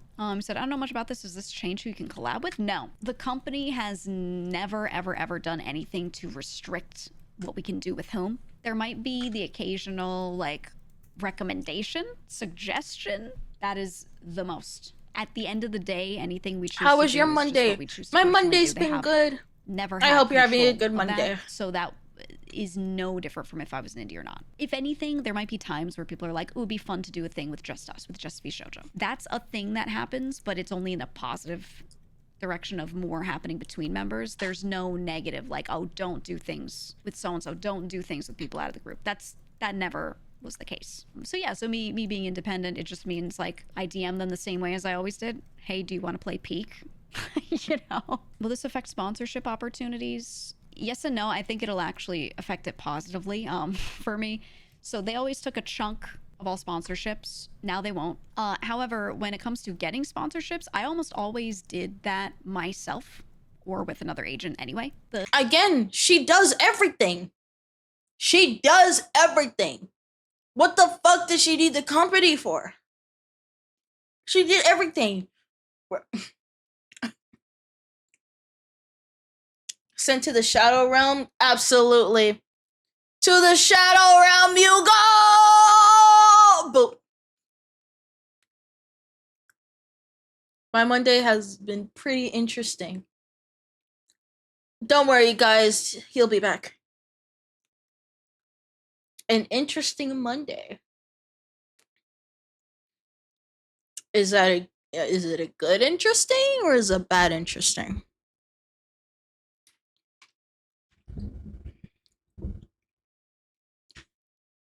Sorry, you guys are hearing my chew sounds in like 4K. I don't know, to be honest, just weird. Fair. But yeah, again, she did everything.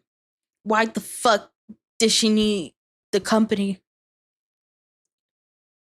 It's crazy. Again, she probably did want to do it on her own. I don't know. I don't know her. But the fuck. The sponsorships I did through VShojo were, we did that Nikkei event. We did, I think really early on, I did the Nickelodeon All-Stars Brawl. I have G Fuel. They facilitated the Monster Hunter one, but I already had a contact as well. Like I could have done that either way. That was it. Everything else I've ever done with sponsorships has been me and my own team, more than 95%. Huh? Had a furry tell me his ding size for literally no reason?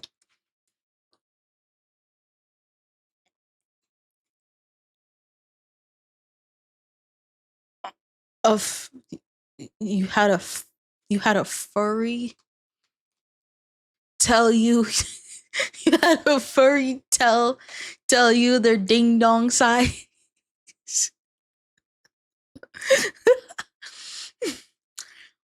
Well, where were you to where you met? Wait, are you a doctor? Are you a doctor? Because apparently a lot of furries are like a part of high society. They're fucking lawyers and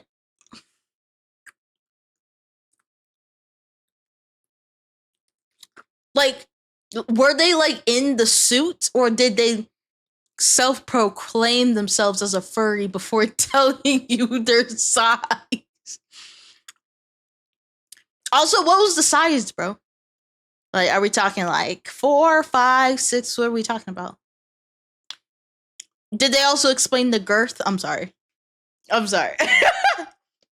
My bad. I'm sorry.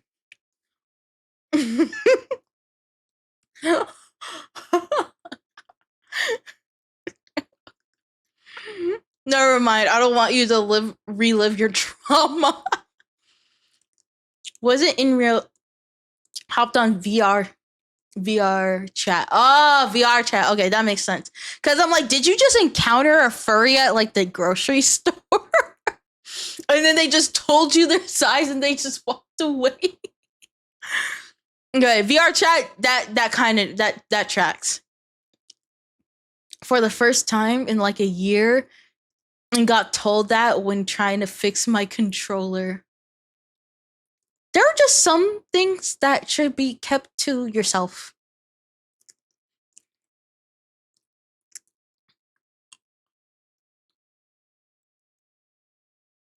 Like, I don't I don't even know what to say. I'm stunned myself. 6.5. Damn, that's pretty good. 6.5. Oh my god, I can imagine just pulling out the measuring tape, like taking the wiener out, pulling out the measuring tape, being like, yeah, that's a good 6.5. That's a really good 6.5. Wait, flaccid or not flaccid? I need to know all the details. Right? Is it just straight up, just when it's drooping, or are they a grower? I don't know any of these terms. I'm just saying shit. I don't know. He just said 6.5, so I'm guessing erect. I see. That's not bad. That's not bad at all. Oh my god. Let's keep going. I think from your perspective will not change. There might actually just be like more because I'm the type to reach out. Well, I'm just asking because I don't know.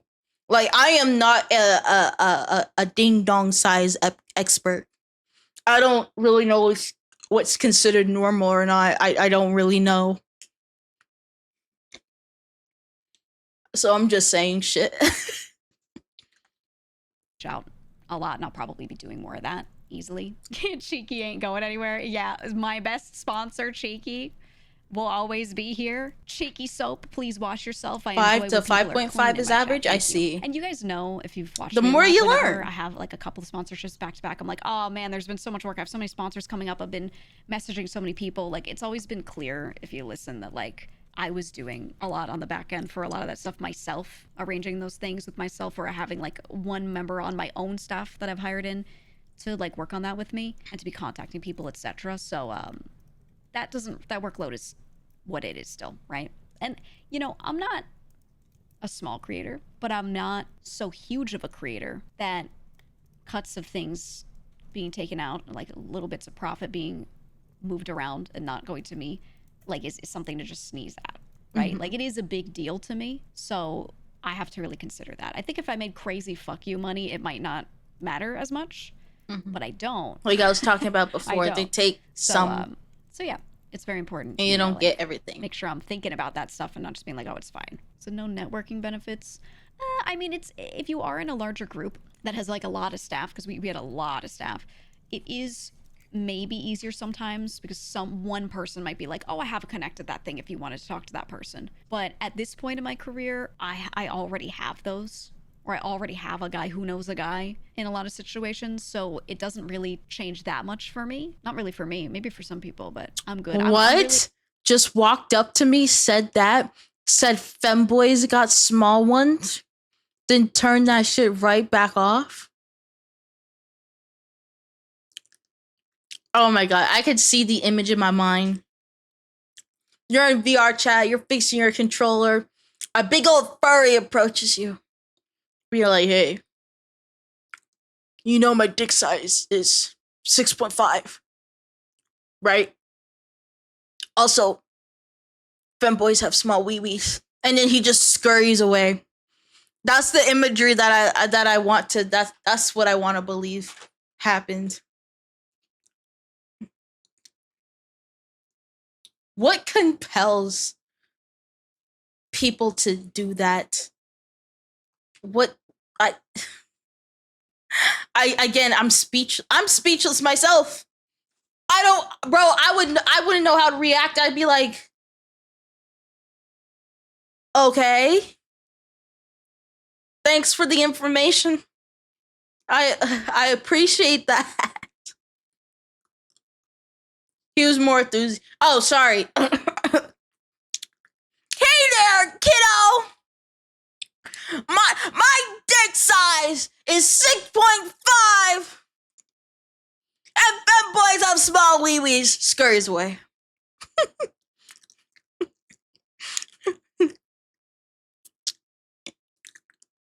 Was that more enthusiastic for you?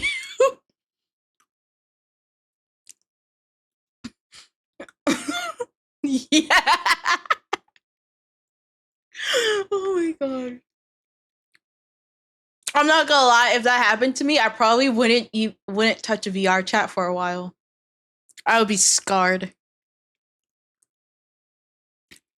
Honestly, I'm really well connected. One of the things I do best is network with people, especially on the back end and everything.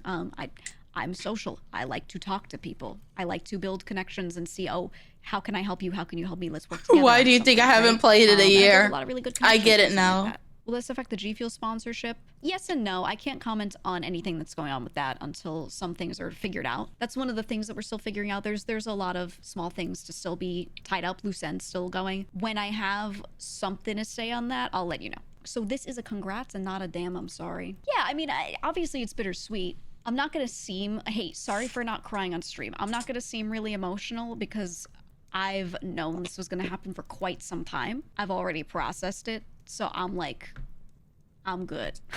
You know, I'm good. Yeah, it was absolutely like an incredibly sad thing for me. So it might be a little different for you guys because obviously you're just hearing about this now. Yeah, apologies for not being super emotional. It's just, you know, I've been able to sit there and process it. So it's different now. Is Henya still your Oshi? Of course. Like I said, nothing changes between me or anyone or whatever. Like, those are friendships. Those are not like corporate mandated, I simply must DM them once a week kind of relationships or anything like that. So we're good. Any specific reason for the timing on this, or maybe not something you can say yet? No, I just know someone will like close their eyes, have like a weird spice dream, and then open their eyes and type some shit on Twitter that never happened. They'll be like, she left because of this, or something crazy. People love doing that. How are the other VShojo members reacting to this? They can talk about it, or they could, and hey, also if they choose to not say anything about it either, don't bother them. But how does this make you feel? I know I'm speaking about this all matter of fact. This is really sad for me, genuinely, because like when I joined, I didn't join with the intent to leave or like thinking like, oh, I'll probably leave at the next time, or, you know, oh, 50-50 on if it works out. I didn't join like that. I joined thinking like, you know, this is what I want to do and I'm just going to go for it. And also had a streamer. Also a streamer had a command that just give random ding size. I got 1 inch. I want to be able to put that in my chat, but I don't know how. I don't know how to do it. But once I figure out how to do it, I will do it. And y'all can measure y'all guys' ding size. I'm sorry, Marcus, that you had to listen to that conversation. 1 to 15? Bro, I would have that shit from 1 to 100. I would have it 1 to 100. I got 1 inch twice in a row. I think the universe is trying to tell you something. I think it's trying to tell you something. I think that's really clear when you look at how much I've talked about the company, when you've looked at like my just go look at my YouTube channel. Look at the videos I've made, right? And look at how much I've centered so much of my content on trying to do like good positive PR. Let's talk about these things. Let's clarify things. I've spent so much back end, and what you can see as well, so much time on this. So I think it should be really obvious for anyone looking at it. I was in it to win it, kind of thing, right? Yeah, can't say I didn't try really hard on that front or anything like that. I think if I joined because I wanted to leave within a short amount of time or something, which it's not. I've been here for 2 years, but still, all the evidence is there that like I put a lot of effort into it. So just Thank to be you for clear, the this flower. isn't a long con for you to leave, then join VShojo to put an end to the Giga's joining VShojo meme, is it? No. No, I would not pull that fucked up of a joke. If I ever do any sick jokes, they will purely be about me and not about anyone else or dragging anyone else in. I am down for some sick jokes. Only Wait, guys. Sorry, I've been I should be yapping more. But her outfit actually reminds me of like a pirate. I don't think that's exactly what it is, but that's the vibe it's giving me. How would y'all like if I had a pirate outfit?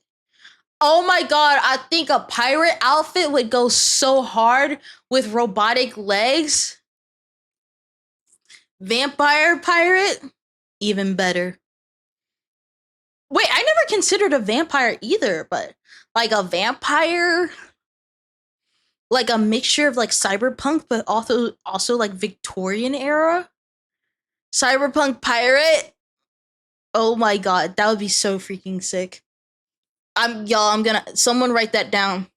Write that down. How do you not have like a notes app or like a notes app? Like don't worry, I got it. You write it down. What if I wanted you to write it down? What if I'm saying, oh, glorious chat of mine, can you please write down the idea of me having a pirate? Y'all wouldn't even take a second to do that? Wow, I see where y'all's loyalty lies. Fuck it, it's going in Discord. Let's go. Nokia doesn't have a note.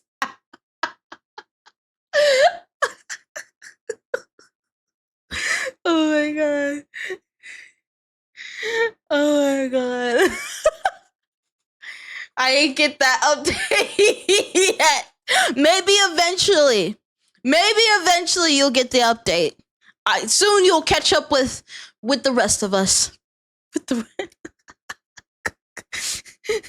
Next entry.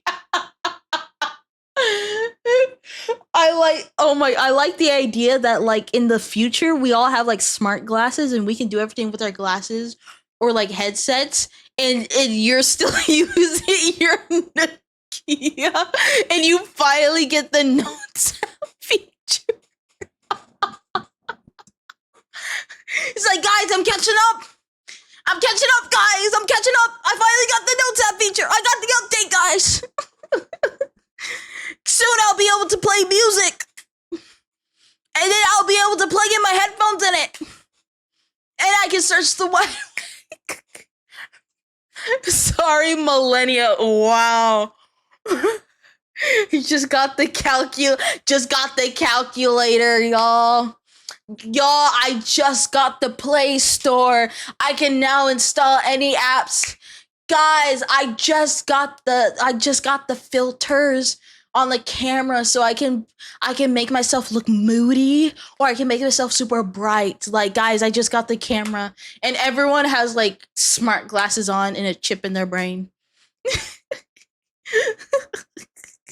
Yap. Yeah, I'm yapping because I said it's a fucking yap session. If you don't want to be a part of the yap session, then don't be a part of the yap session. We're yapping happily right now. Just got the calendar. Just got the calendar, guys. Guys, I got the scheduler app. I can now like schedule like appointments and like daily activities, guys. Guys, I'm able to call people now on my phone. Specific to just me, okay. How will this affect Nagi's harem plan? If she'll have me, I'll still be a part of that. 100%. That's the thing, is it's just personal choice between everyone, right? If she wants to leave me on the chart, I will gladly stay on the chart, man. Would you ever go back to VShojo? What would it take? No. Damn. No. I think that'd be pretty weird. I can't tell you what it would take. To be honest, I've never heard of that. I've never heard of a talent join an agency, leave the agency, and then try to join back to the same agency. Let me know if I'm wrong. Maybe there has been an instance. I've never heard of that though. For me, if a talent wants to go back to an agency, they find a different one. They don't ever go back to the same one. Because how would that even work? Would you get your old model back? Would you have to get a new model? Like, how would that even work? And like, if you parted due to differences, then like, if you leave the company and you try to get back, what if you still have those same disagreements? Like, yeah, I never heard of that.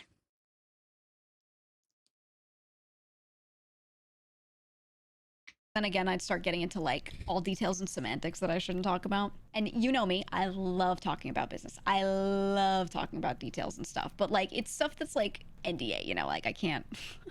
What I could say is if they sold it to me, if I had like $1 billion, okay, and they sold it to me, I'd be like, hell yeah. No, I don't have $1 billion.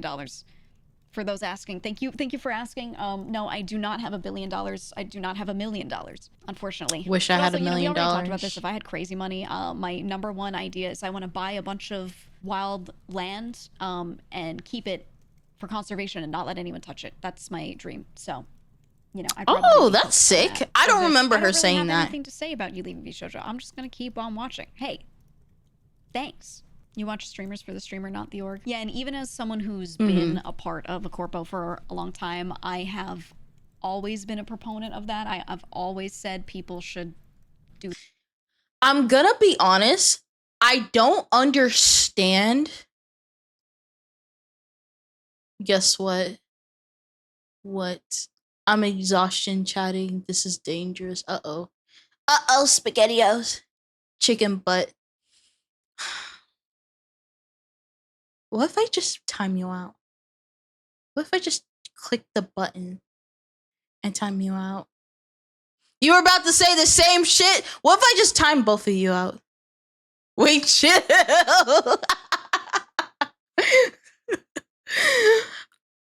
Oh, but what I was gonna say before.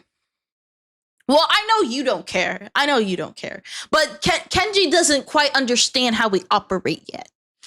They don't understand how we do things here yet.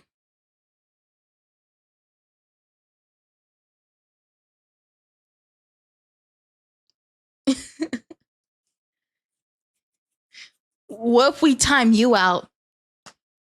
You want to time me out? You just want I could time myself out if you want me to. I could just, you know, I could just.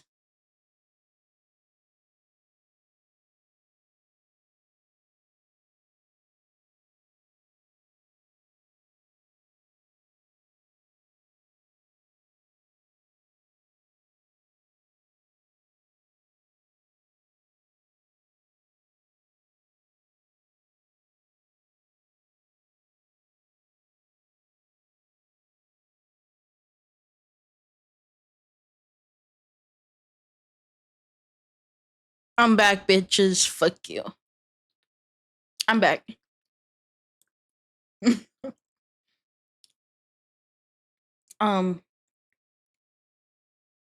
I lost. Fuck, y'all made me lose my train of thought. Do that for that reason. I've talked about it at. Let me go back. I lost my fucking train of thought because of you goobers. Thanks. You watch streamers for the streamer, not the org. Yeah, and even as someone who's been. That's right. For me personally, I don't really understand fans that like the company or organization over the talent. And if you are one of those people, I would love if you like explain to me why you would value the company over the talent. Because for me personally, the talent makes the company. If the company didn't have the talents, the company would be nothing. Right? I'm attracted to the talents. I don't really care about the company. Right? I hope like if there are talents in there that I like, I hope the company does well and treats the talents well. But I never understood people that put the reputation of the company and the company over the talents, because the talents make the company. Without the talent, you don't have anything. You don't have a brand. You don't have, you have no income. Nothing. They literally make it. So yes, for corps like Hollow, there's festivities and stuff that the idols do together. If you go to Hollow YouTube, there's plenty of daily skits the idols create together under the contract. Okay, I see. But again, it's the talents that make you want to watch that. Right? I don't necessarily care about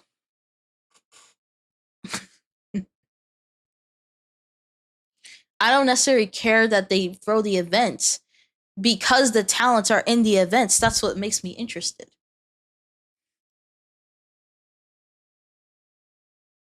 Because I don't know. That's just something I don't understand. Like the talents literally make the company. Right. And I'm way more attracted to like the talents in their personality than whatever the corporation's doing. Again, I'm not saying they don't do good stuff. Like if they're doing like events and festivities and stuff, like that's fine. That's great, right? But at the end of the day, it's what the talents are doing that I'm interested in. Ow. Like right to my throat. Damn. That would not otherwise be created without the contractual obligation.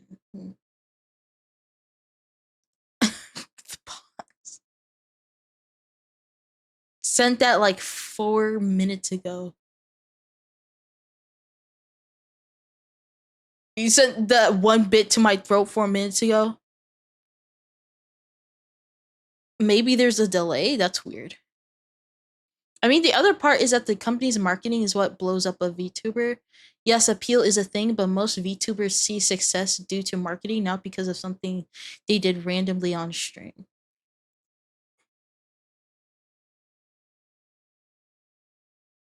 Hmm.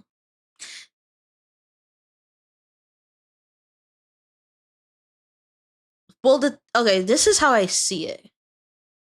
Right? And I'm not saying that there aren't ever like boring talents, right? There are some talents that aren't interesting, or they haven't learned how to be entertainers and stuff like that.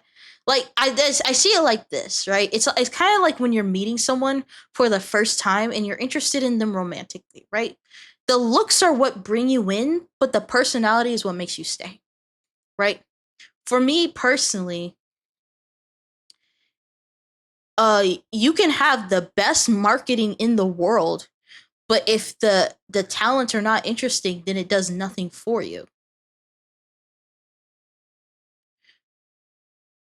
Right. Now, obviously, it would be preferred to have good talents and good marketing. But you could have the best marketing in the world. If your talents are not good and don't attract people, then it doesn't matter how good your marketing is. Right. I guess it's kind of like is the chicken or the egg type thing, where it's like, well, is it because the company is able to flourish, or the talents are able to flourish because the company helps, or is the company able to flourish because the talents are like very attractive, right? The chicken or the egg type thing. But for me personally, I've always cared about the talents way more than whatever the company does. Like they could do like, oh, like the company's doing special releases. I don't give a fuck. I just want to know what the talents are up to. I don't care. Now, obviously, if they're doing stuff with the company, then I'll care a little bit, because the company's intertwined with the talent. But I really don't give a fuck what the corpos do. As long as the talents are good, I'm good. Egg Yummy. Yummy egg. Oh, hold on. Been a part of a corpo for a long time. I have always been a proponent of that. I've always said people should do that for that reason. I've talked about it at length. If you're spending hours watching someone, it better be because you like them, right? I mean, you see it with Matar having left previously as well. Do you really feel like a lot changed? Clip farmers be doing oh, what are you talking about? VTubers low-key be clip farming. Not gonna lie,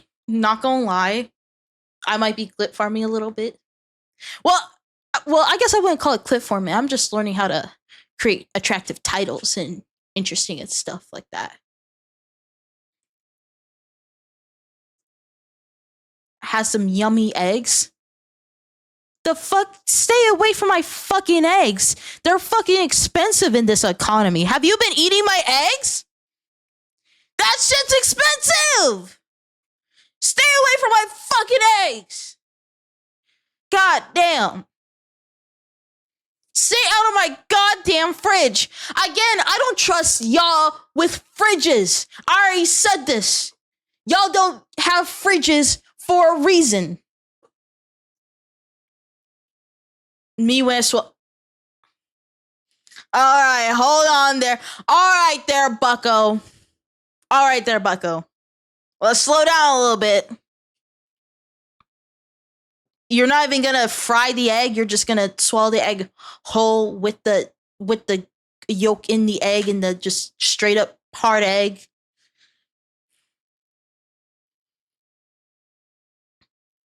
I'll make a tunnel into her fridge. I've been working on it for a hot minute. What the fuck? Why are you Oh my god, y'all are the exact same. Y'all ruin my walls. You fuck with the fridges. Like, I can't trust y'all with anything.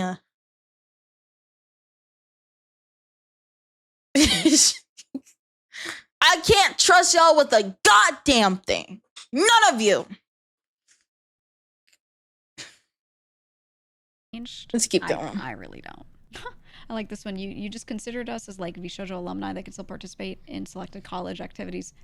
Kinda, yeah.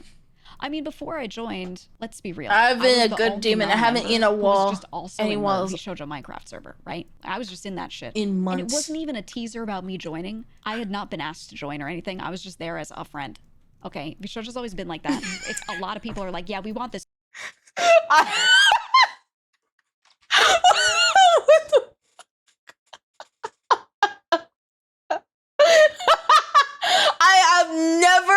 I have never had sexual interactions with the fridge. What a heinous accusation.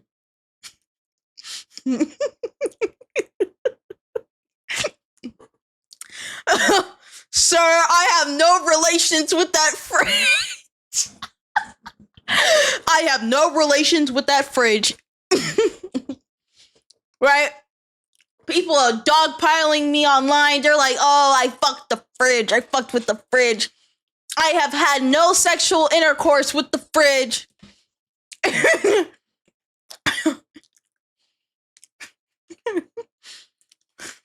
It was a microwave. The fucking microwave?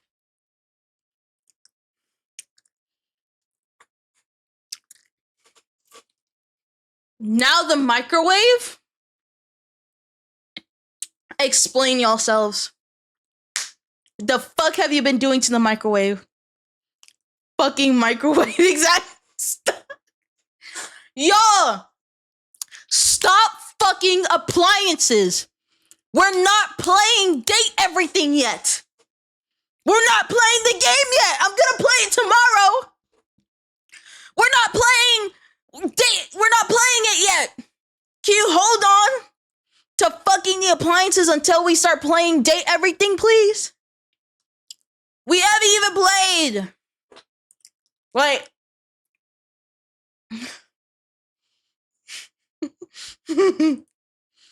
Microwaves will at least get me hot. Oh my god, y'all are. Oh my god, y'all are not getting sexually aroused by a microwave.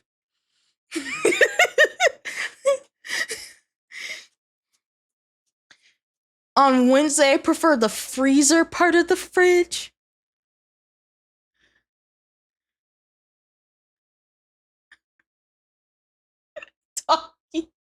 Taki, please help. They're fucking the fridges and the microwaves and I don't know what to do. Please help me. Please help! Help! Get me out of this out!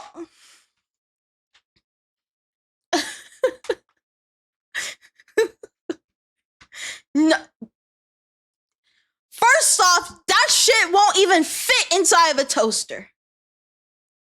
Unless y'all got thin dicks, I guess. How is that shit supposed to fit in a toaster? How? Do you just smash your do you smash your shit and then you can... How the fuck does that work? I have my ways. Oh my god. Oh my god. Oh my god. The fuck you mean you have your ways? The queen quack. I take us all to my toast. What are you you're decapitating the toast? You're cutting up the toast. How the fuck do you cut up a toaster?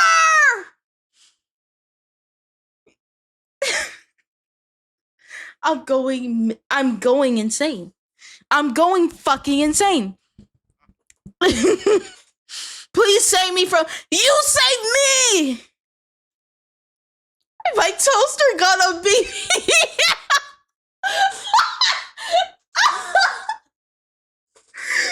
Not the BBL toaster!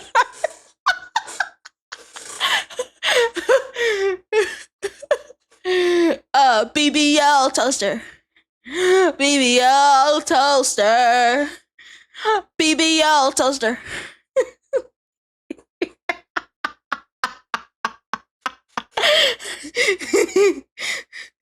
Nothing compared to the butter tub on the stove top for 5 minutes.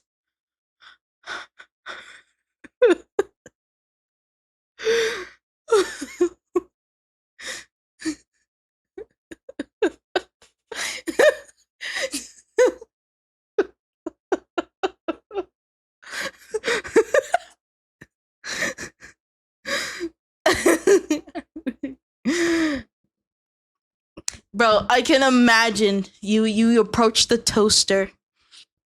You're the BBL toaster. And you just like, what's up, baby girl? How you doing? I see that BBL you got.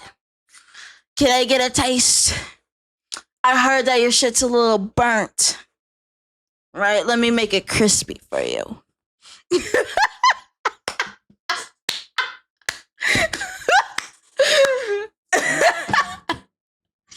I swear the oven is looking more plump. Oh my god, I'm actually gonna piss myself. Like, I actually need to piss myself. You could... Well, no, well, wait. I'm not trying to...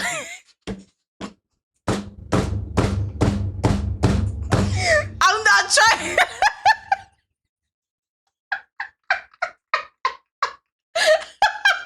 That's not what I meant.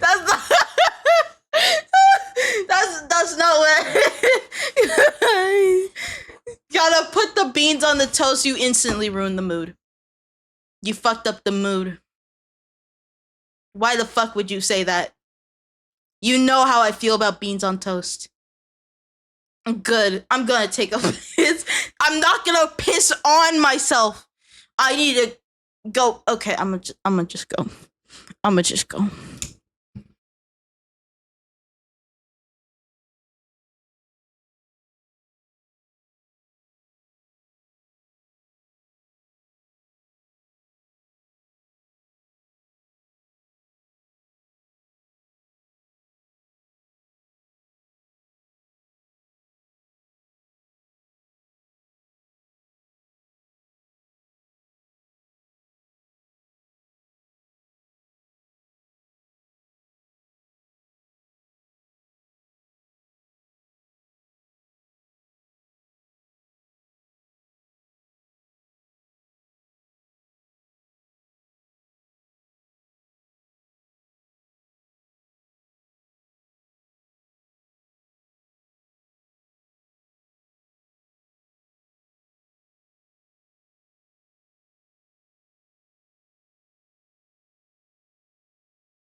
Oh my god. What the fuck are y'all talking about now?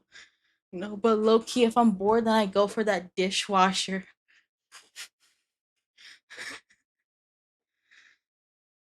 Don't stop fucking. Again, guys, tomorrow we're gonna play date everything, okay? We'll be able to date the appliances. You don't gotta fuck them right now!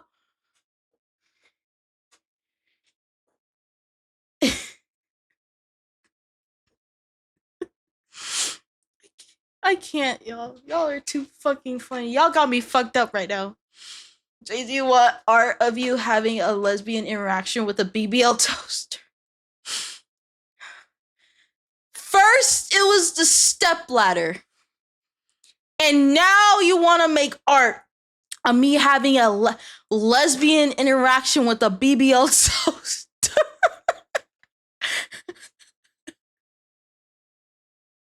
You know what? Fuck it. If you go to my Discord, I have a fucking NSFW art section. Just post that shit right there. Just post it. I don't give a fuck. I don't give a fuck.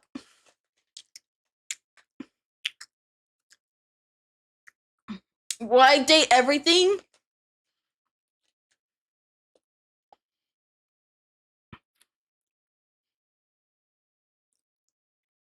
Sorry, I got distracted. Will I date everything?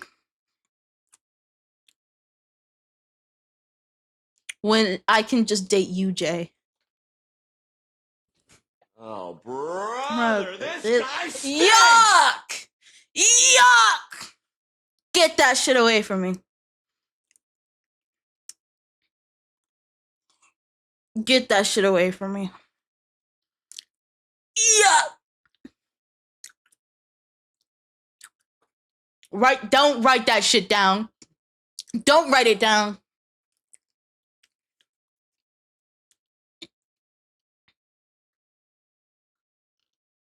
Like at least like at least a lesbian interaction with a toaster makes way more sense, right? Because the toaster, like the opening of the toaster is like pussy lips, right? And then I also have mine.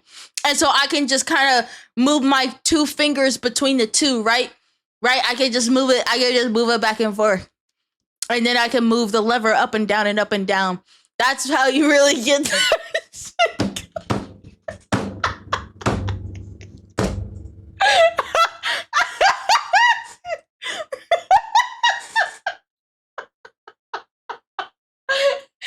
Why the fuck are y'all?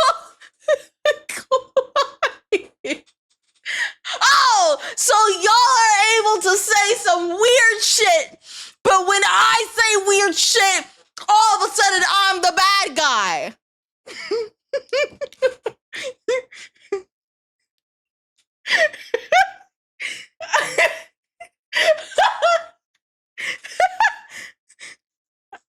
Yeah. Okay, so it's just a double standard. Y'all are able to talk about BBL toasters and fucking dishwashers, but I go into detail and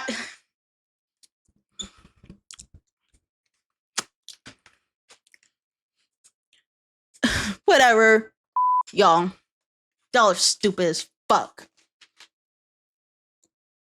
Whatever.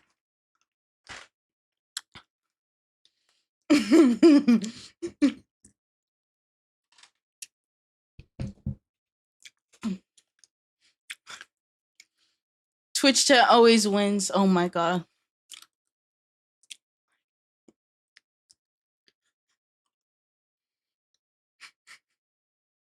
We're supposed to be listening to Giga.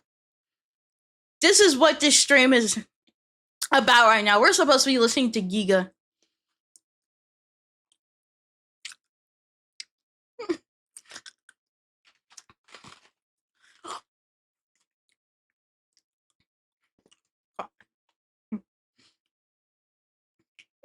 To launch out the interaction toaster makes worse because you can actually like tease it. You can't fit your dick in a toaster. You can't.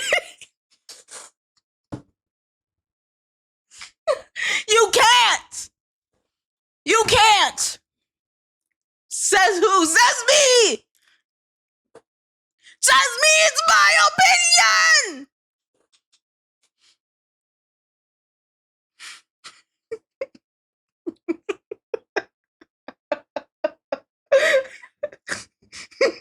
Saying different. Fuck you!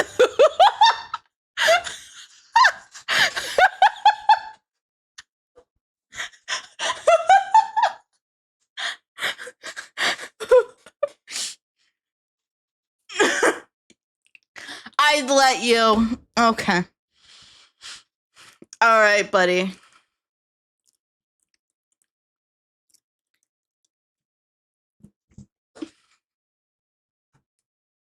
Jay is probably fantasizing caressing the toaster as she gently plugs the toaster's thick tri-weave copper cord back and forth into the electrical socket. Are y'all not gonna say anything about what he just said?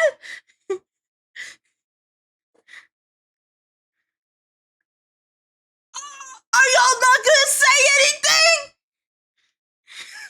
What did he say? I hate y'all. I hate y'all so fucking much. I hate y'all. I'm legally blocked. Fuck it. I'm drinking water. Y'all pissing me off. Let me drink some water real quick. Alright, there we go. Oh my god. Y'all got me fucked up. Y'all really got me fucked up. In my posture check. Making sure I don't die at 21. You say degenerate thing is fine when I say it. No! Y'all shamed me first! I was expressing myself using what we call language. Oral language. And y'all shamed me. And you say the most horrendous shit in writing. And y'all do nothing! I simply pray for forgiveness. Sweetheart, there is no forgiveness. You're stuck in hell like the rest of us. You better get fucking used to it.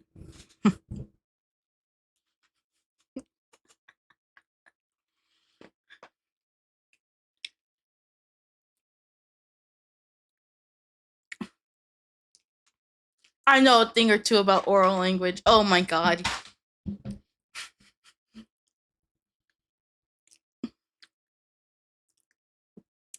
Can I get a unhydrate redeem where you just spit in my mouth?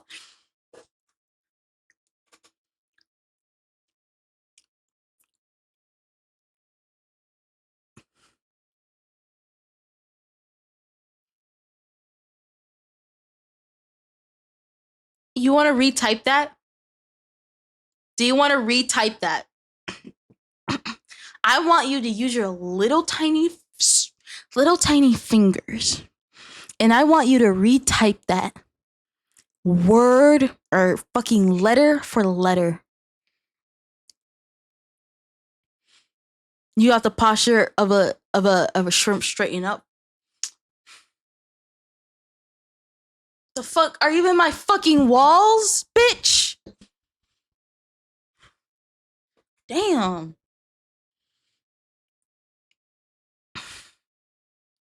Can I get unhydrate redeem so you can just spit in my mouth as I'm begging on my all red knees?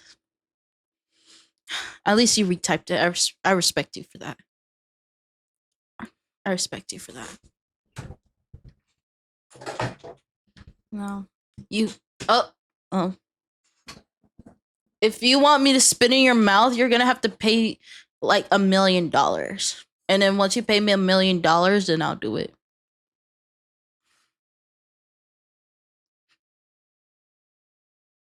Oh my god! I'm eating! I'm drinking! Guys, I'm drinking, I promise. I'm drinking. I'm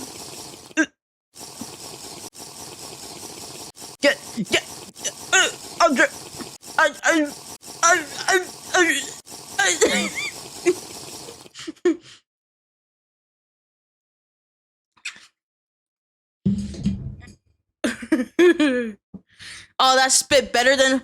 Oh, if you expect my spit to be holy, then you're in for a rude awakening. Young Chungus. Oh my god. Hello. You sound so submissive when you slurp. I'm not submissive. I am a dominant alpha wolf. I don't know what the fuck you're talking about. I'm so dominant, y'all. Like, I get all the ladies. I get all the ladies. I don't know what you mean by submissive. I don't even know what the definition of that word is. Bro, they wanted me to spit in their mouth. What do you mean? I'm the submissive one.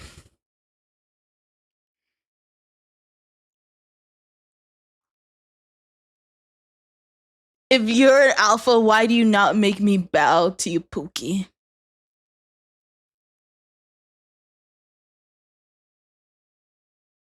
Because that would require me grabbing your throat and pulling you down to the ground. And I'd rather not do that. I'm not in the mood for it.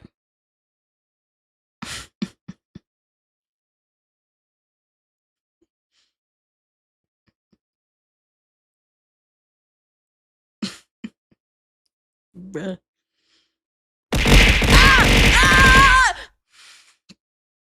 She put her ding in your mouth before she... Oh my god. Yeah, I'd be the type... Yeah, I'd be like the alpha woman, but I have a big ding. I have a big ding dong. Like 23 inches, bro. Ow, what the fuck? What the heck, man? Kiss me. Oh, alright. Coco, of course. Mwah! There you go. Right on the forehead. Or would you like it somewhere else? Yeah.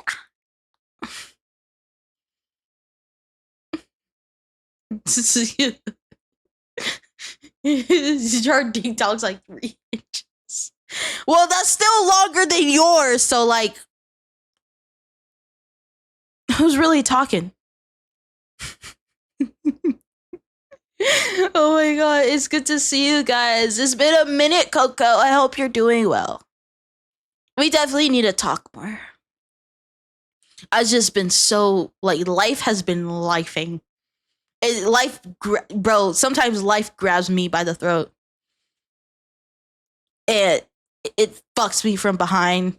But now it's not doing that anymore. As of now. She's a midget. I'm not a midget. I'm 5'6". That is above average. Sorry, let me push up my glasses. Actually, 5'6" is above average, especially for a woman in the United States of America.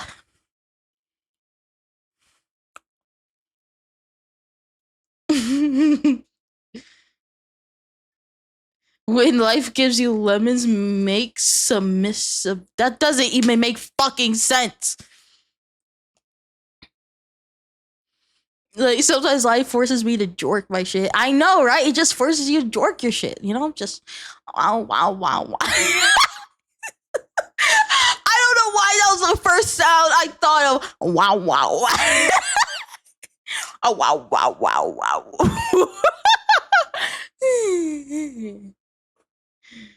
And life's also breaking my back. Literally. Like, as in dead ass literally. But not anymore. Wow, wow, wow.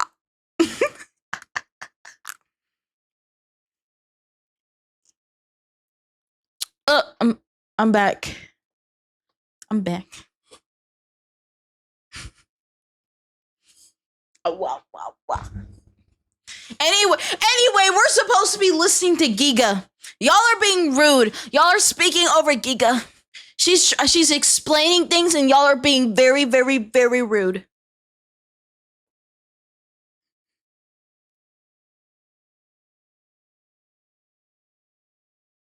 Do you have food? Yes, I have food and you're not going to get any.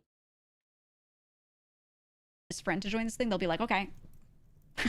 right? Because again, the talents control like those types of decisions, like who can be on the Minecraft or who do we hang out with, things like that. There are also things they don't control. There's a lot of stuff. Brahim, like, what subscribe for 4 months. And that's the kind of stuff where I'm like, well, I could just do this under my own umbrella. Oh wait, oh shit! I've been streaming for 4 months in a row now. Damn, time flies. That's crazy. Now I go bye. Bye. What's it like being 5'6" with 3 inches? Honestly, pretty good. Pretty good. I feel powerful, you know.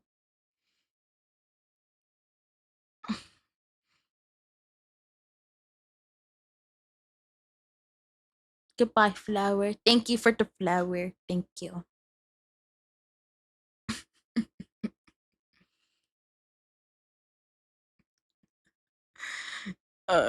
We need to finish this goddamn. We still have 8 minutes left.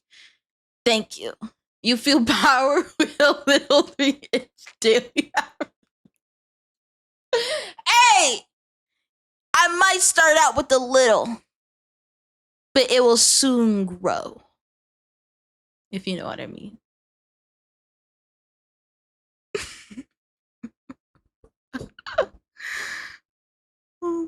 I don't know what you mean. Good of the day.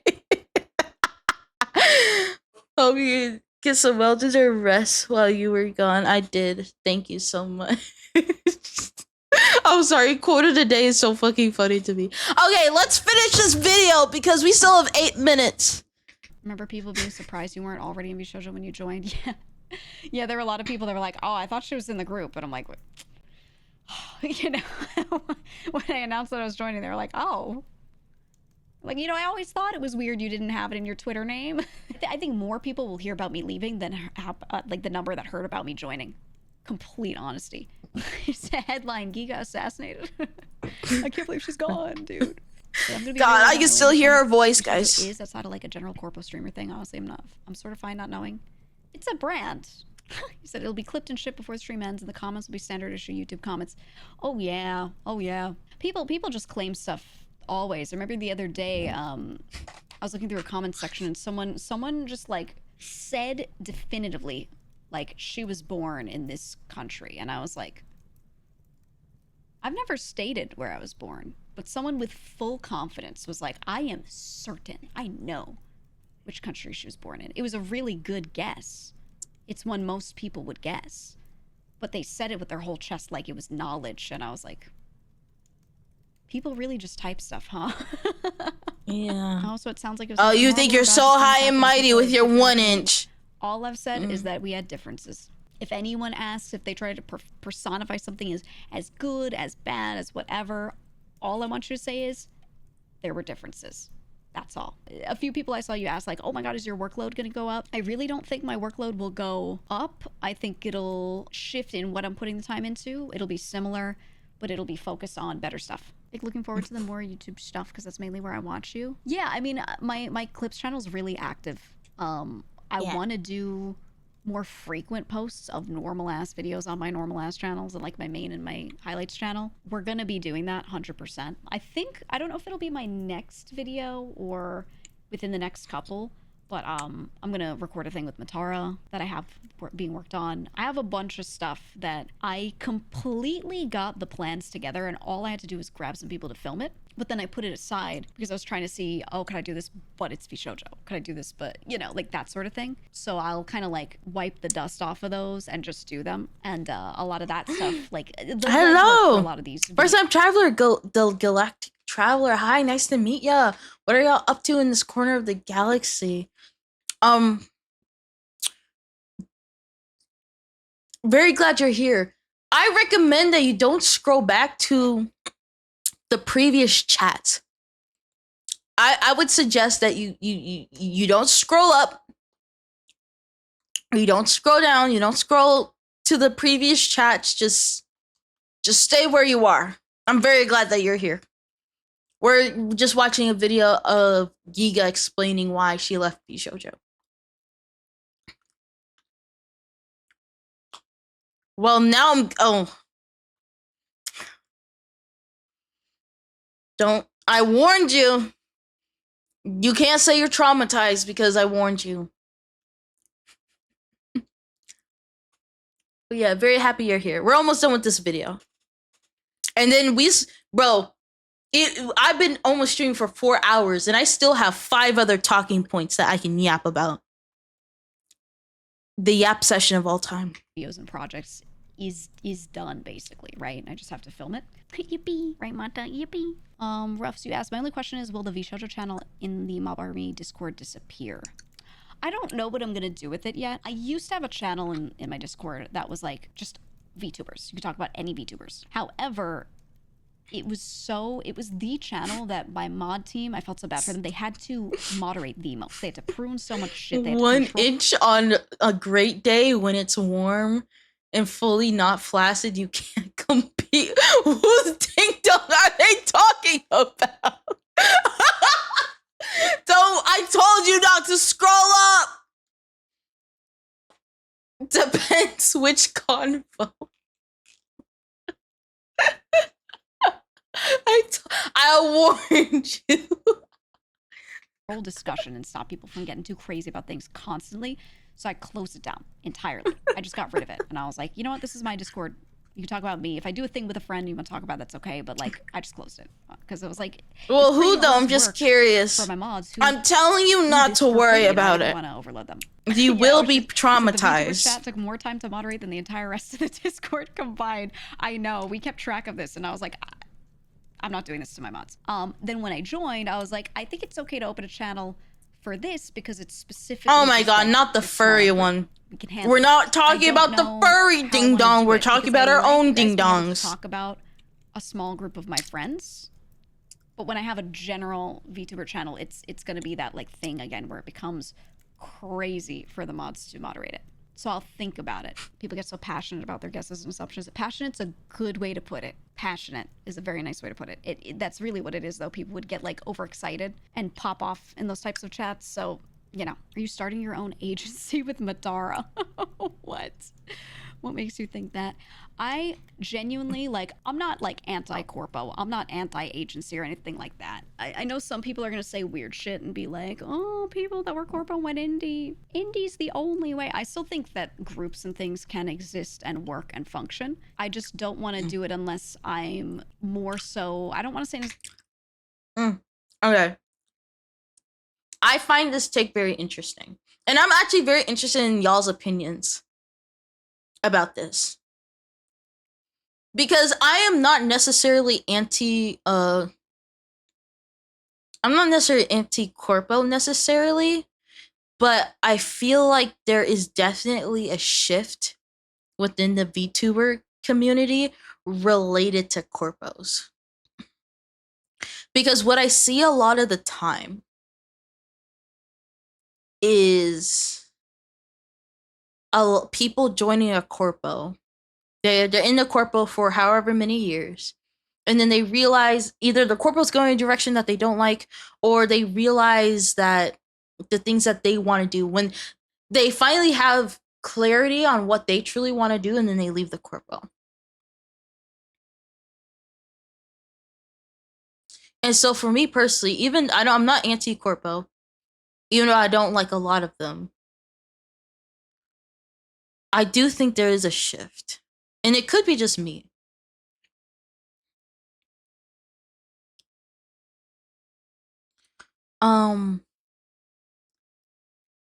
Because I feel like a lot of people are kind of like Giga in the fact that they join corpos expecting one thing, and then it doesn't meet their expectations, and then they leave.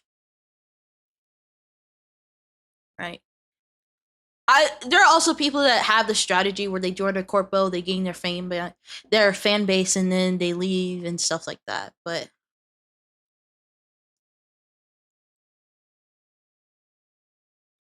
I don't know. Again, if I'm crazy, y'all just let me know. But I just do feel like there's a shift within the VTuber community. Like,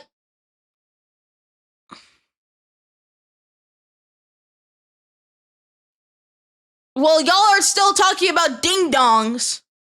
Ding dong, ding a ling dong, double dutch, ding dong ditches, you fucking bitches. I'm trying to yap.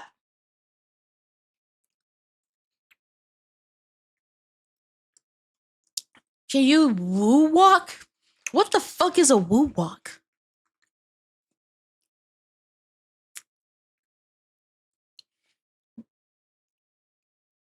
Well, there's a lot of reasons for it, yeah. It's similar to OF where there's only temporary money. You can't just expect to live off a year of OF and then do nothing the rest of your life. OF drains up fast. No, I don't know what woo walking is. I have no idea what that is. Yeah, you just typed that and I'm like, what the fuck is that?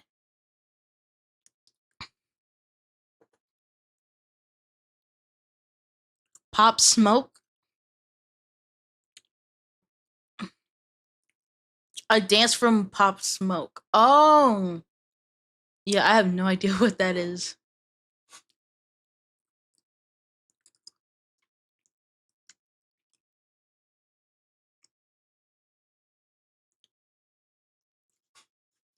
Yeah. I don't know. I'm having a hard time putting what I want to say into words. I'll just say there's like a shift. I think there's a shift in the VTubing community when it comes to like corpo and indies and stuff like that. Again, not just because you're indie doesn't automatically make you better in my eyes, right?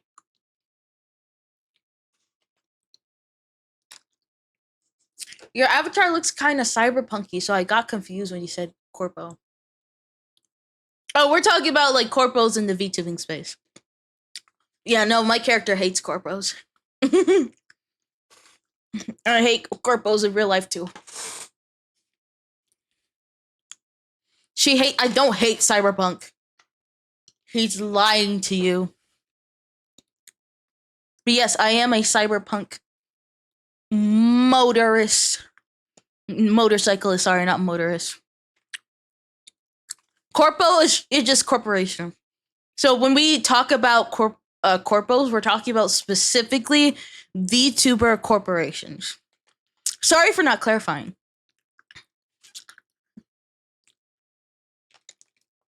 Shut up!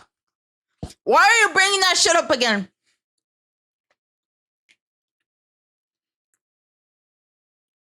So yeah, if I ever say corpo, I'm specifically, in this instance, specifically referring to VTuber corporations. Or corporations where VTubers are their main product. They're the selling point. They don't need to know. Oh my god, you're just confused. You're confusing them. Stop confusing them. DJ, thank you for the redeem. Like, what's it called? Yes, HoloLive, DG Sanji, Vishojo, the one that she left. Yeah, those are all examples of corpos. Yes, you got absolutely correct. Gold star. Gold star.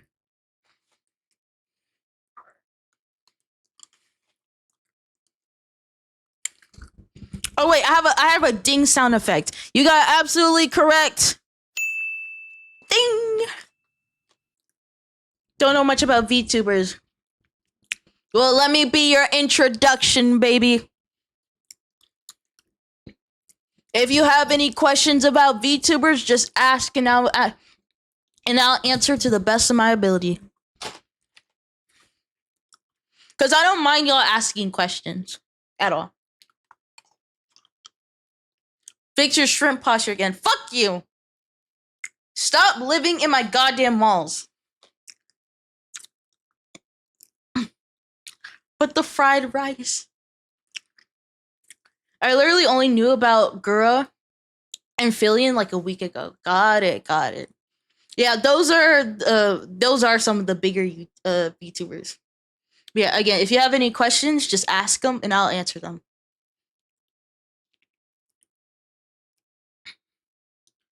Gargura. Yeah, no, I had to look up how to spell her name. So, okay, Chibi. Yeah, but she changed now. She has changed. I don't know what questions asked. Well, take your time. Take your time. The questions will flood your mind. Do you know how to twerk? I do not have the assets. No. Even if I did know how to twerk, I don't have the assets for it. When can I expect my 4-month-old VTuber to be better at everything? She sucks at drawing, singing, yapping. I don't know how. She looks like a banana. She hasn't watched me. Fuck off. Jay's as tall as a shrimp, has the posture of a shrimp, and has a shrimp down there. What's the... I fucking hate y'all. I hate y'all. I hate y'all in my bones. I hate you.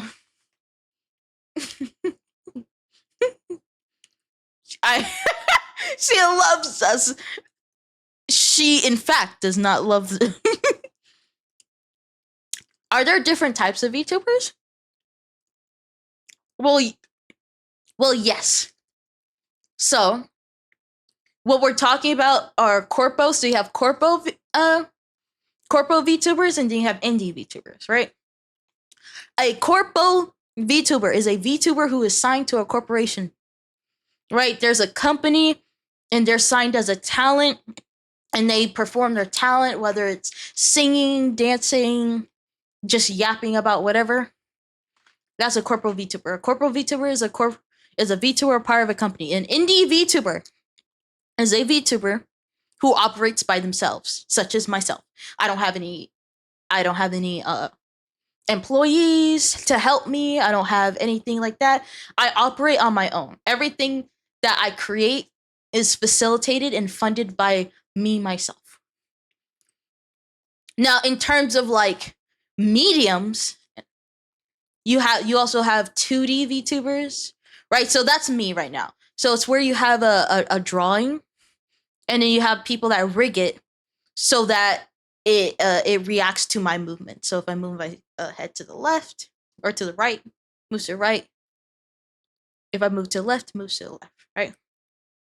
And then you have 3D VTubers where they use a 3D model, and then they have body tracking and stuff like that.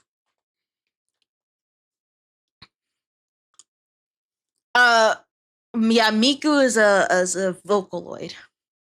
So she's not necessarily an AI. It's hard to explain. Jay doesn't operate anything. She stares at the computer and scrolls TikTok and complains she can't sing well while putting in time to sing well. Also, she likes money.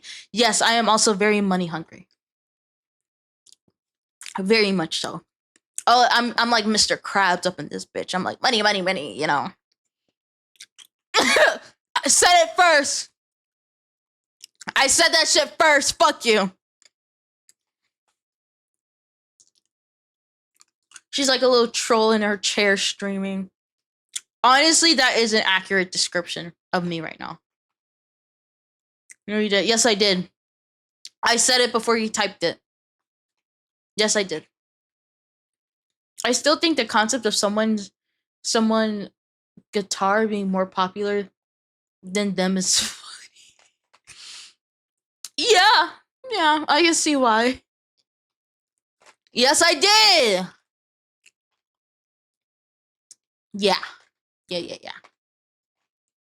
Just keep going. Necessarily an owner, but I'm controlling a lot more of it. What I'm going to do, rather than like just immediately trying to create something, I'm just going to go project based. I think people marry themselves to the idea of groups and things, and then they feel like they have to make that group work. Instead, I'm going to talk to some people and go, let's do this one project. Picture posture again, shrimp. I'm not a shrimp. Experience of getting group shit happening. I'm not a shrimp. It doesn't have to be a specific company with people definitely signed to it or anything. Like, it doesn't need all of that for these cool things to happen. I think that's the better format for me. I'm not a shrimp. Clothes, I have 20 of these in my closet. I should have brought out the puppet.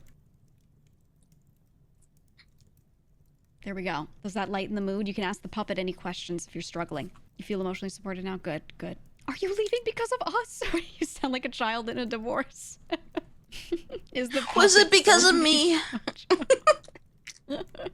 I should give the members the puppet so they can use it. Puppet, what's the meaning of life and how do I process these heavy feelings I have from being a nihilistic doomer millennial? You don't. There is no meaning. She hates us.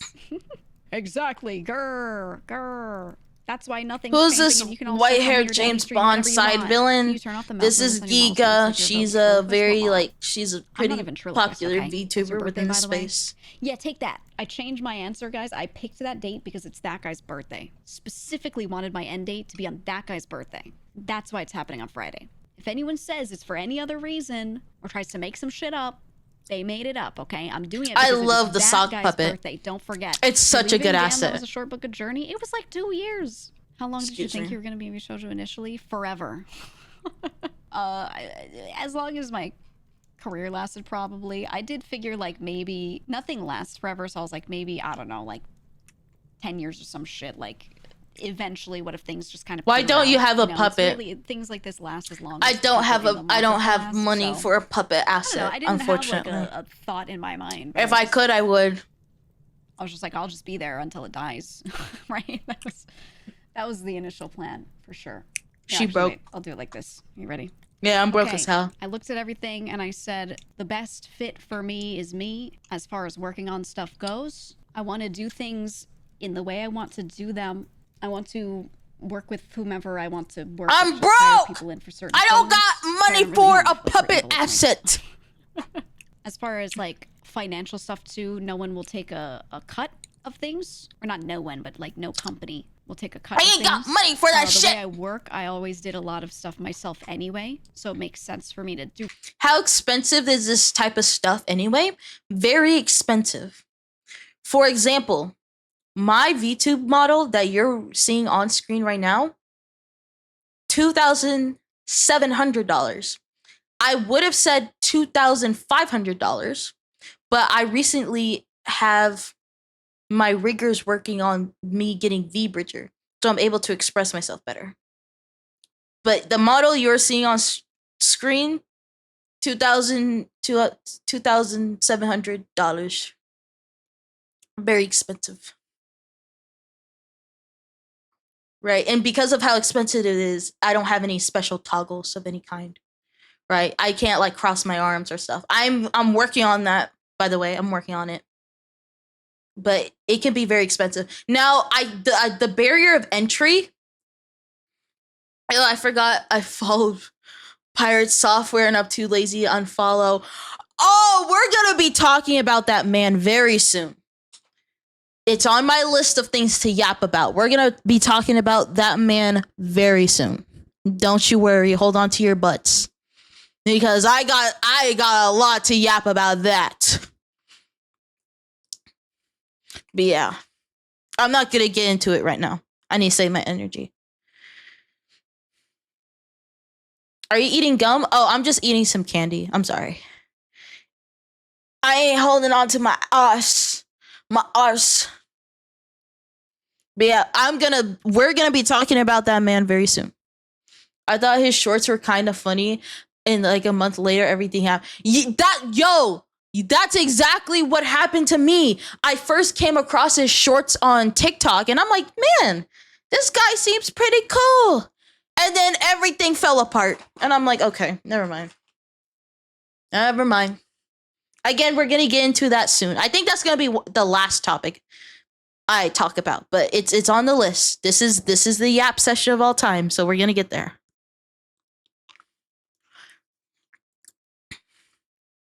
Can we make it the first topic? I think we're way past the first topic.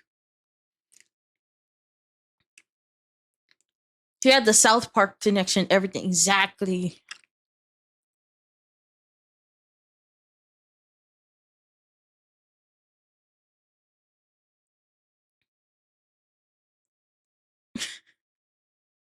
I'm holding on to my bananas. What was the first topic for those who weren't here? Can you recap for your lovely audience? Oh, first topic was pretty much just changes to the channels and just how I operated. First bullet point, I'm making a gaming channel. so that whenever I start posting YouTube videos, gaming related stuff will be exclusively on that channel. Secondly, I'm going to be streaming less so that I have more time for my art channel. Thirdly, YouTube videos are coming soon, hopefully. Hopefully. And what was the other thing?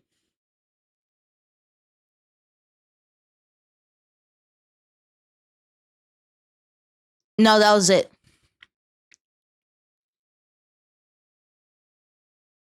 Yeah, so that's the quick recap. All right, let's finish this video. Do it independently. I'm like my own producer a lot of the time, my own strategist, my own coordinator, all of that. And if I need to utilize someone's time, I'll just ask someone and hire them for some hours. Yeah, just full control of everything. I think that's what it is. I wanna handle myself, like all financial, all legal, all merch execution, all operations, where my time goes, myself. The first topic. What do you mean zeroth topic? The first topic was changes to my channel. The last topic is gonna be pirate software. People that I hire to do certain things, or that I ask for a few hours from, or whatever. What was the zeroth topic? Does a lot, has a team, but I always had that to begin with. On my own. Is it weird? I'm somehow paying more attention now. Is it like Subway Surfers? But also specifically, there's honestly low key. The puppet is like Subway Surfers. So my number one reason, realistically, is I just really wanted to do this on that guy's birthday. Okay, don't forget. Pirate software is gonna come, I promise. But yeah, I just wanted to review those videos because seeing a lot of them like graduate at the same time was crazy. And again, Gargura, she now has her new V2 model. She is now, I think her name is Saba. Saba debut. So Gargura graduated from HoloLive, and now this is her new persona. She is now Saba. Bro, she already has 9,980K. Holy shit. That, I'm not gonna lie, when I saw that number, it really put in perspective how big she was. Like, I always knew she is, if not one of the biggest VTubers in the space. But like, seeing this number, I was like, God damn. Like, it reminds me of how big she really was. Like, she's huge. She's massive. Yo, one of her shorts just kind of popped up on my timeline, and I was like, oh, new VTuber? Sick. I click on the VTuber's channel and see this number, and I'm like, what the fuck?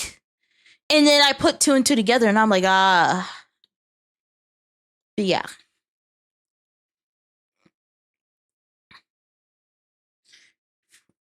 I watched one girl video and got recommended VTuber debuts for a month. Yeah. All right, but this was insane. Yeah. Again, not interested in a corpo. I'd rather just build up my own business and be in control of everything. But yeah, I just wanted to talk about that. That was very interesting. All right. Next topic. I have a new topic. New topic. Hold on, give me 1 second. Give me 1 second.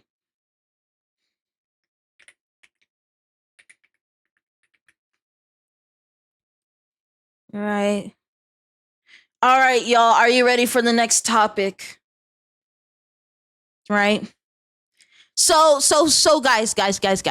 There's this very small YouTuber, right? Y'all might not know him, right? He's a very, very, very small YouTuber.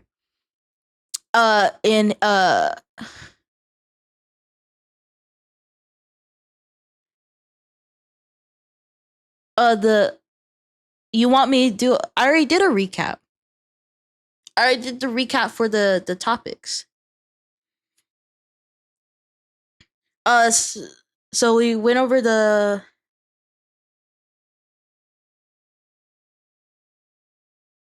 I like how you say new chatters, but it's just most likely yourself. Sorry, he dodged me. But yeah, just went over the fact that those are the new changes to my channel, and we just went over some VTubers that quit VShojo. That's it. Have another question? Go for it. Shoot me in the face with your question. Shoot me in the face. Like hit me square in the dome. Hit me. Be like wapow, like wapow pow pow. Are they faking those voices or what? I can't tell. Okay. Some people do. Some people do exaggerate their voices. Like for male VTubers, there are some that will deepen their voice purposely to kind of sound more attractive. There are some female VTubers that will like heighten their voice and stuff like that. A lot of the time, people are just talking in the way that they talk, though. Like for me, I do not have the energy to pretend to fake my voice to be a lot more like higher or lower than I want it to be. So a lot of the time it is just their normal voice. But there are some and I'm like, and whenever I see VTubers do that, I'm like, y'all don't have to do that. Y'all don't have to do that. You don't have to deepen your voice to make yourself sound sexier or go high pitch. You don't have to do that. Just be yourself, because it's a lot more sustainable to be yourself than to be something you're not.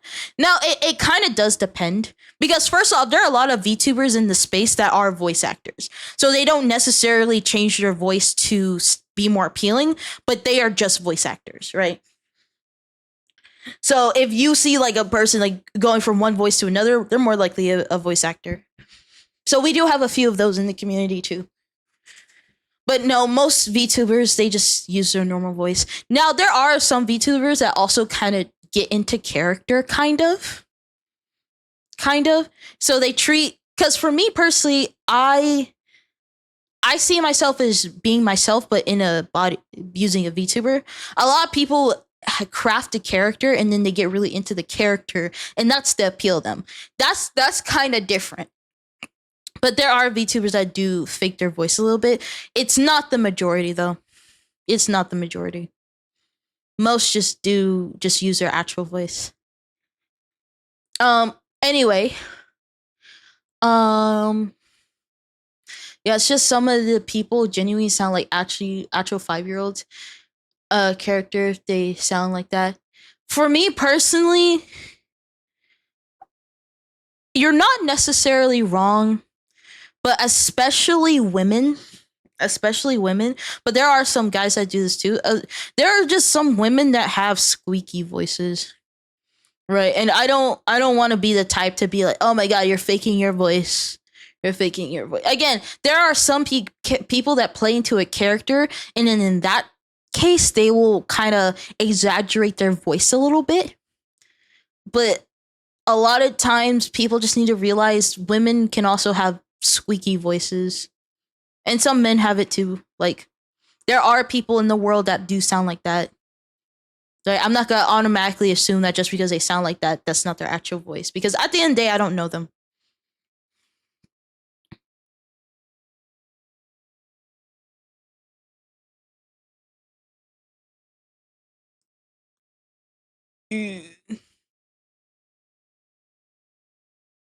Right? For me, I'm not necessarily into it.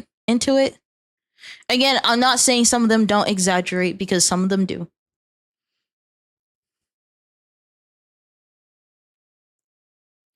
Right? But yeah, no, most of the time it's fine. Are you talking with me so you can...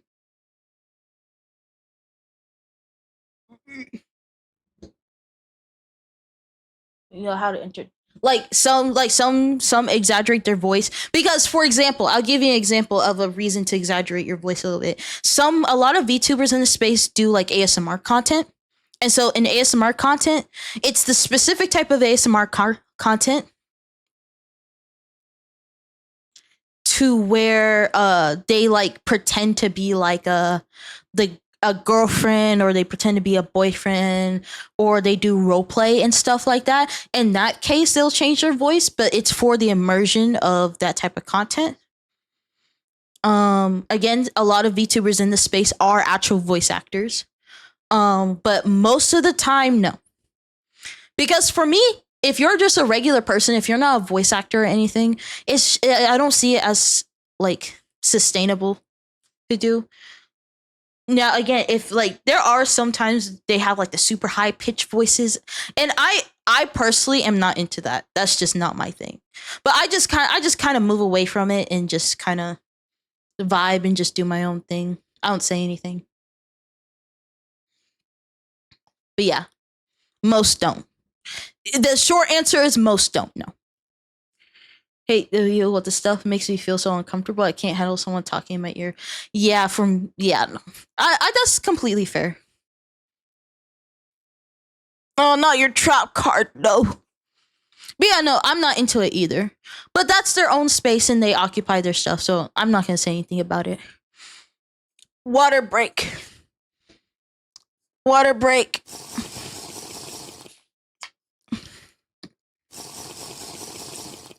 There we go. And I'm eating. I am eating.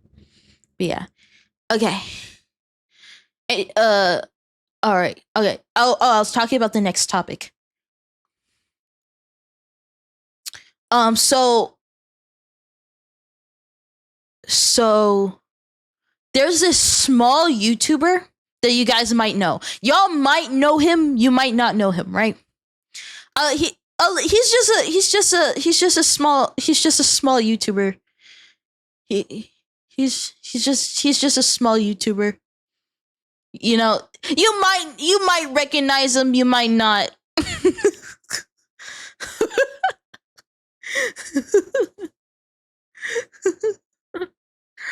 Oh my god, you might recognize a small YouTuber named Mr. Beast.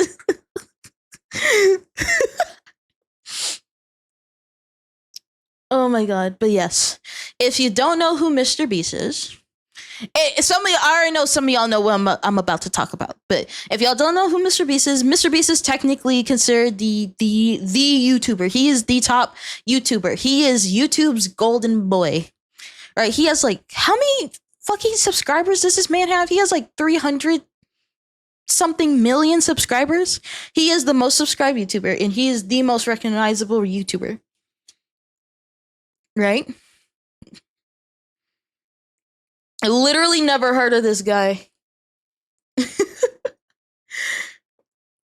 And so lately he's been falling into a little bit of controversy. A little bit.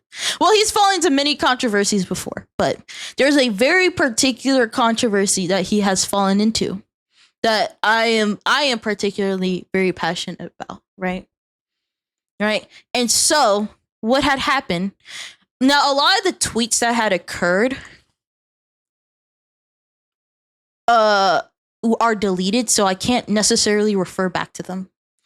But if y'all don't know what had happened with Mr. Beast, he posted a video about an AI tool where it's an AI tool that allows you to create thumbnails for your videos, right? And he made it was an AI tool that allows you to create thumbnails for your videos, and it kind of fallen into a little bit of controversy, a little bit of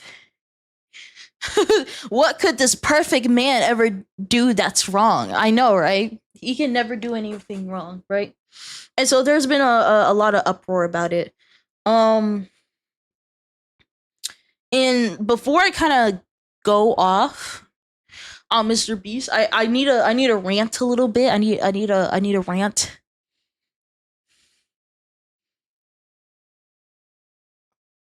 I need to rant about this a little bit. So for me personally, so I'm gonna say this. I'm Gen Z, and there's a reason why I'm bringing up the generation that I'm in, right? Because as I'll say, especially in the United States, I know not everyone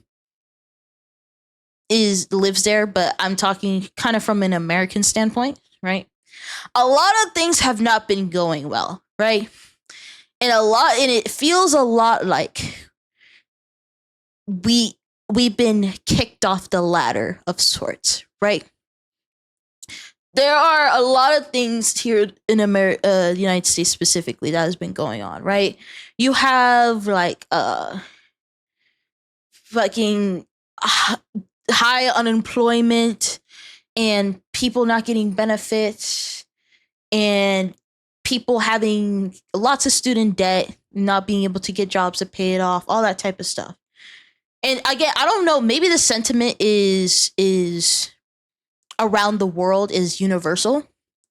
But it feels like in America specifically that a lot of stuff has been for younger generations have been fucked up, right? Because older generations used to get certain benefits that younger generations can only dream of now. This can include pensions, this can include 401ks, being able to walk into like an office and immediately get the job, stuff like that, right? And so lately, specifically here, it feels like a lot of people have been abandoned and treated unfairly, right? Because we're having to deal with high inflation, we're having to deal with low wages, we're going to have to. So a lot of young people feel like they've had the bad end of the stick, right? The worst end of the stick, right? And so I'm mentioning all of this because I feel this type of way towards YouTube because of Mr. Beast, right? I mentioned this before when I first started streaming, but when I was younger, I've always wanted to be a content creator of some kind, right? I've always wanted to be a content creator. And so I was excited to kind of grow up a little bit and be able to have the resources to do so. But it kind of feels like once, kind of like with Gen Z, like once we became the adults, everything is going to shit, right? The wages suck, inflation is high, student loans are high, debt in general is high, wars are going on. It feels like that when we finally became adults, things are going to shit. And I feel the same way towards YouTube, where I love YouTube. Like, I love YouTube deeply. I literally grew up on that shit. But what it kind of feels like is once I became an adult and I'm actually finally able to make content of my own and create a personal brand and do all this cool stuff that I've wanted to do since I was young, all of a sudden YouTube makes weird policy changes, AI is everywhere, all that type of stuff. Like the YouTube that I used to love and care for does not exist anymore. And it kind of sucks that that it's like, again, once we became the adults, everything goes to shit, which includes YouTube, right? Because I hate all this AI bullshit. I really do. Like AI art, AI, all this AI thumbnails, I don't like it at all. But it's just a fact. It's frustrating that when you finally get to a point where you can actually like do stuff for yourself, everything is 10 times harder than it used to be. Right? It feels like Mr. Beast in this case contributed to that fact a lot.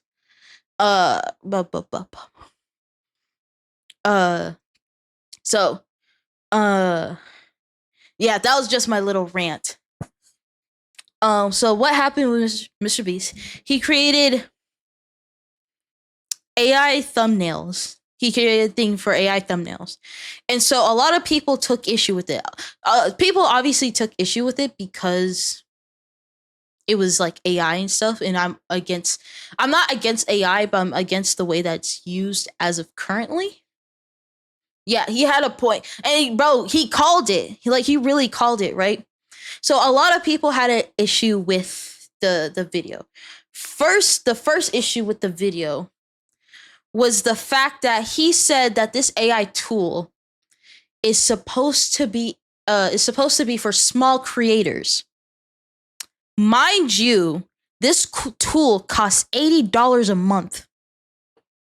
If you are a content creator that is first starting out, you probably do not have the budget to spend $80 a month on AI thumbnails.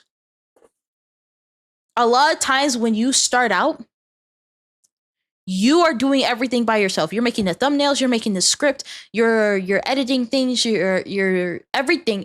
Like if you're first starting out as like an actual YouTuber, you're pretty much doing everything, right? You probably don't have the biggest budget, right? So the idea that this tool is for small creators when it costs $80 a month doesn't make any sense. Only creators with bigger channels would be able to use it, right? So that was the first issue. He says it's for small creators, and yet it's an expensive ass $80. The second issue with it is the fact that the thumbnails just weren't good.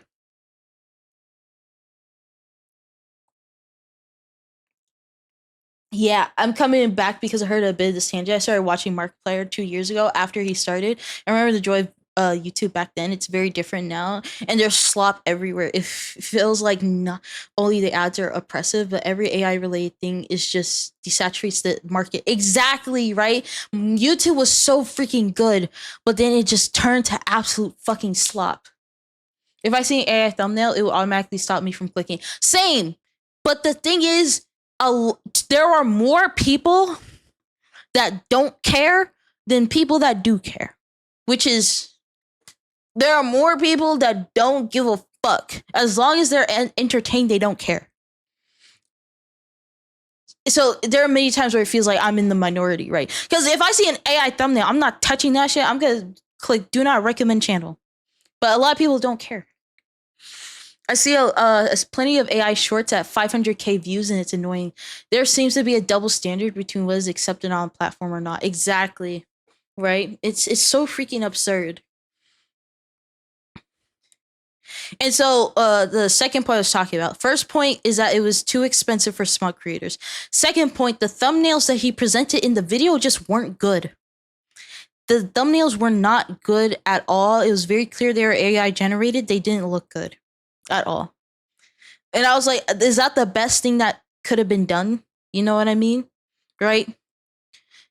The third issue was the fact that he did this thing in the video where he kind of interchanged inspiration, but inspiration, and it feels like cheating. So on one hand, he was trying to be like, oh, you can use this tool for inspiration and all that type of stuff. But then on another hand, he would then feel like, oh, this is cheating, right? So he was trying to disguise it as oh, this is supposed to be for inspiration only.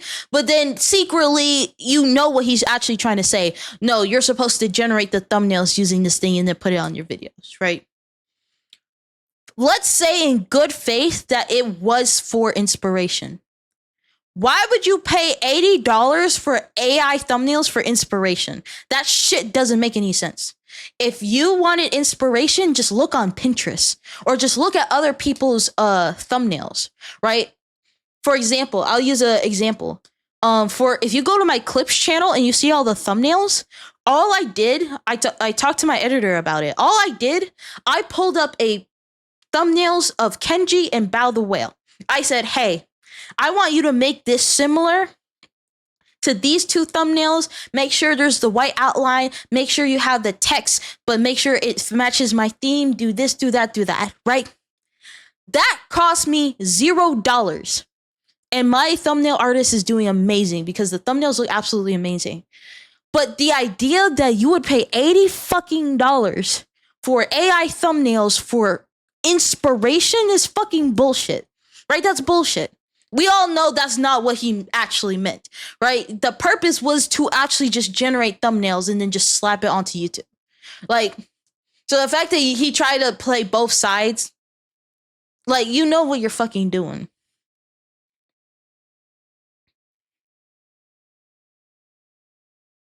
Like, that, like, you know what you're doing. And next reason is the fact that a lot of these thumbnails were pulled from YouTube without consent. right? This is my biggest issue when it comes to AI, is when you take stuff from creators without asking them, putting it into an AI, and then it makes absolute dog shit. That's one of my biggest issues with AI, is the fact that it's like you're just stealing and then you're putting it into an AI, and then the AI makes the worst shit ever. Like, because in the video, he presented a lot of content creators. You could be like, hey, you can be like, oh, do a thumbnail in the style of Markiplier, do the style in the style of Jacksepticeye, right? A lot of these creators didn't consent to that, though. Especially Jacksepticeye, and he made himself very clear about that. He was like, hey, I did not consent to that. I did not consent to you taking my thumbnails and all that type of stuff, right? And that's the fourth issue, is the fact that he took it without explanation.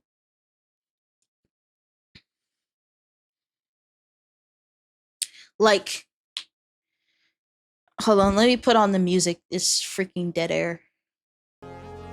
There we go. Sorry, it felt very empty.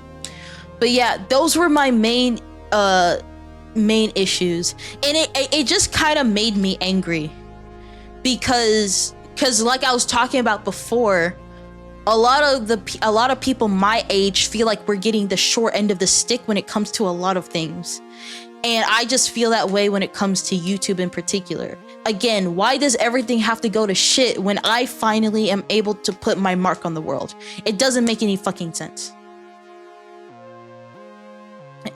Be honest about it. If you lie or try to justify it, makes you look worse, right? That's the thing. I find that so funny that a lot of them will advocate for AI, but then when you use AI in your stuff, you want to hide that shit. Like,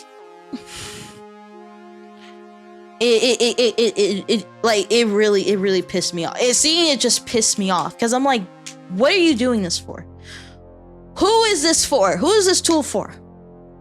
And everyone got pissed because it's so fucking stupid. Point Crow got pissed. Jacksepticeye was pissed. Like, no big creator wanted this.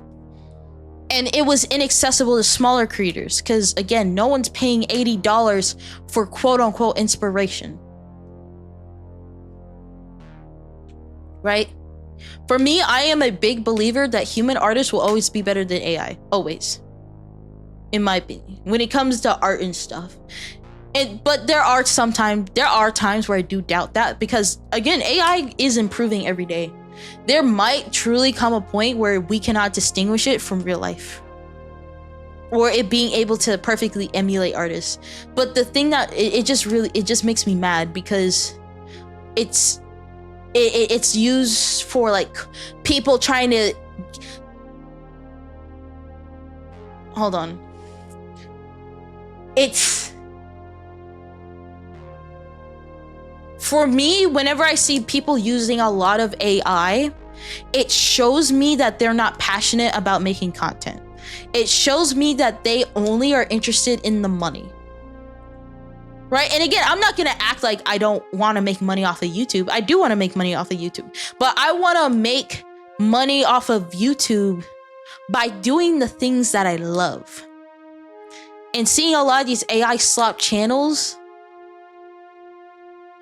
just shows me that there is no love. It's purely business. Like, you just want more money and more. Like, it takes the create out of creator, and it makes me mad.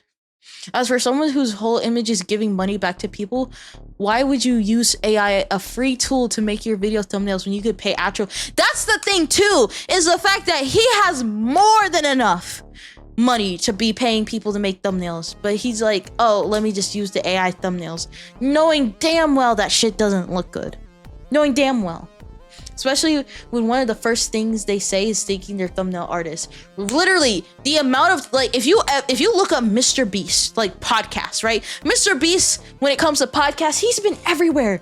He's explained his process excruciatingly every single time. And one of the things he always talks about is his thumbnail artist and how he goes through dozens, if not hundreds of thumbnails to make sure he gets the exact right thumbnail to get the right amount to explode, and he does it every time. And then he turns around and he's like, oh, you use this AI tool. Doesn't make any fucking sense. Another thing that happened, another thing is the fact that a lot of people see him as a hypocrite, and I see him as a hypocrite too. Because in one of those podcasts, oh, thank you, Bacon3050. Sorry, I'm ranting. And y'all, you just followed, and I'm just ranting. But I'm like, it makes me mad. Hello, Bacon. Troll, hello, beans on toast. It's okay. Thank you. I'm sorry. But back on track. I see him, and a lot of people see him as a hypocrite as well, because there was this popular Russian channel where it was pretty much Mr. Beast but Russian. The guy who ran the channel would steal Mr. Beast's thumbnails and just put his face on it, right? And the thing is, I don't agree with that, right? Like, come on now. Like, take time and be original and do your own shit, right? And so Mr. Beast called him out, rightfully so. Thank you for the head pats. Rightfully so, for just copy and pasting, right? That's completely fair. You work hard to make sure you make good thumbnails, and he just ripped off his thumbnails, right? Completely fair criticism. But then he has the nerve, because one of the features on the AI tool was to be able to swap faces in the tool. So if you took a Mr. Beast thumbnail and you wanted to put your face on it, the AI tool was able to do so. And a lot of people are looking at him sideways, where it's like, hey, you complain about this Russian guy taking your channels and literally just putting his face on it, but then you make an AI tool that does the exact same thing. That doesn't make any sense. And the thing is, he complained about it. He tweeted it out. Hey, this guy is just taking my thumbnails and just putting his face on it. That's not cool. But then you turn around and you do the exact same shit. That doesn't make any sense. I think he uses like AI for videos themselves. Like in the most recent video, there's a part where money shows flowing out of a box, but looks so ugly and bad. I wouldn't be surprised. To be honest, I don't watch any of his content because it just doesn't appeal to me. Like it's just personally not for me. But bro, I was just so peeved, because I'm like, will people, I have two main concerns. My first concern is will there even be creators left on YouTube? And my second concern is, will people care? Because I thought a lot more people would care, but a lot of people don't, right? As long as they are entertained, they don't care if the video is AI or not. And I'm like, what do you mean you don't care if the video is AI or not? That doesn't, I don't know. I don't want to be mean, but this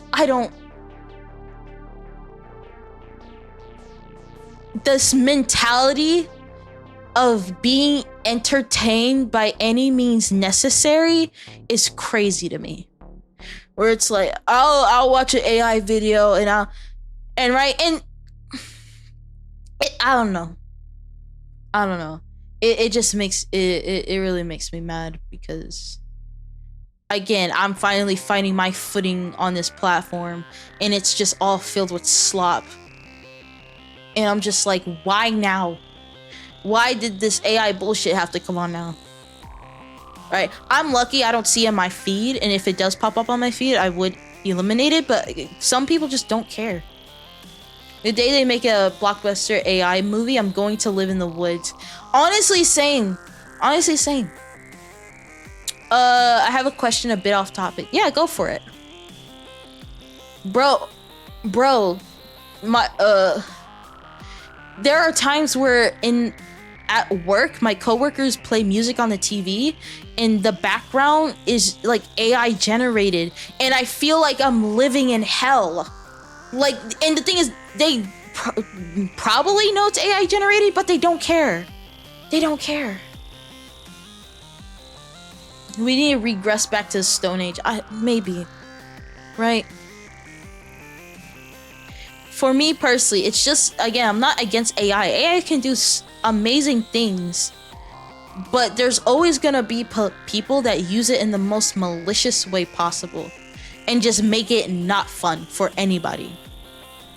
What's your favorite seafood? Coconut shrimp. That's my favorite seafood. Coconut shrimp. And calamari. Love calamari. Yeah, I was just so frustrated. This was a split thought. I'm not saying this was a thought that I thought about like over a day, over an hour, not even a minute. But there's a split thought that I had when I saw this. And I'm like, should I even keep going with what I'm doing right now? Again, it was a split thought. Didn't even last for a second. But I like for a small second, I was like, is there a point in me even starting any of this? Is there a point? Is there a point in me having my clip channel and my VOD channel and my main channel and my gaming channel? Is there any point in me doing any of this because of all this AI bullshit?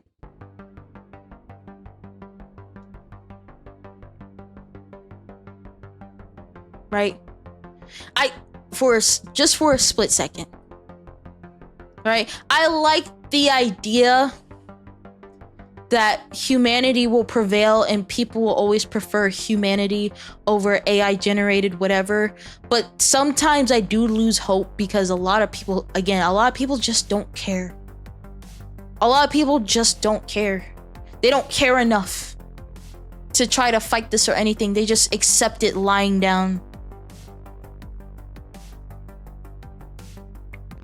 Right, again, this shit, it needs to be regulated. Right, that's not even a question. That's not even a debate. It needs to be regulated.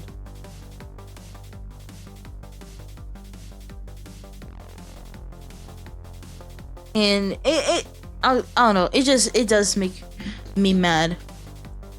And the thing that makes me mad the most about it is the fact that it takes the creativity of certain people and puts it in the hands of people that don't have any creativity, right?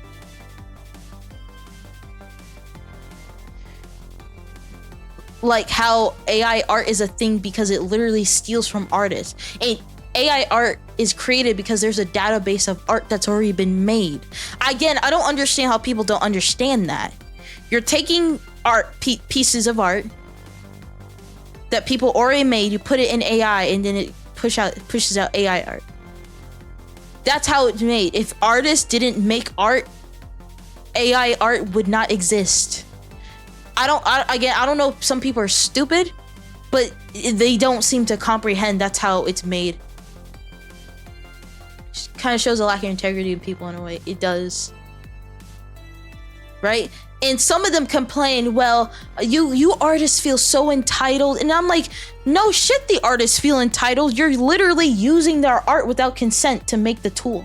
Now, if there was an AI tool where the artist did consent and they put their art in there and then they got like residuals, then I can be like, well, at least all the artists consented to it. Most AI art models, most of the art is not consented to. The artist did not approve of their art being used in that way. I actually just wrote an essay about books versus movies, and it got me thinking about the regression of media literacy in the world. Like with every new medium and entertainment, it seems like it gets more brainless and takes less thought to comprehend. Right? I completely agree. Because one thing that does annoy me, for example, in media, is when it dumbs down like the theme and it tells you exactly what the theme of the movie is, or of the TV show. Where it's like, this is the theme, and I'm looking at it, I'm like, why would you do that? Why can't you just convey the theme of the show just through your imagery, just through the videography, or if it's an animation, through its animations and stuff like that?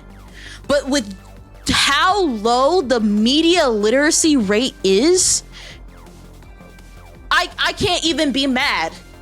Because there are some people that need to be handheld and explained to exactly what the theme or the subject is. They have to be told exactly, like they have to have it served to them on a silver platter, because they don't have the ability to analyze the media and come to their own conclusion, right? I get annoyed every time it happens in a movie, but I'm like, bro, there are some people that genuinely need the movie to just explain to them what the theme was, because they don't have the ability to extract the theme with their own mind. I think things like movies and even YouTube can be artistic if you really try, but as a whole, it just makes everyone think less about good shows. Exactly. Well, that's the thing that gets me. Another thing that I've noticed with AI art in particular, it seems like, I don't know if this is like a jealousy thing, but it seems like a lot of people don't like artists because either they're like, they can never create something like artists can, and so they throw it back in their face by using AI art. And I'm like, if you want to make art, you're gonna have to sit down, grab a pencil, grab a piece of paper, and learn how to draw. That's how you learn how to make art. You don't get to just yoink that shit and then claim that you made it. You didn't make jack shit. You just told the AI a simple prompt and then you got whatever mess it was. That's not creating art. Unless you actually put pencil to paper, you're not an artist. And a lot of people think they are when they're not. And the amount of excuses where it's like, oh, well, AI art democratizes art. And it's like, anyone could have made art anytime. There are people that are disabled that make art. We've been making art since the caveman days. We literally have caves full of paste of just art. Like cavemen and women made like a red paste and then they used their fingers to draw images on the walls. We've been making art since the dawn of time. And you're like, oh, this finally allows everyone to be on equal footing. If you want to be on equal footing, learn how to draw like the rest of us. You don't get to take shortcuts. If you want to be artistic and you want to be a good creative, learn. If you don't have time to learn how to draw, make time. If you really care about like for me personally, like I said before, I want to stream less so I can actually get good at art. If you don't have time, but you really want to do it, you're going to have to make time. Right? If it takes you longer to learn certain concepts than others, that's just what you're going to have to deal with. But to call yourself an artist because you typed a prompt in an AI generator makes me want to pull my hair out of my skull. That's not how that works. Honestly, it's been happening forever. Like, if you've never read the original Frankenstein, it's genuinely one of the best books I've ever read, and the movie was like barely recognizable to it because it was easier to push to people. Exactly. I don't know. This gets me so freaking peeved. Right? Like there are people, dedicated thumbnail artists, for a reason, because it's so important that a thumbnail is clickable so that you actually get people interested in what you want to talk about, right? Same thing with editors, same thing with all that type of stuff. Like, sometimes I genuinely feel like I live in a dystopia already.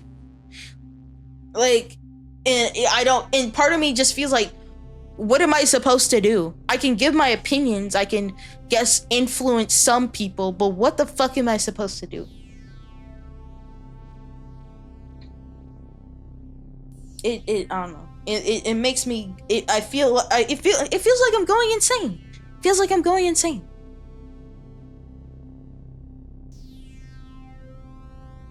Like I don't.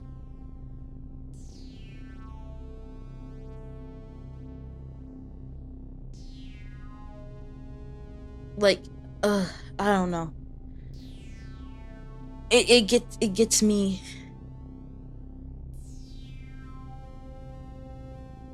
I don't know. Sometimes I feel crazy. Maybe I am wrong, you know? Maybe I am wrong about AI. Maybe I just don't see it. Maybe I'm the dumb one. There are times where I think about that, where I'm like, maybe I'm the dumb one. Maybe I'm the one that doesn't see the vision.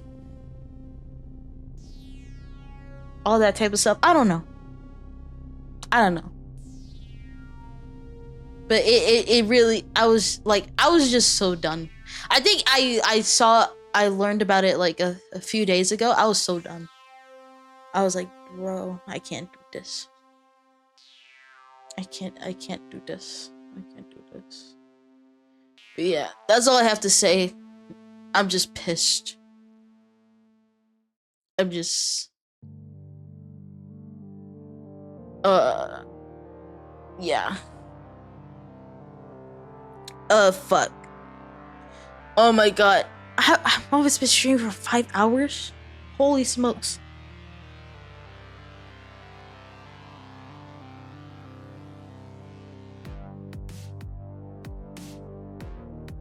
Oh my god.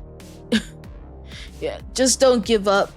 That's all you have to do. I have 20k more lifetime views than I have subscribers, and it upsets me all the time how many times I could have seized instead of prioritizing other things or act lazily. But preservation is a talent as well, and many people will just enjoy your content based off the merit alone. I would like to think so, but part of me doesn't believe that. Most of me believes that, most of it. But part of me really doesn't believe it. Or I think there are too many people that are apathetic and don't care. But I'll just keep doing what I'm doing, and then I'll shift things. I'll shift things depending on what's happening. You don't think people will enjoy your content whether you've been streaming for 4 months or 4 years? I don't know. Like, I really don't know, and I'm not trying to be funny or anything. I don't know. I really don't.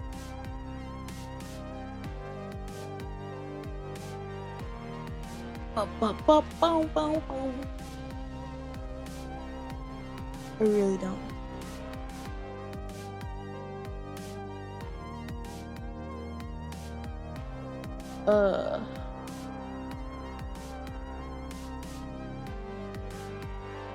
But I part of me still holds out hope for everything. Ah! Break! I almost dropped my goddamn phone.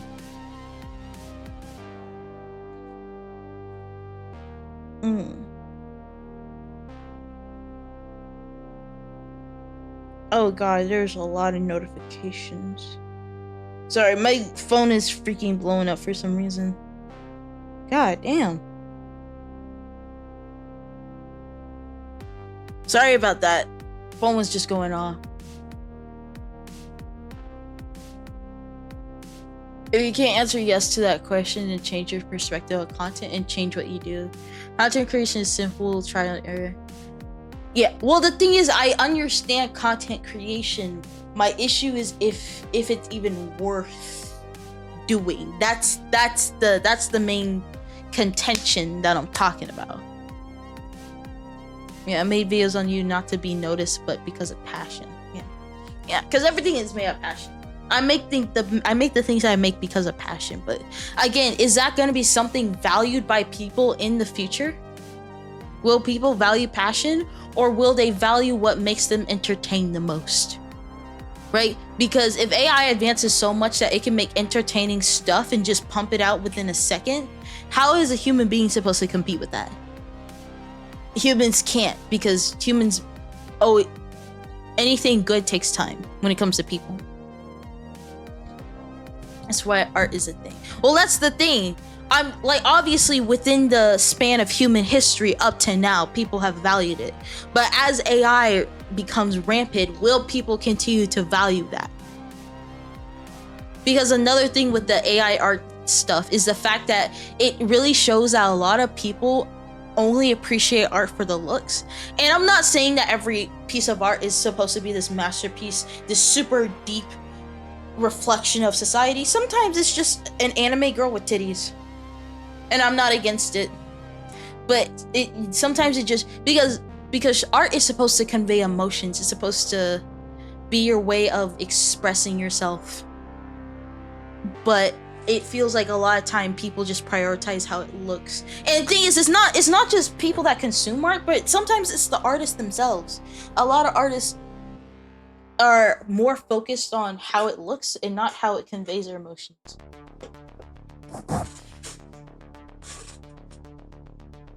Yeah, I think it's sad we got to this point, but I genuinely think at this point we need nothing short of another renaissance to get out of this. I have no idea. I'm kind of going with the flow, where things happen and I will operate accordingly to it. But yeah, that's my rant over. That's my Engi rant over. This is something my art professors told me when I was still studying. People will always value effort. The answer is yes. People will value the process. For example, squeegee videos are big proprietor of this. No one cares about it if floor is clean, but if you make a satisfying video of you cleaning a floor, suddenly people are attracted to it. I guess that is a good way of putting it. I really do like those videos. They are very satisfying. I don't know. I guess part of me has lost hope in humanity, but I also do work in fast food, so that also could be part of it. I don't know. Say with mowing lawn videos. Yeah, true. Me working in fast food does not help. I only see them under a podcast clip now. I see. But yeah, I'll just keep doing what I'm doing. Hopefully it's not too late. It's not too late for me, hopefully. It's not too late. Maybe I'll make it out. Maybe I'll be something. I don't know. I don't know. But yeah, I'm gonna move on before I get even more mad. Alright, this is the topic.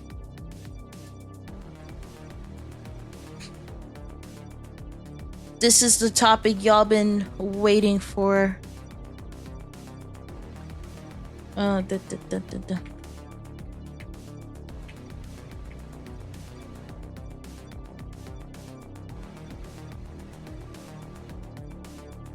This is a topic y'all wanna be to talk about. There's another kind of small YouTuber guy, streamer guy that you guys might be kind of familiar with. Oh my god. It might be a little bit familiar with. His very long ass name, Mr. Software himself, right? If you don't know who Pirate Software is, allegedly, because I don't know too in depth with, but I guess there's a description right there. Game developer, hacker, and giant nerd. Ask me stuff. Right. Now, this man has been getting into a lot of controversy, right? And the thing is, it doesn't surprise me. It doesn't surprise me that he has ended up in the situation that he has ended up in. So, to explain for the people who don't know, there's a guy named Ross, and he started an initiative called Stop Killing Games, right? The basic point of the initiative is to give more consumer rights when it comes to video games, right? Because a lot of times, for example, when it comes to video game companies, a lot of times if it's like a live service game, what a lot of these companies will do is that the live service game will be like $60, $70, $80, right? And so you spend the $80 on the game, right? But then after a few years, the game gets shut down because they just don't want to keep up the servers. It could be like a money related thing and stuff like that, right? The point of the initiative is to allow players to still continue playing those games even when the company doesn't want to support those games anymore. Right? And the thing is, it's like, when I first heard this, I'm like, oh, hell yeah. And by the way, this initiative is specifically in the UK. So it's not like in the United States or anything. This is specifically in the UK, right? That is the general idea of the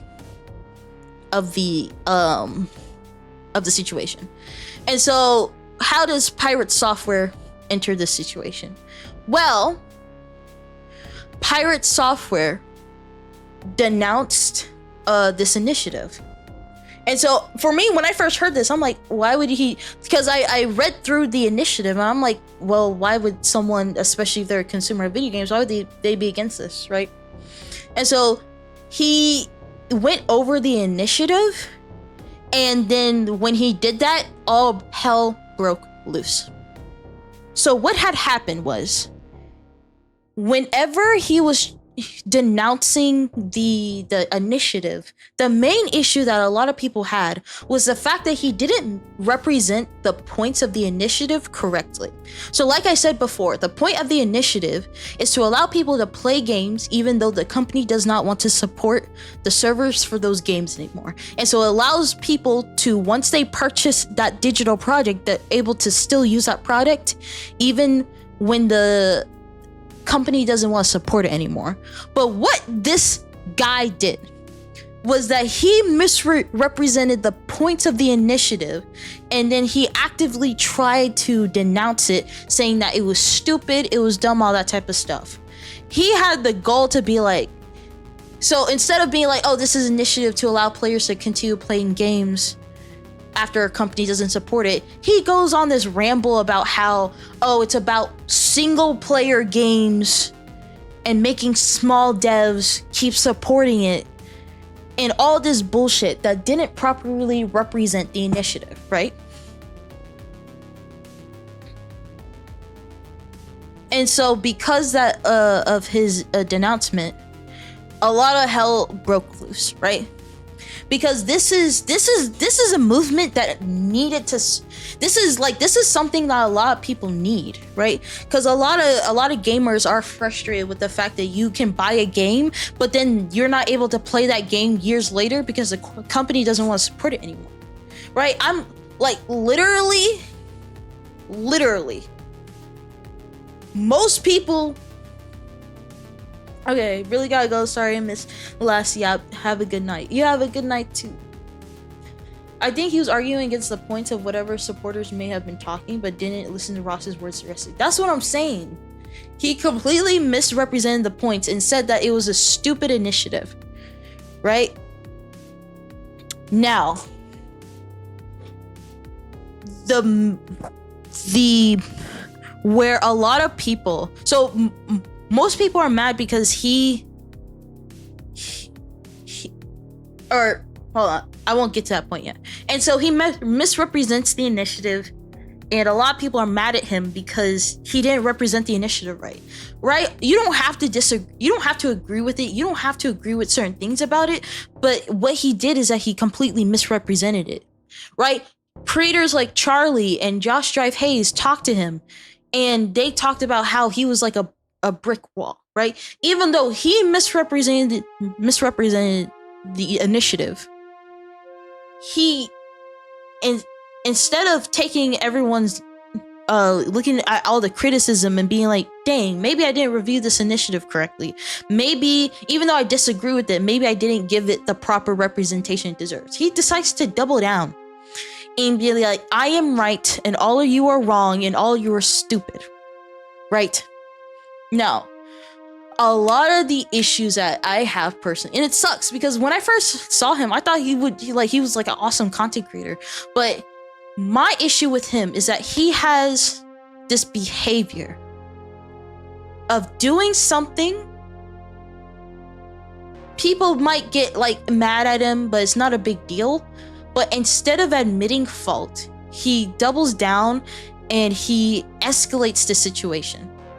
For example, in World of Warcraft, he was playing with some friends, right? instead of helping out his friends, he decides to pull back from the game. Like, pull back. I'm not a big World of Warcraft person, so I don't know like the proper terminology for this stuff, but they were raiding a dungeon and their asses were getting beat. And instead of going in to help them, he retreats back and he doesn't return. Right? He retreats back. All their friends, they're trying to fight the dungeon, they're trying to fight the boss. But he just retreats back. He doesn't use his abilities or nothing. He retreats, right? And the thing is, they were doing a challenge thing where they were building up their characters to specific levels. And so if your character dies, you're gonna have to restart your character and build up their levels again. Right? And so in a way, it was a big deal, but in the grand scheme of things, it's really not, right? Because at the end of the day, you could just make a new character, build up. It's gonna take a lot of time, but a lot of these people were professionals at the game, right? And so the issue was, with that in particular, is the fact that he made a bad move, right? And a lot of people were like, hey, you could have done this, you could have done that, all that type of stuff, right? Again, in the grand scheme of things, this doesn't matter. This is just a video game. In the grand scheme of things, it does not matter. But instead of admitting fault or just saying, oh, my bad, I made a bad move, and then moving on, he doubles down. He says he did as much as he could, aggravating a lot of people and the players that he was playing with.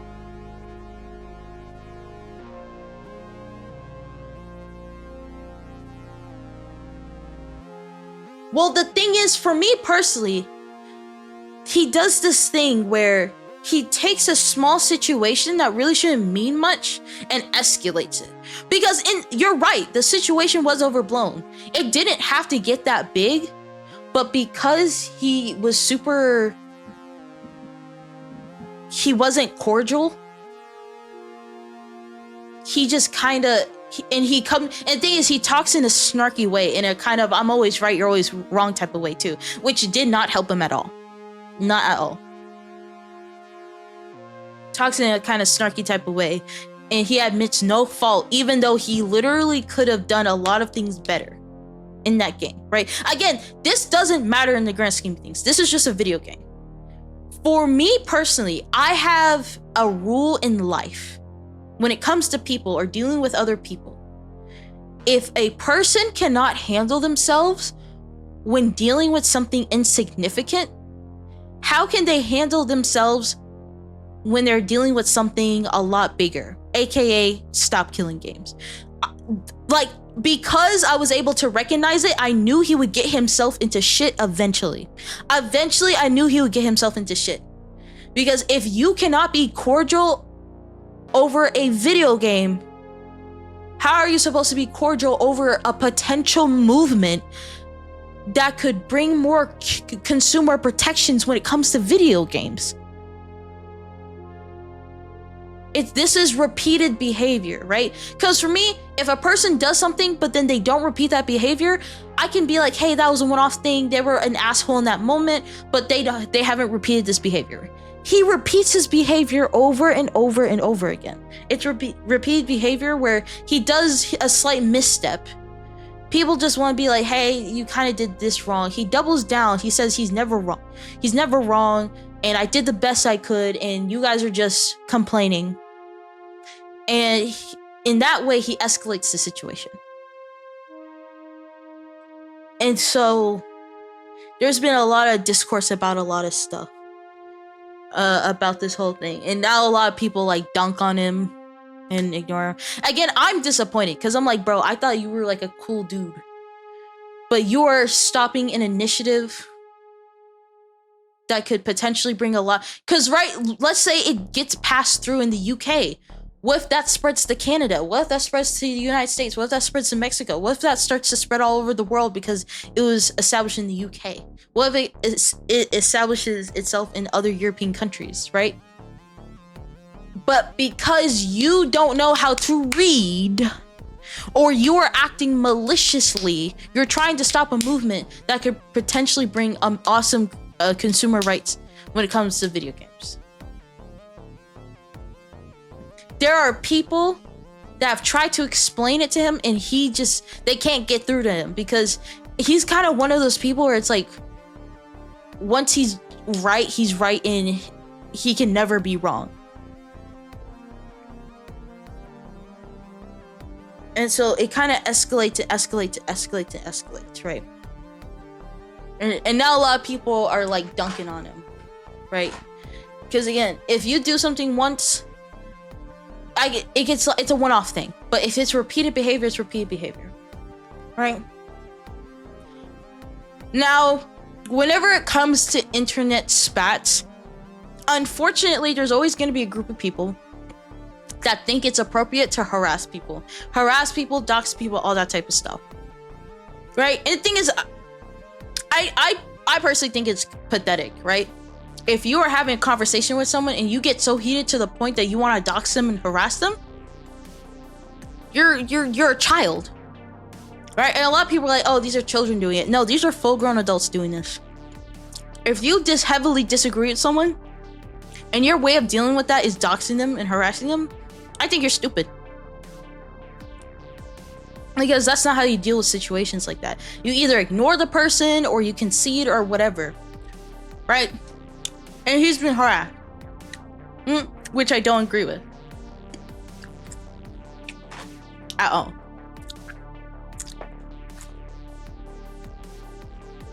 But the thing that's been annoying me as of late is how whenever people get harassed and doxed and stuff, it kind of creates like a shield of some kind. Where it's like, even though you might be in the wrong,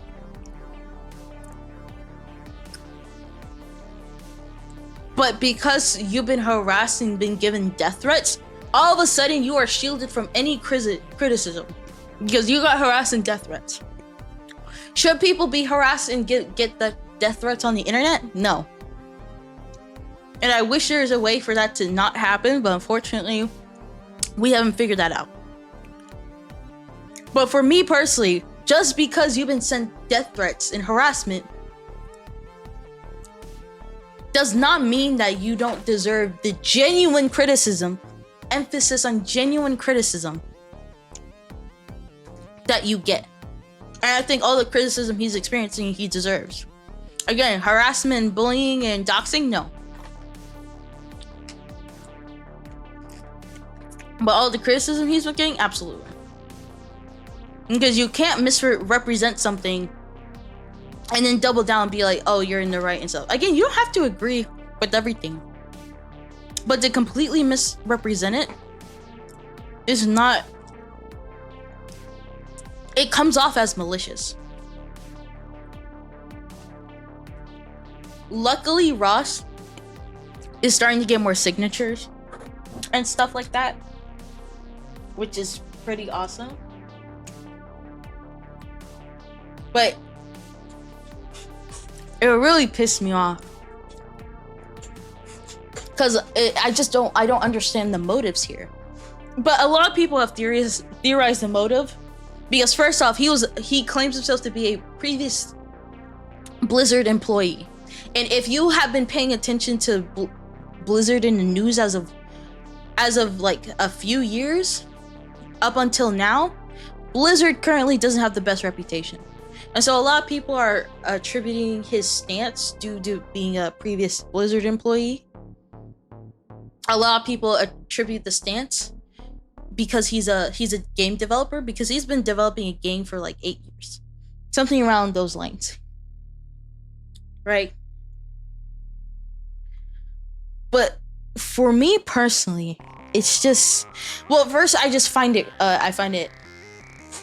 freaking crazy that it really, again, it's those situations where it didn't have to go that far, but because he can't ever see how his actions are wrong, it always escalates the situation. And just because he gets death threats and harassment does not mean that the valid criticism that he gets should just be ignored and he can't ever get criticism ever again. I don't like that idea at all. Another thing though that I found very interesting, and it really made me question some things, because a lot of the biggest critics of his have this emphasis on him being harassed and how you can't harass him and stuff like that. And again, I agree with that. But for me personally, even though he is objectively wrong and he has misrepresented the movement, I find it very interesting how a lot of them are like, but don't harass him and don't type of stuff, and like I disagree with him, all that type of stuff.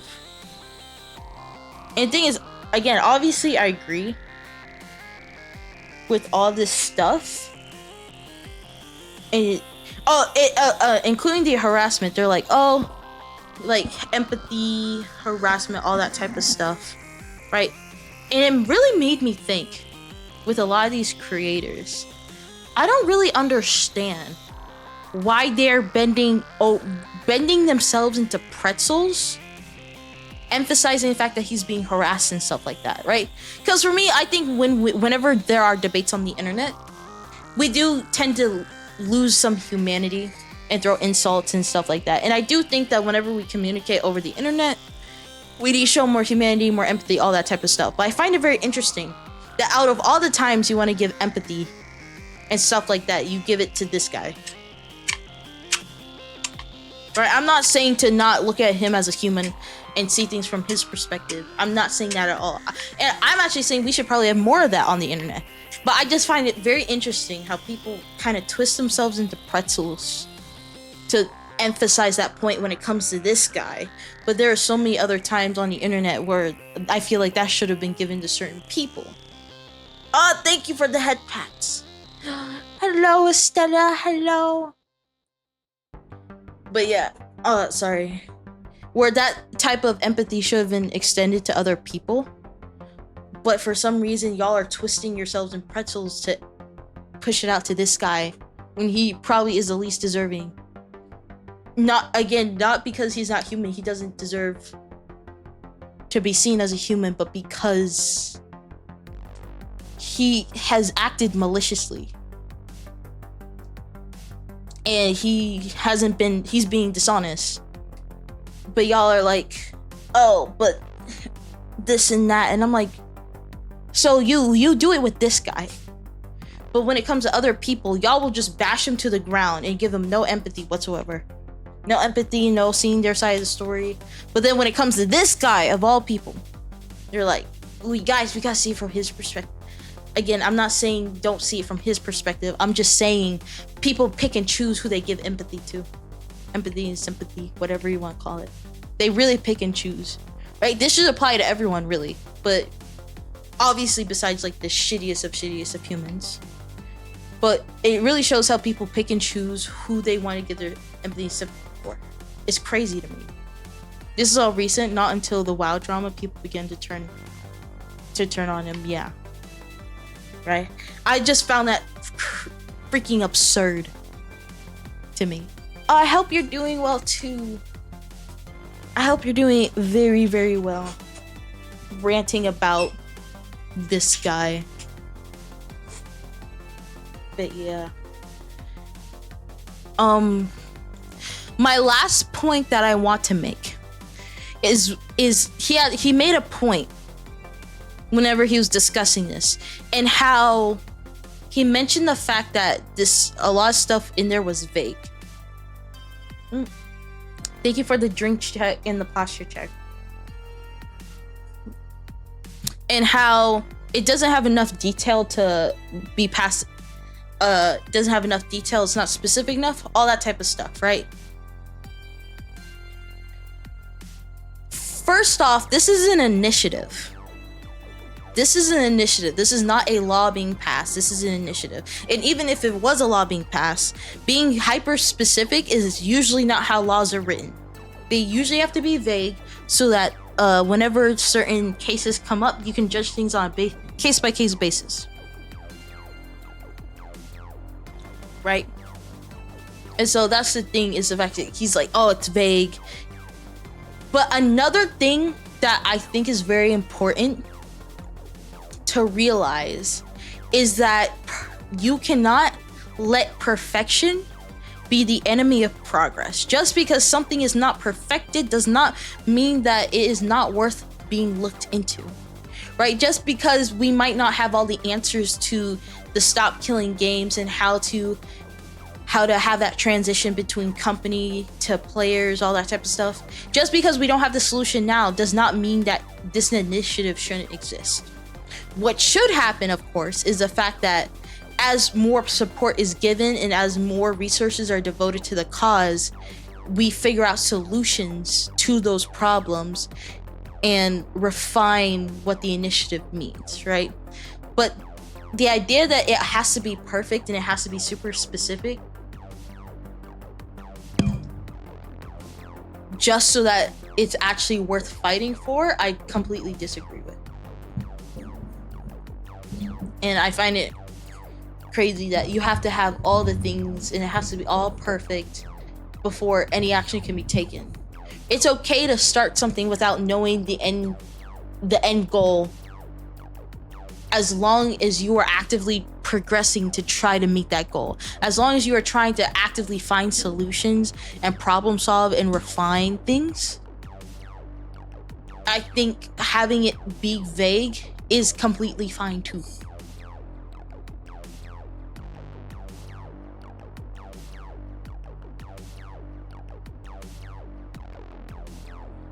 Right, and that's just something I've been thinking about. Is again, just because it's not perfect doesn't mean that it's not worth fighting for. It's not worth taking time to actually figure out how to make it work. You know.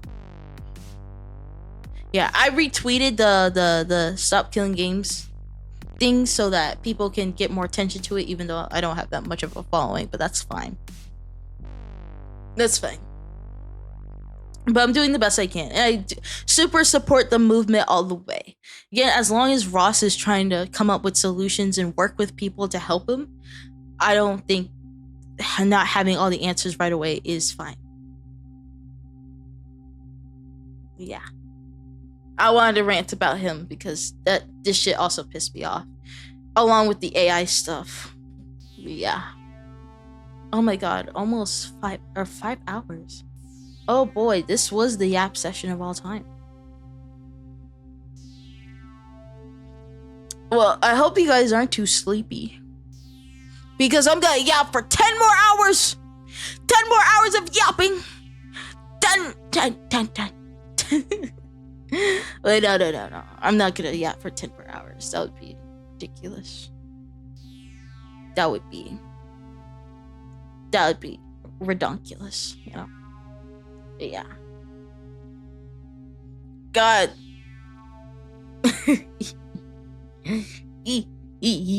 10 hours of sleeping, you 10 hours of sleeping, you mean? Yeah, 10 hours of sleeping. Yeah. Sleeping.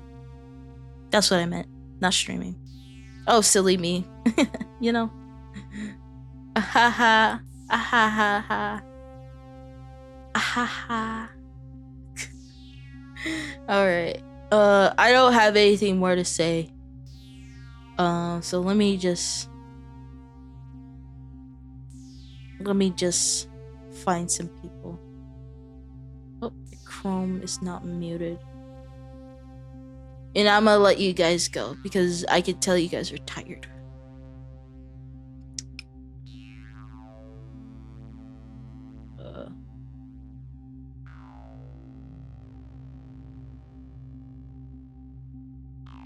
Oh, I'm back to my normal form. Do you play Zenless Zone Zero? No, I want to try it though. I want to try it for sure. Hold on. I'm looking for people to raid.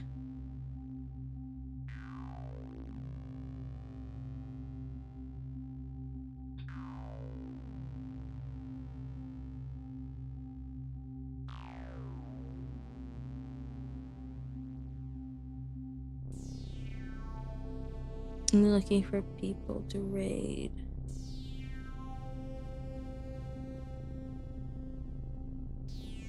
And Bob's not online. Okay. Oh, we haven't raided Elio in a second. He's streaming. He's live. Wonder what he's up to. Hold on, let me see. I trying out anime horse girl gotcha game got me anxious.